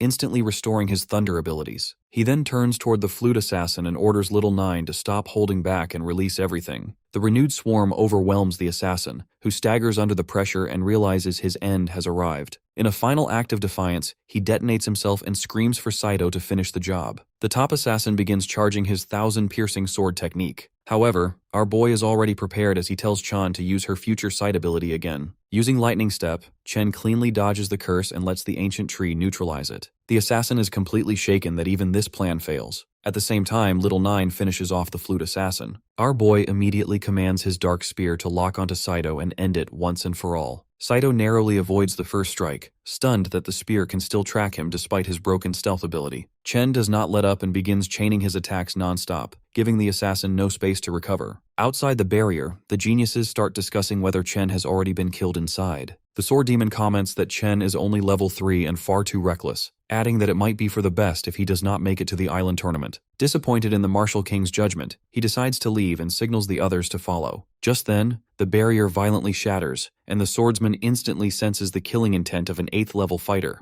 Everyone braces themselves, only to freeze when they see the top assassin kneeling before Chen. Confusion spreads as no one understands what they are looking at. Moments earlier, Saito had chosen to surrender. Our boy mocks him for his cowardice and warns that any trick would cost him his head instantly. Chen summons a binding scroll and tells the assassin to sign it if he is truly sincere. He casually adds that if the old man complies, he will help him break through to the 9th level. Saito is stunned, but Chen cuts him off and summons the pillar he stole from Yunmeng Lake, briefly opening the gate to the 9th level. He shuts it immediately, leaving Saito desperate for more. Seeing the hunger in his eyes, Chen knows the bait worked and asks what he intends to do. Saito slams his head to the ground and declares absolute loyalty, signing the scroll without hesitation. Chen is satisfied, knowing he can kill the assassin with a single thought if betrayal ever occurs. He begins to assign Saito a task, and the old man eagerly declares that he will help him take over Sakura country. Chen plays along with that idea, though his real intention was to only use him as a spy. As the mirror world barrier begins collapsing, Chen asks what happened to the 9th level beast. Jia casually replies that he ate it instead of letting it die. Chen shrugs it off, saying it is better than wasting it, while Saito is left speechless that such a powerful being even exists. Our boy then orders Saito to head to Sakura country and prepare for his arrival. Back to the present, the sword demon and Chen quietly size each other up.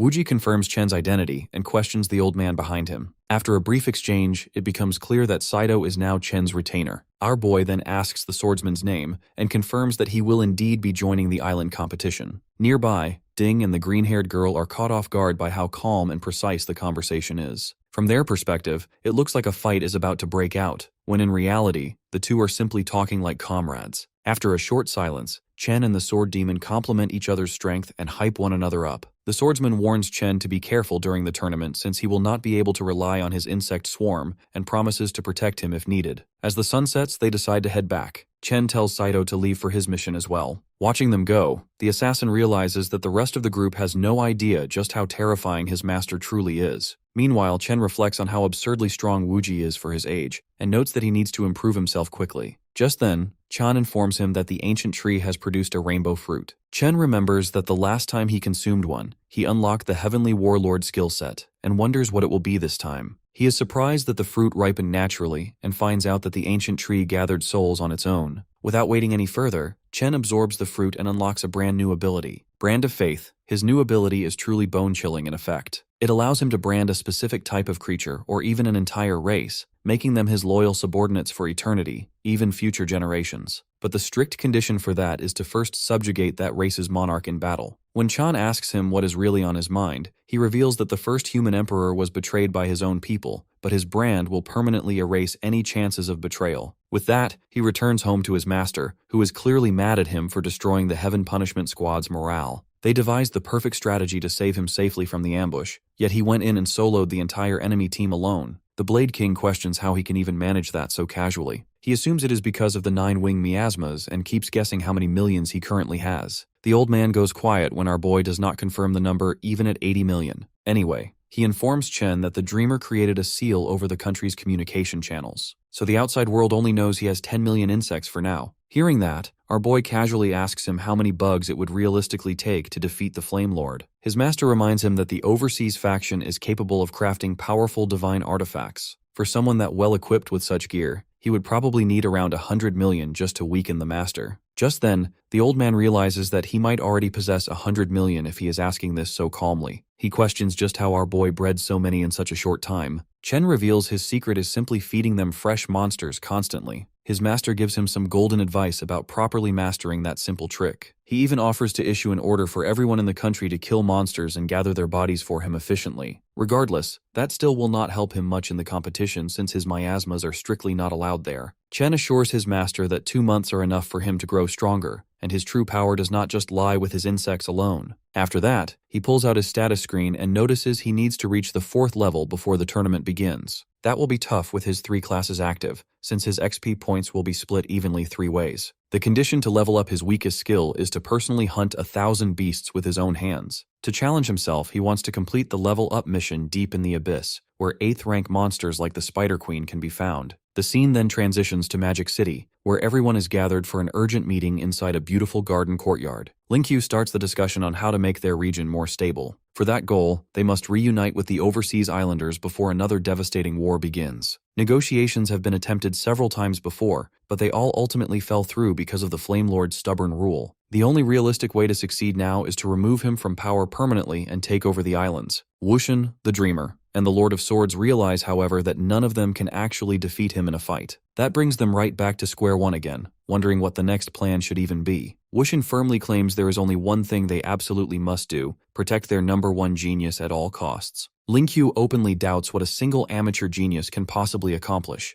The martial lord explains he personally came to save the boy when he broke a major taboo for a serious reason. It would immediately start a war if news of his miasma wings ever spread outside. Those insects are an infamous scourge that he himself would have ordered to be eradicated without hesitation. He does not reveal the full truth of the matter, because that would result in severe punishment. But a mysterious figure with a butterfly on his shoulder once returned from 10 years in the future timeline. The Dreamer completely loses her composure, because only a 10th grade person can ever travel back through time. She demands to know exactly who that person is, but the martial lord refuses to reveal anything further. The punishment of exposing that secret would mean instant death. With that in mind, he calmly states that the best strategy for them is to simply listen to and support Chen as much as possible. Linkyu argues they should protect the boy, and he should not participate in the upcoming tournament if he is that valuable. The Dreamer backs him up, knowing that even Sword Demon Wuji cannot save him against the divine artifacts of the island faction. Yet Wushin firmly refuses their suggestion, saying they absolutely cannot interfere with his destined path forward. If they do, Chen himself would suffer the heavy karmic punishment instead. As he walks away from the meeting, he feels that the Empire is completely safe in Chen's capable hands, and that things are progressing quite well overall. Meanwhile, at one of the overseas islands, all the top academies are gathered together in secrecy. The Flame Lord's first disciple, Yang, gives them one clear goal: to win the tournament with complete and utter dominance. There are quiet whispers among the crowd about whether the Flame Lord's so-called weakest disciple was truly sent to represent his master this time. It is said that the man was once part of the first Emperor's personal guard unit, but the traitor became infamous throughout the continent after his betrayal and later became the Flame Lord's head disciple. So there is little doubt that his master would confidently send him in his own stead. Yang asks if anyone openly disagrees with him, and no one dares to raise a voice. He continues that the plan is to fully mobilize their hidden forces and publicly flex their strength. They will also run a large propaganda campaign to humiliate the human emperor before everyone watching. And lastly, they will send a brutal message by ensuring that Sword Demon Wuji is killed during the competition. These, he firmly claims,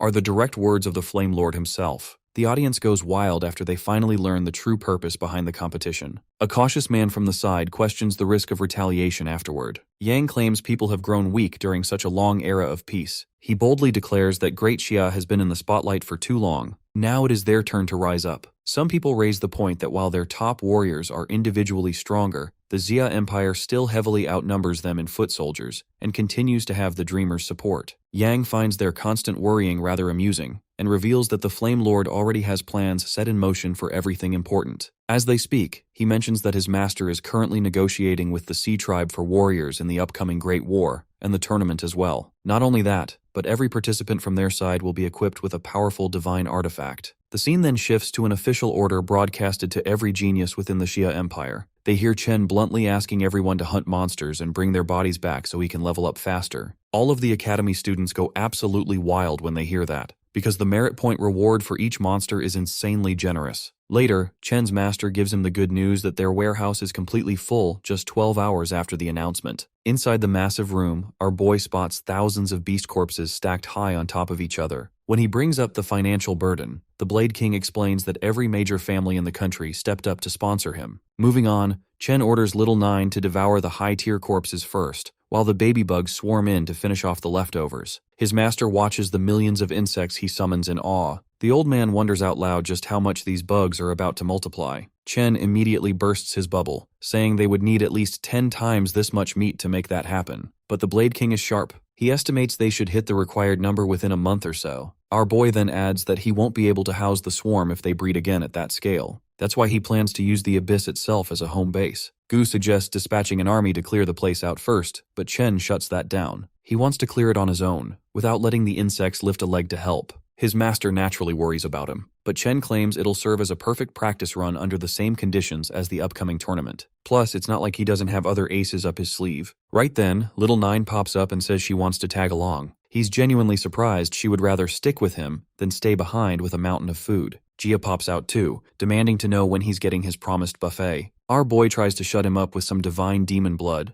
but the little rascal calls him a terrible father who makes fake promises and neglects his own kids. Truth be told, he would gladly march the boy straight into the treasury, also grabbing the tiger soul saber. But the treasury's locked down tight, and there's no telling what kind of danger is still inside. The scene then cuts to the dreamer, who is visibly cranky. She was abruptly dragged out of her precious beauty sleep by Ling Qiu. He informs her that the overseas islanders have already kicked off a propaganda campaign against them. Hearing that, she drops the sleepy act and turns deadly serious about punishing anyone who dares smear the Empire's name. Ling Qiu then moves on to the next item on the agenda. Under the cover of ordering massive beast hunts for Chen, the Empire is quietly stockpiling weapons and supplies. That way, their enemies stay completely in the dark, never realizing they're steadily gearing up for war. On the other hand, our boy is busy grinding deep in the abyss. Right in the middle of his farming session, Little Nine gets worried about him and scares all the beasties away. He pats the cutie on the head, telling her to relax and trust in his abilities. In only 15 days, he racks up a kill count of 900. The condition to hunt 1,000 monsters gets completed soon after, unlocking his second-class promotion quest. The requirement is pretty simple: slay 10 third-rank monsters back-to-back within 3 hours. But that's way too easy for a certified Chad like him. So bro sits down and sets up a barbecue, meanwhile telling Little Nine to wipe out all the low-rank trash in the area. 2 months go by in a flash, and he reaches the level with rank 6 beasts. At that point, taking down a Crimson Scorpion alone pushes him to the limit. He is forced to pull out every trick in his arsenal, but it's all worth it. He clears the third promotion quest and reaches the very nice level of 69. Chen is slightly surprised his class grows stronger without evolving, probably because the tyrannical martial master is already the peak class in its domain. Chen honestly wants to keep farming, but the tournament is coming up.